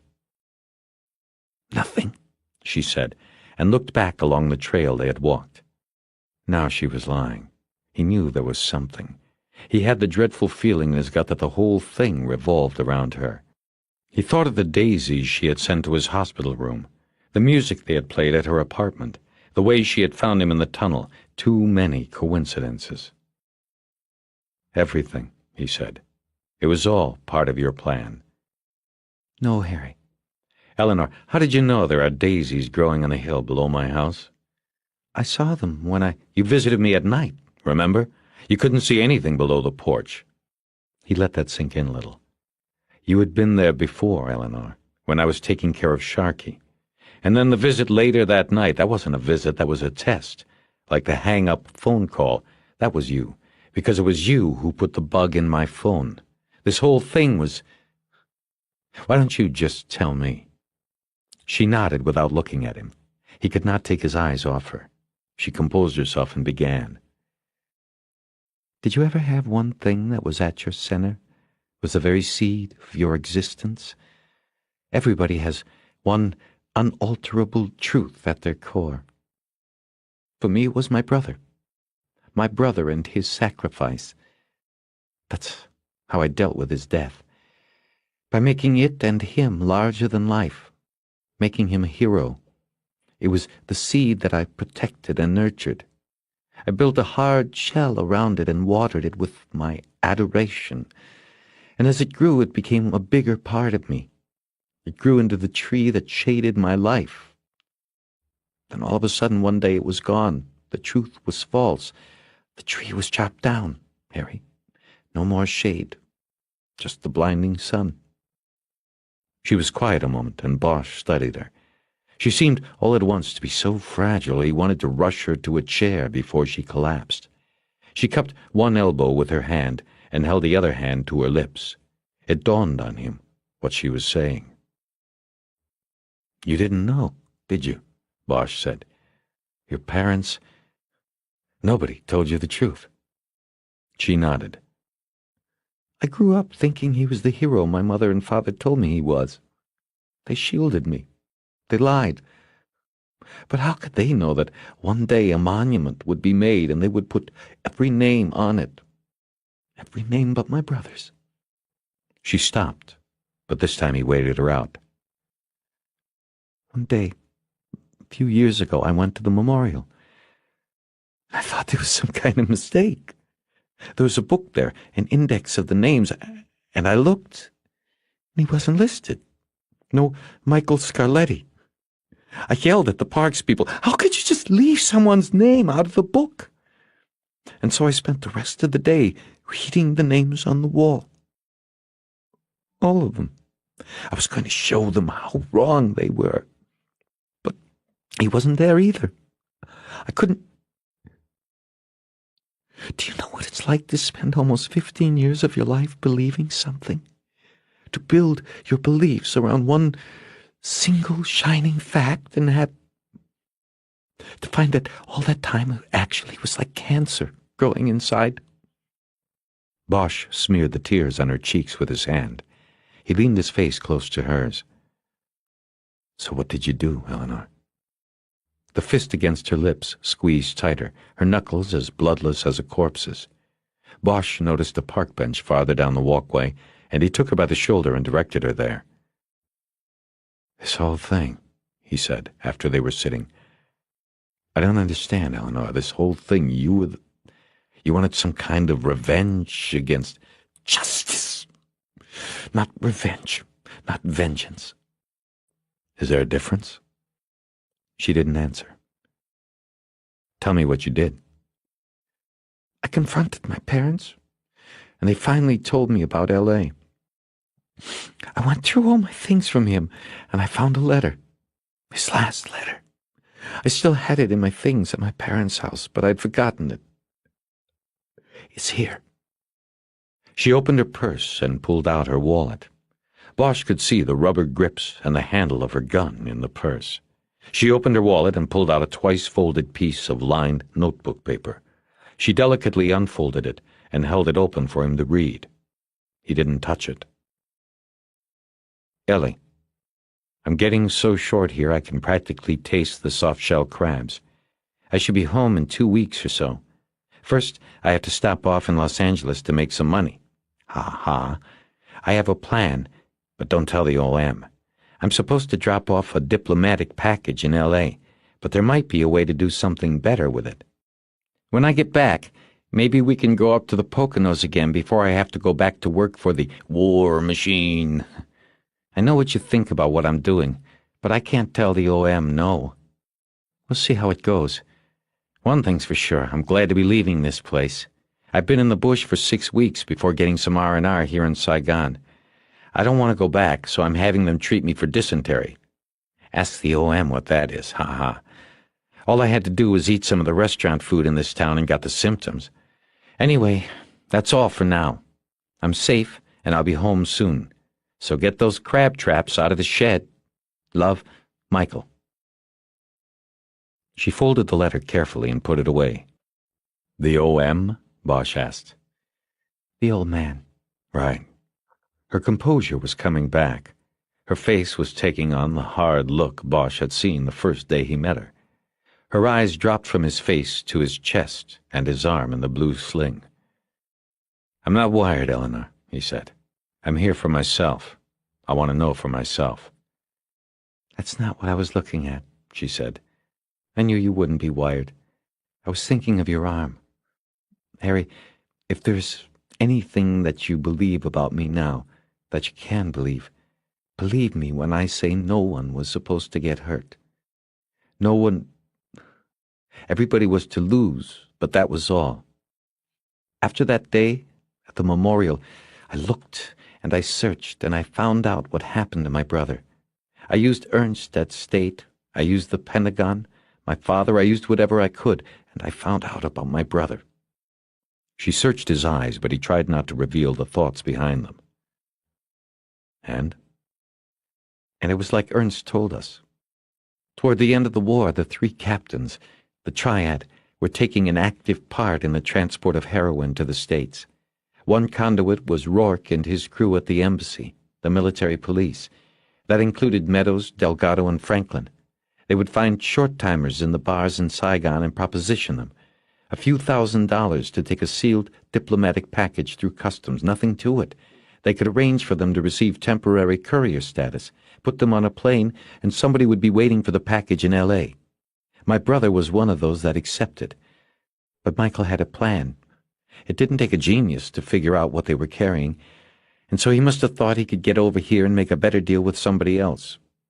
I don't know how far he thought it out or had it set up, but it didn't matter. They found him and they killed him. They? I don't know who. People working for the captains, for Rourke. It was perfect. He was killed in a way that the army, his family, just about everybody would want to keep quiet. So it was quickly tidied up, and that was that. Bosch sat next to her as she told the rest of the story and did not interrupt until it was done, until it had come out of her like a demon. She said the first one she found was Rourke. He was, to her astonishment, in the bureau. She called in her markers and transferred from D.C. out to his crew.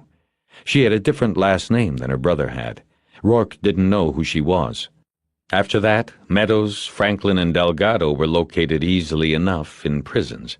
They weren't going anywhere. Rourke was the key, she said. I went to work on him. I guess you could say I seduced him with the plan. Bosch felt something tear loose inside, some final feeling for her. I clearly insinuated that I wanted to make a score. I knew he would go for it because he'd been corrupt for years, and he was greedy. One night he told me about the diamonds, how he had helped these 2 guys out of Saigon with boxes full of diamonds.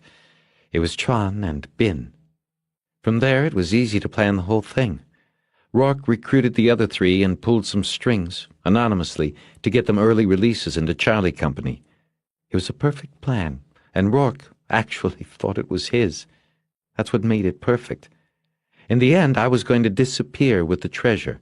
Bin and Tron would be robbed of the fortune they had spent their lives collecting and hoarding, and the other four would taste the biggest score of their lives and have it taken away. It would be the best way of hurting them the most. But no one outside the circle of guilt was to get hurt. Things just happened. Meadows took the bracelet, Bosch said. Yes, Meadows took the bracelet. I saw it on the pawn list that got sent over from LAPD. It was routine, but I panicked. Those lists go to every burglary unit in the county. I thought it would get noticed by somebody. Meadows would be pulled in and spill the story. I told Rourke, and he panicked too. He waited until they were pretty much done with the second tunnel, and then he and the two others confronted Meadows. I wasn't there. Her eyes were fixed on a point far away. There was no emotion in her voice anymore. It was just a flat line. Bosch didn't have to prompt her. The rest just came out. I wasn't there, she said again. Rourke called me. He told me that, Meadows died without giving up the pawn ticket. He said he'd made it look like an overdose. The bastard actually said that he knew people who had done it before, a long time ago, and gotten away with it. You see, he was talking about my brother. When he said that, I knew I was doing the right thing. Anyway, he needed my help. They had searched Meadows' place and couldn't find the pawn stub. That meant Delgado and Franklin were going to break into the shop and get the bracelet back. But Rourke wanted my help with Meadows, the body. He didn't know what to do with it. She said she knew from Meadows' record that he had been busted for loitering at the reservoir. It wasn't difficult for her to convince Rourke it was a good place to leave the body. But I also knew that the reservoir was Hollywood Division, that if you didn't get the call, you would at least hear about it and probably take an interest after Meadows was ID'd. See, I knew about you and Meadows, and now I knew Rourke was out of control. You were the safety valve, in case I needed to bring the whole thing down. I couldn't let Rourke get away with it again. She swept her gaze across the stones and absent-mindedly raised a hand and dropped it in her lap, a small show of resignation. After we put his body in the Jeep and covered it with a blanket, Rourke went back in to make a last sweep of the place. I stayed outside. There was a tire iron in the back. I took it in his fingers with it. Meadows' fingers. It was so somebody would see it was murder. I remember the sound so clearly. The bone. So loud I thought Rourke might even have heard. "What about Sharkey?" Bosch asked. Sharkey, she said wistfully, as if she were trying the name out for the first time. After the interview, I told Rourke that Sharkey didn't see our faces at the dam.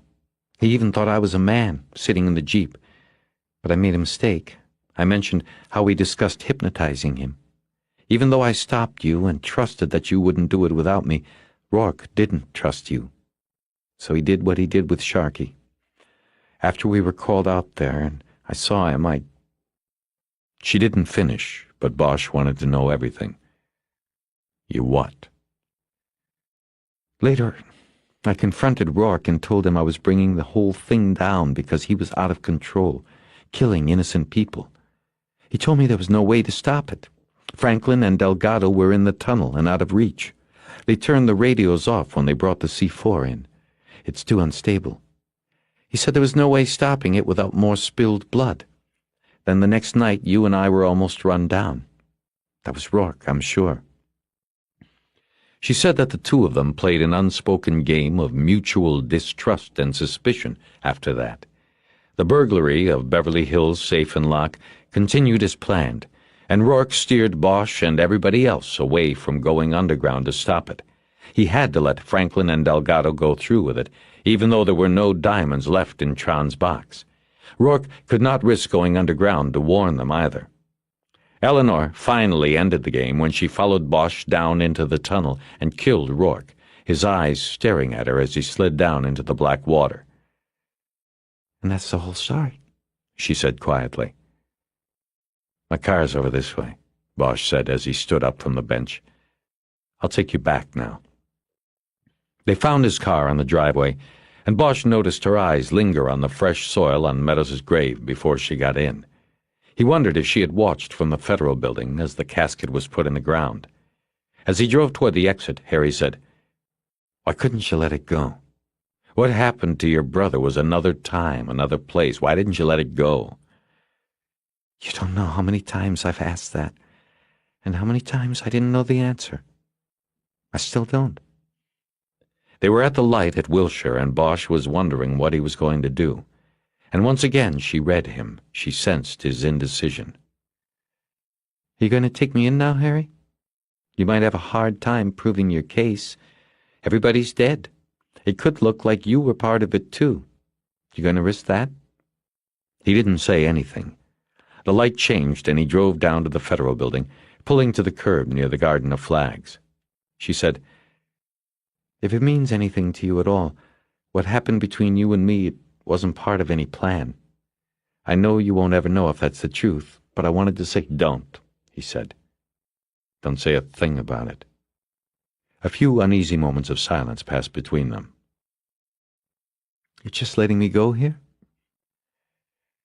"I think it would be best for you, Eleanor, if you turned yourself in. Go get a lawyer and then come in. Tell them you didn't have anything to do with the murders. Tell them the story about your brother. They're reasonable people, and they'll want to keep it low profile, avoid the scandal. The U.S. attorney will probably let you plead to something short of murder. The Bureau will go along." And what if I don't turn myself in? You will tell them? "No. Like you said, I'm too much a part of it. They'd never go with what I'd tell them." He thought a long moment. He didn't want to say what he was going to say next unless he was sure he meant it, and could, and would do it. "No, I won't tell them. But if I don't hear in a few days that you went in, I will tell Ben. And I'll tell Tron. I won't need to prove it to them. I'll just tell them the story with enough facts that they'll know it's true. Then, you know what they'll do?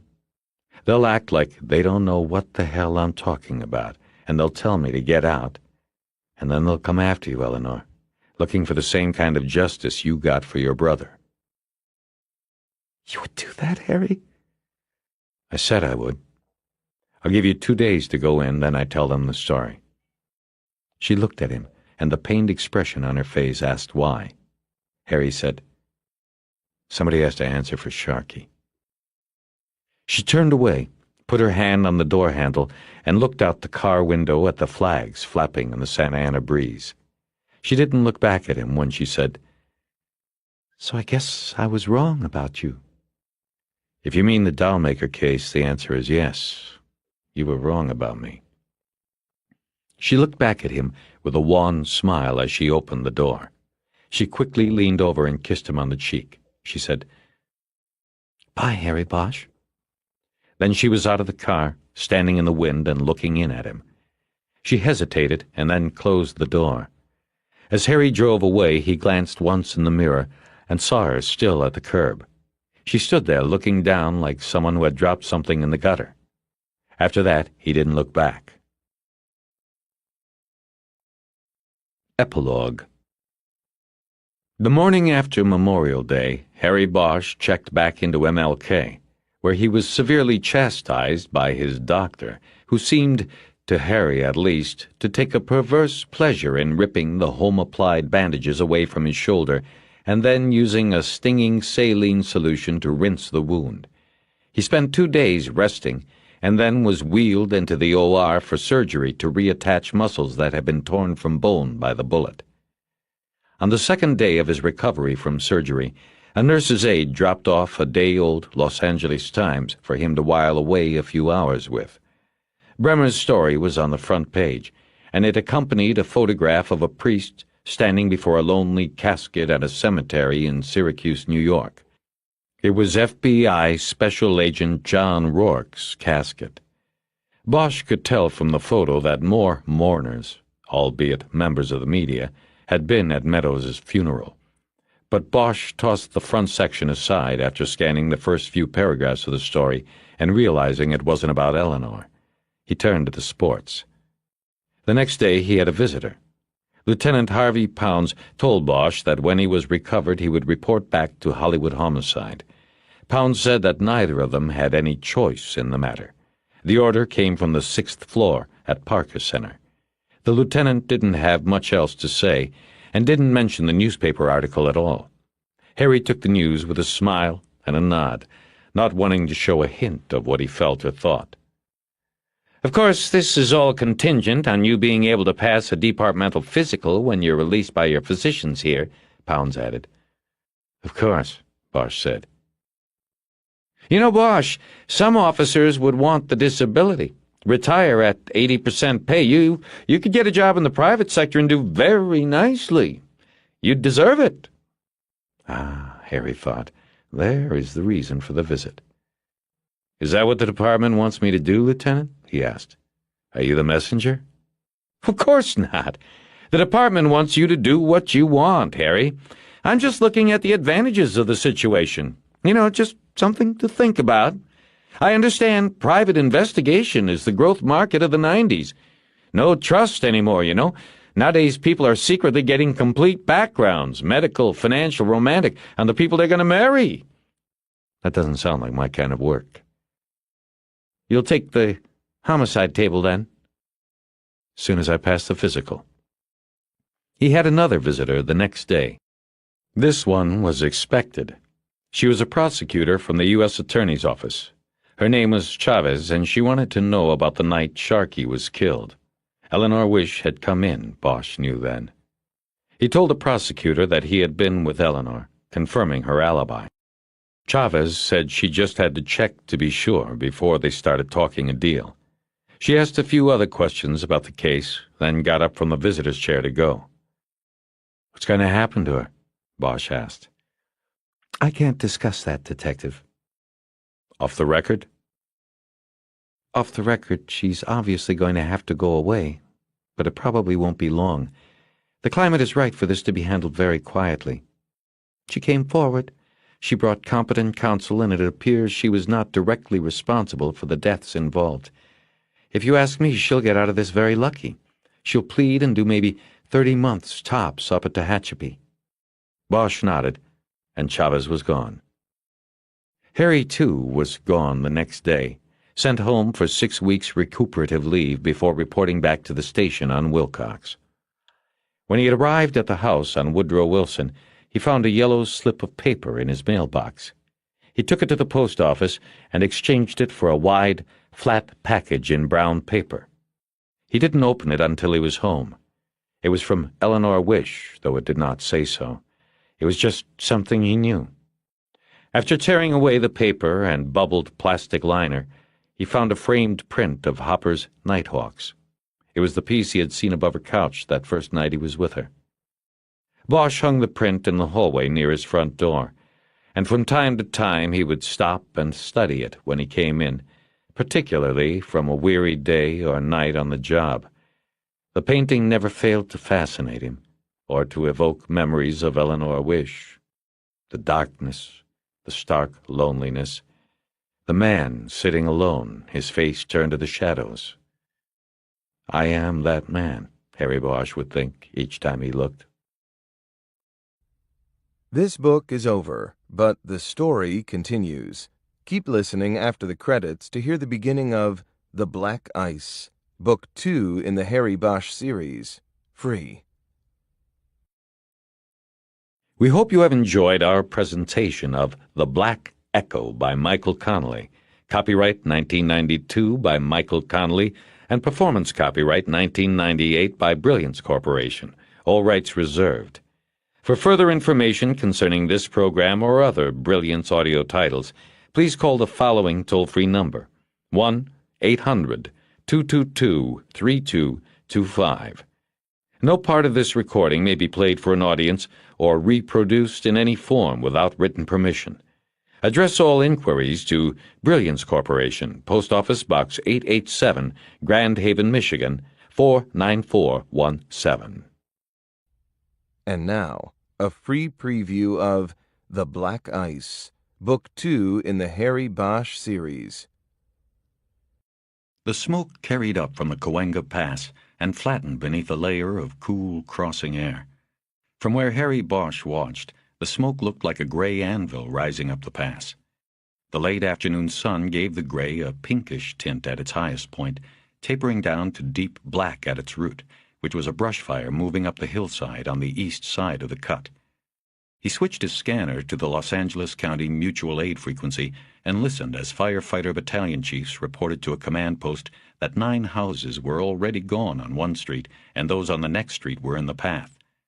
The fire was moving toward the open hillsides of Griffith Park, where it might make a run for hours before being controlled.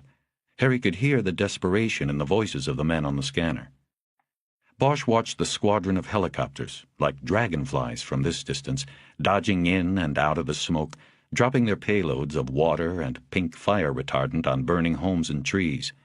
It reminded him of the dust-offs in Vietnam, the noise, the uncertain bobbing and weaving of the overburdened craft. He saw the water crushing through flaming roofs and steam immediately rising. He looked away from the fire and down into the dried brush that carpeted the hillside and surrounded the pylons that held his own home to the hillside on the west side of the pass. He saw daisies and wildflowers in the chaparral below, but not the coyote he had seen in recent weeks hunting in the arroyo below his house. He had thrown down pieces of chicken to the scavenger on occasion, but the animal never accepted the food while Bosch watched. Only after Bosch went back in off the porch would the animal creep out and take the offerings. Harry had christened the coyote Timido. Sometimes late at night he heard the coyote's howl echoing up the pass. He looked back out at the fire just as there was a loud explosion and a concentrated ball of black smoke rotated up within the gray anvil. There was excited chatter on the scanner, and a battalion chief reported that a propane tank from a barbecue had ignited. Harry watched the darker smoke dissipate in the larger cloud, and then switched the scanner back to the LAPD tactical frequencies. He was on call. Christmas duty. He listened for a half-minute, but heard nothing other than routine radio traffic. It appeared to be a quiet Christmas in Hollywood. He looked at his watch and took the scanner inside.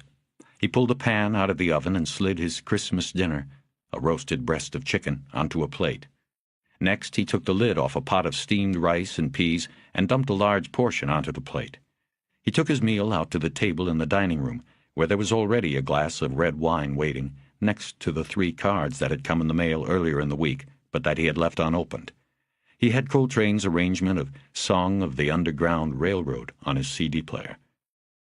As he ate and drank, he opened the cards, studied them briefly, and thought of their senders. This was the ritual of a man who was alone, he knew, but it didn't bother him. He'd spent many Christmases alone. The first card was from a former partner who had retired on book and movie money and moved to Ensenada. It said what Anderson's cards always said: "Harry, when you comin' down?" The next one was also from Mexico, from the guide Harry had spent 6 weeks living and fishing and practicing Spanish with the previous summer in Bahia San Felipe. Bosch had been recovering from a bullet wound in the shoulder. The sun and sea air helped him mend. In his holiday greeting, written in Spanish, Jorge Barrera also invited Bosch's return. The last card Bosch opened slowly and carefully, also knowing who it was before seeing the signature. It was postmarked Tehachapi, and so he knew. It was hand-printed on off-white paper from the prison's recycling mill, and the nativity scene was slightly smeared. It was from a woman he had spent one night with, but thought about on more nights than he could remember. She, too, wanted him to visit, but they both knew he never would. He sipped some wine and lit a cigarette. Coltrane was now into the live recording of Spiritual, captured at the Village Vanguard in New York when Harry was just a kid. But then the radio scanner, still playing softly on a table next to the television, caught his attention. Police scanners had played for so long as the background music of his life that he could ignore the chatter, concentrate on the sound of a saxophone, and still pick up the words and codes that were unusual. What he heard was a voice saying, 1K12, Staff 2 needs your 20.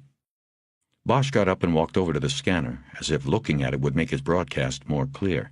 He waited 10 seconds for a reply to the request. 20 seconds. Staff 2 location is the Hideaway, Western, south of Franklin, room 7. Staff 2 should bring a mask. Bosch waited for more, but that was it. The location given, Western and Franklin, was within Hollywood Division's boundaries.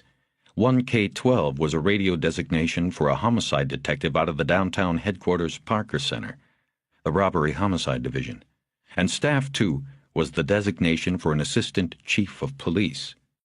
There were only 3 ACs in the department, and Bosch was unsure which one was Staff 2, but it didn't matter. The question was, what would one of the highest-ranking men in the department be rolling out for on Christmas night? A second question bothered Harry even more. If RHD was already on the call, why hadn't he, the on-call detective in Hollywood Division, been notified first? He went to the kitchen, dumped his plate in the sink, dialed the station on Wilcox, and asked for the watch commander. A lieutenant named Kleinman picked up. Bosch didn't know him. He was new, a transfer out of Foothill Division. "What's going on?" Bosch asked. "I'm hearing on the scanner about a body at Western and Franklin, and nobody's told me a thing, and that's funny, 'cause I'm on call out today." Kleinman said, "Don't worry about it. The Hats have got it all squared away." Kleinman must be an old-timer, Bosch figured. He hadn't heard that expression in years. Members of RHD wore straw bowlers in the 1940s. In the 50s, it was gray fedoras. Hats went out of style after that. Uniformed officers called RHD detectives suits now, not hats. But not homicide special cops. They still thought they were the tops, up there high like a cat's ass. Bosch had hated that arrogance even when he'd been one of them. One good thing about working Hollywood, the city's sewer, nobody had any airs. It was police work, plain and simple. "What's the call?" Bosch asked. Kleinman hesitated a few seconds and then said, "We've got a body in a motel room on Franklin. It's looking suicide, but RHD is going to take it. I mean, they've already taken it. We're out of it. That's from on high, Bosch." Bosch said nothing. He thought a moment. RHD coming out on a Christmas suicide? It didn't make much. Then it flashed to him. Calexico Moore. "How old is this thing?" he asked. "I heard them tell Staff 2 to bring a mask." "Well, it's ripe. They said it'd be a real potato head. Problem is, there isn't much head left. Looks like he smoked both barrels of a shotgun. At least that's what I'm picking up on the RHD freak." Bosch's scanner did not pick up the RHD frequency. That was why he had not heard any of the early radio traffic on the call. The suits had apparently switched freaks only to notify Staff 2's driver of the address.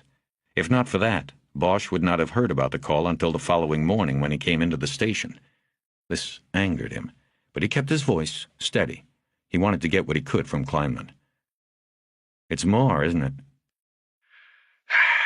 "Looks like it. His shield is on the bureau there, wallet. But like I said, nobody's going to make a visual ID from the body, so nothing is for sure." "How did this all go down?" "Look, Bosch, I'm busy here. You know what I mean? This doesn't concern you. RHD has it." "No, you're wrong, man. It does concern me. I should have gotten first call from you. I want to know how it went down so I understand why I didn't." "All right, Bosch. It went like this. We get a call out from the owner of the dump, says he's got a stiff in the bathroom of room 7. We send a unit out, and they call back and say, yeah, we got the stiff. But they called back on a landline, no radio, 'cause they saw the badge and the wallet on the bureau and knew it was Moore, or at least thought it was him. Anyway, I called Captain Grupa at home, and he called the AC. The Hats were called in, and you were not. That's the way it goes. So if you have a beef, it's with Grupa or maybe the AC, not me. I'm clean." Bosch didn't say anything. He knew that sometimes when he was quiet, the person he needed information from would eventually fill the silence. "It's out of our hands now. Shit, the TV and Times are out there, daily news. They figure it's more like everybody else. It's a big mess. You'd think the fire up on the hill would be enough to keep them occupied? No way. They're out there lined up on Western. I gotta send another car over for media control. So, Bosch, you should be happy you aren't involved. It's Christmas, for Christ's sake." But that wasn't good enough. Bosch should have been called, and then it should have been his decision when to call out RHD. Someone had taken him out of the process altogether, and that still burned him. He said goodbye and lit another cigarette. He got his gun out of the cabinet above the sink and hooked it to the belt on his blue jeans. Then he put on a light tan sport coat over the army green sweater he was wearing. It was dark outside now, and through the sliding glass door he could see the fire line across the pass. It burned brightly on the black silhouette of the hill.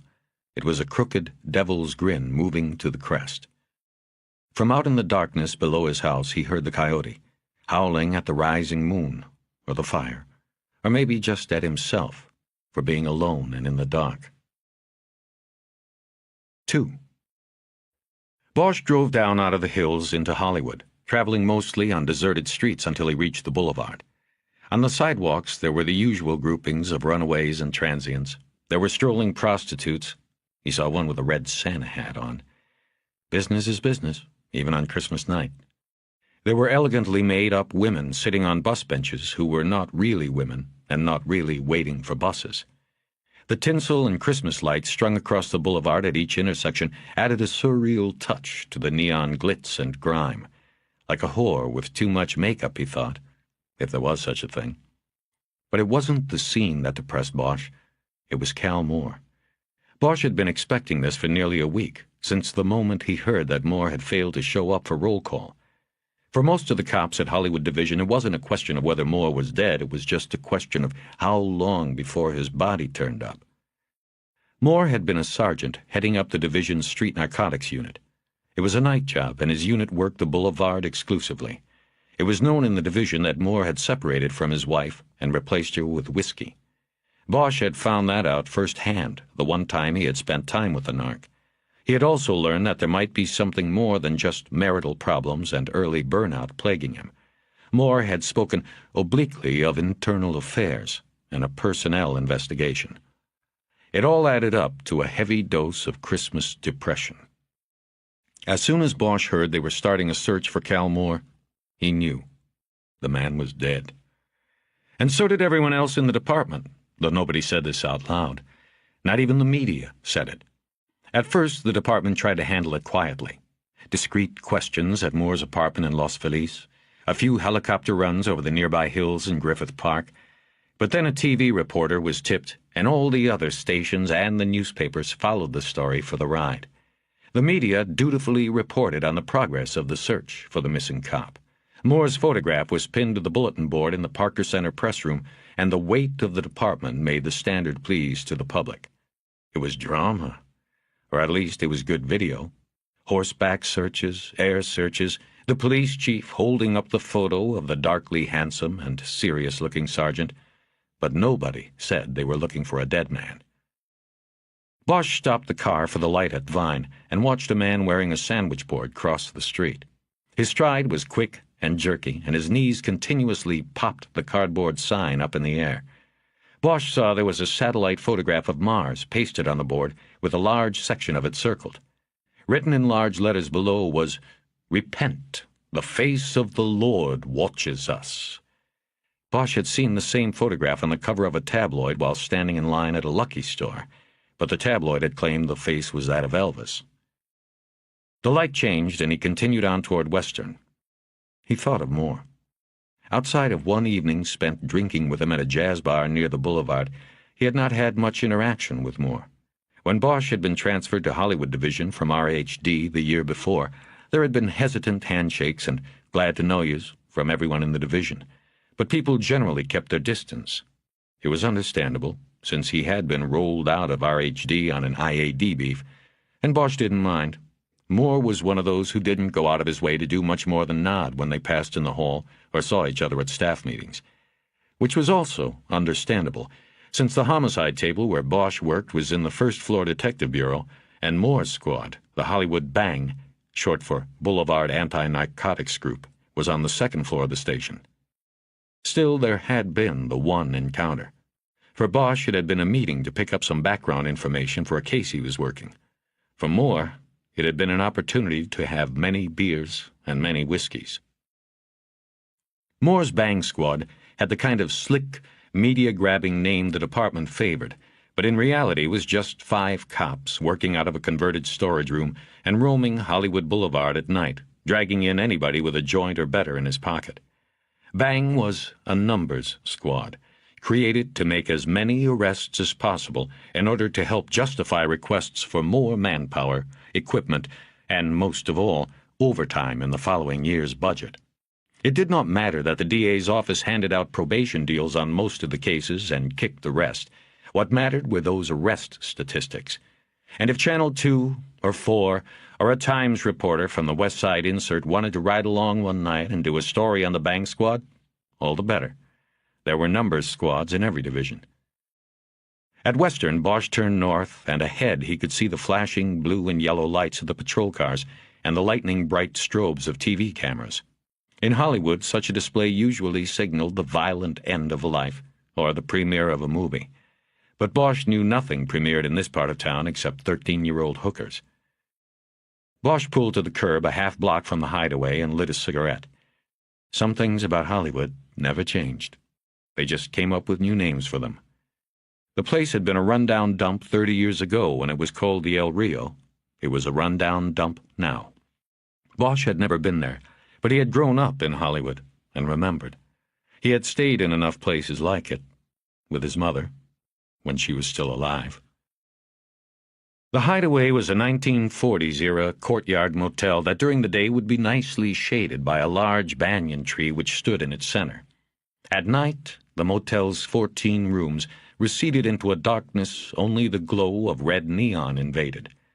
Harry noticed that the E in the sign announcing monthly rates was out. When he was a boy, and the Hideaway was the El Rio, the area was already in decay. But there wasn't as much neon, and the buildings, if not the people, looked fresher, less grim. There had been a streamlined, modern office building that looked like an ocean liner docked next to the motel. It had set sail a long time ago, and another mini-mall was there now. Looking at the Hideaway from his parked car, Harry knew it was a sorry place to stay the night, a sorrier place to die. He got out and headed over. Yellow crime scene tape was strung across the mouth of the courtyard and was manned by uniformed officers. At one end of the tape, bright lights from TV cameras focused on a group of men in suits. The one with the gleaming, shaven scalp was doing all the talking. As Bosch approached, he realized that the lights were blinding them. They could not see past the interviewers.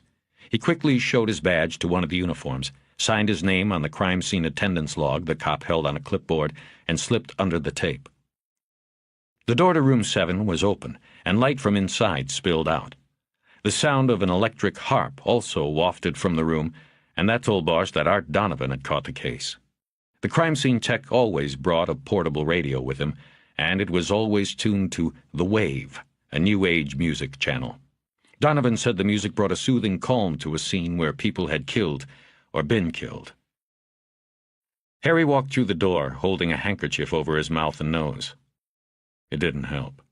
The odor that was like no other assaulted him as soon as he passed the threshold. He saw Donovan on his knees dusting fingerprint powder onto the dials of the air conditioner unit in the wall below the room's front and only window. "Cheers," Donovan said. He was wearing a painter's mask to guard against the odor and the intake of the black powder. "In the bathroom." Bosch took a look around, quickly, since it was likely he would be told to leave as soon as the suits discovered him. The room's queen-sized bed was made with a faded pink coverlet. There was a single chair with a newspaper on it. Bosch walked over and noted that it was The Times, dated 6 days earlier. There was a bureau and mirror combination to the side of the bed. On the top of it was an ashtray with a single butt pressed into it after being half-smoked. There was also a .38 Special in a nylon boot holster, a wallet, and a badge case. These last 3 had been dusted with the black fingerprint powder. There was no note on the bureau, the place Harry would have expected it to be. No, he said, more to himself than Donovan. "Nope, nothing in the bathroom either. Have a look. That is, if you don't mind losing your Christmas dinner." Harry looked down the short hallway that went to the rear off the left side of the bed. The bathroom door was on the right, and he felt reluctance as he approached.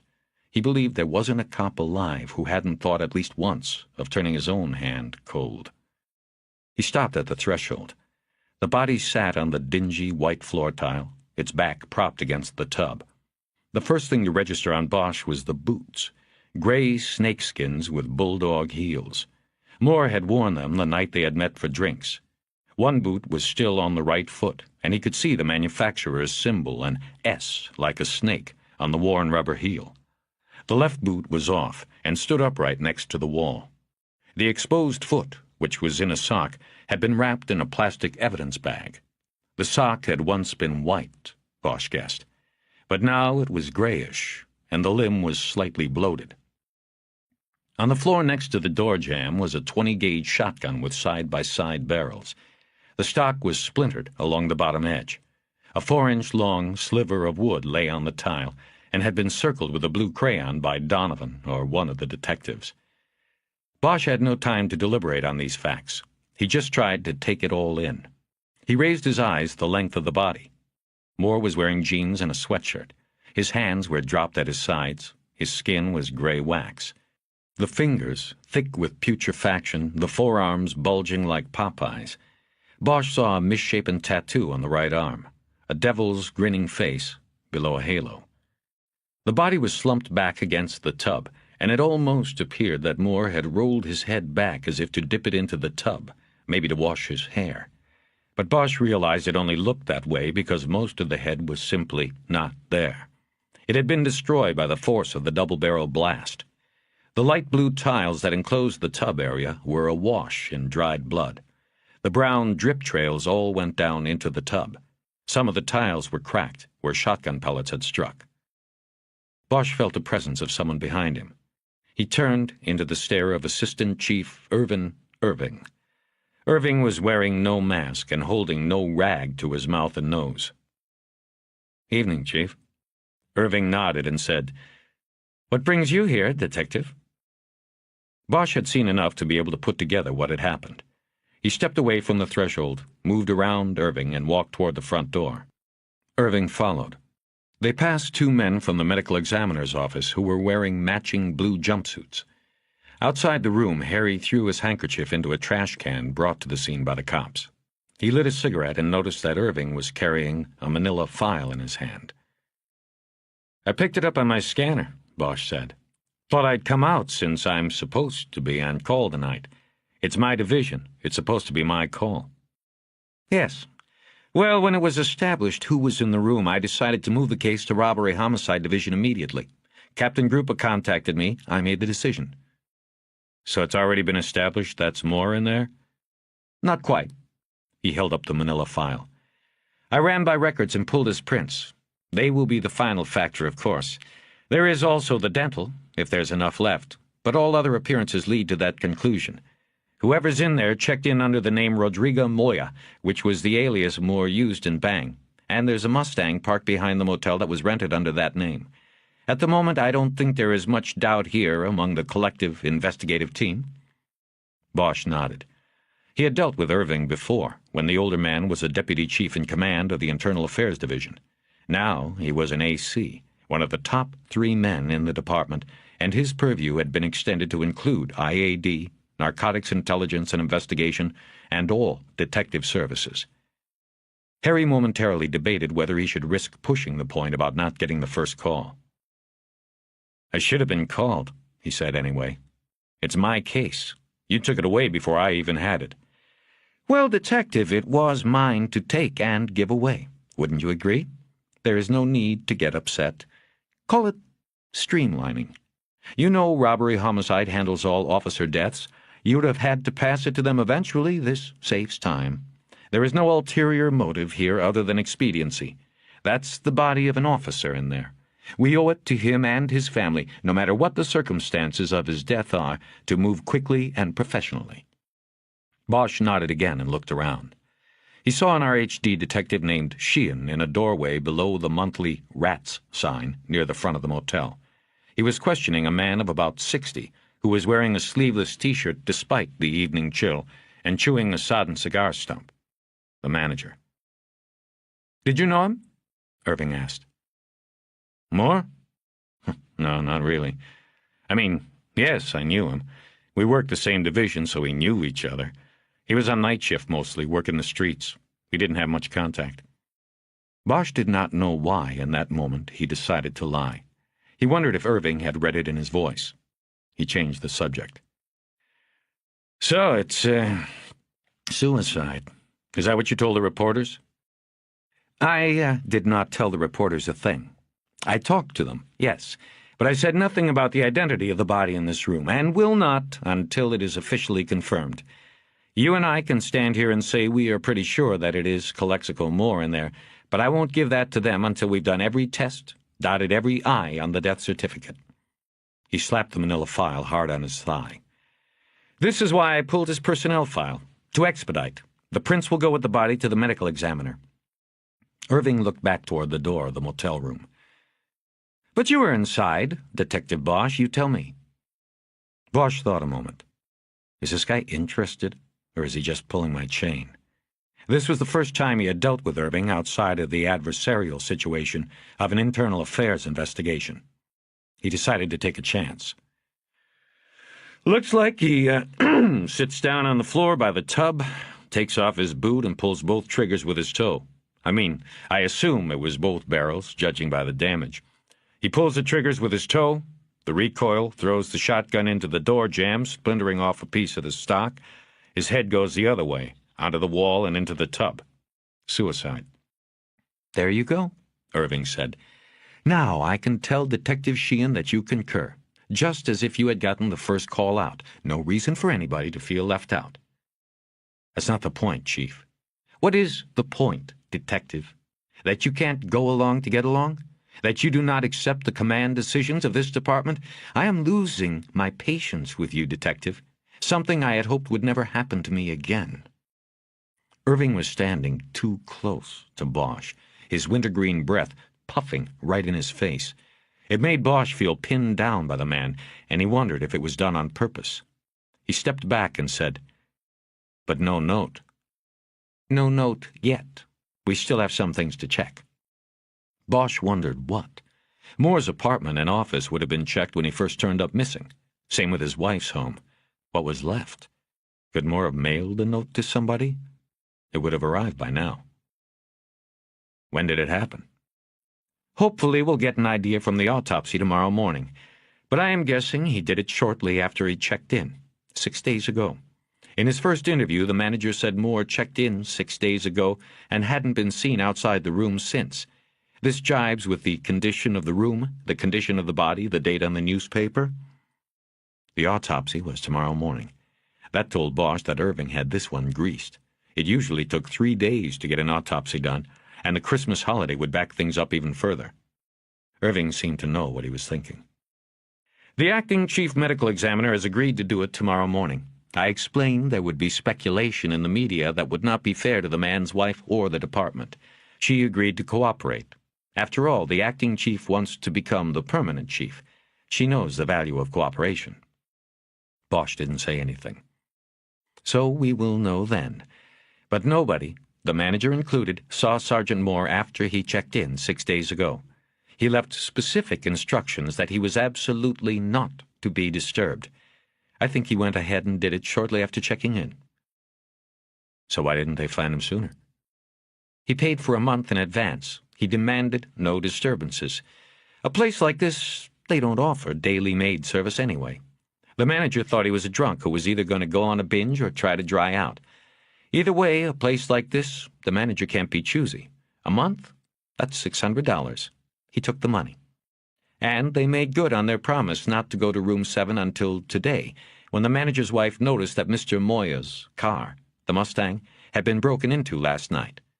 That and, of course, they were curious. They knocked on his door to tell him, but he didn't answer. They used a passkey. The smell told them what was happening as soon as they opened the door.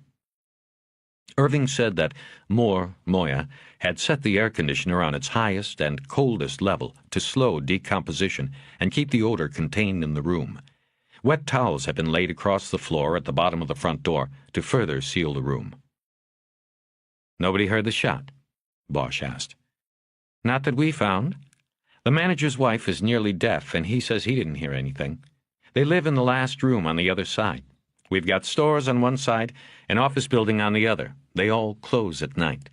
Allie behind. We are going through the registry and will try to track other guests that were here the first few days Moore was, but the manager says he never rented the rooms on either side of Moore's. He figured Moore might get loud if he was detoxing cold turkey. And, Detective, it is a busy street. Bus stop right out front. It could have been that nobody heard a thing. Or if they heard it, didn't know what it was.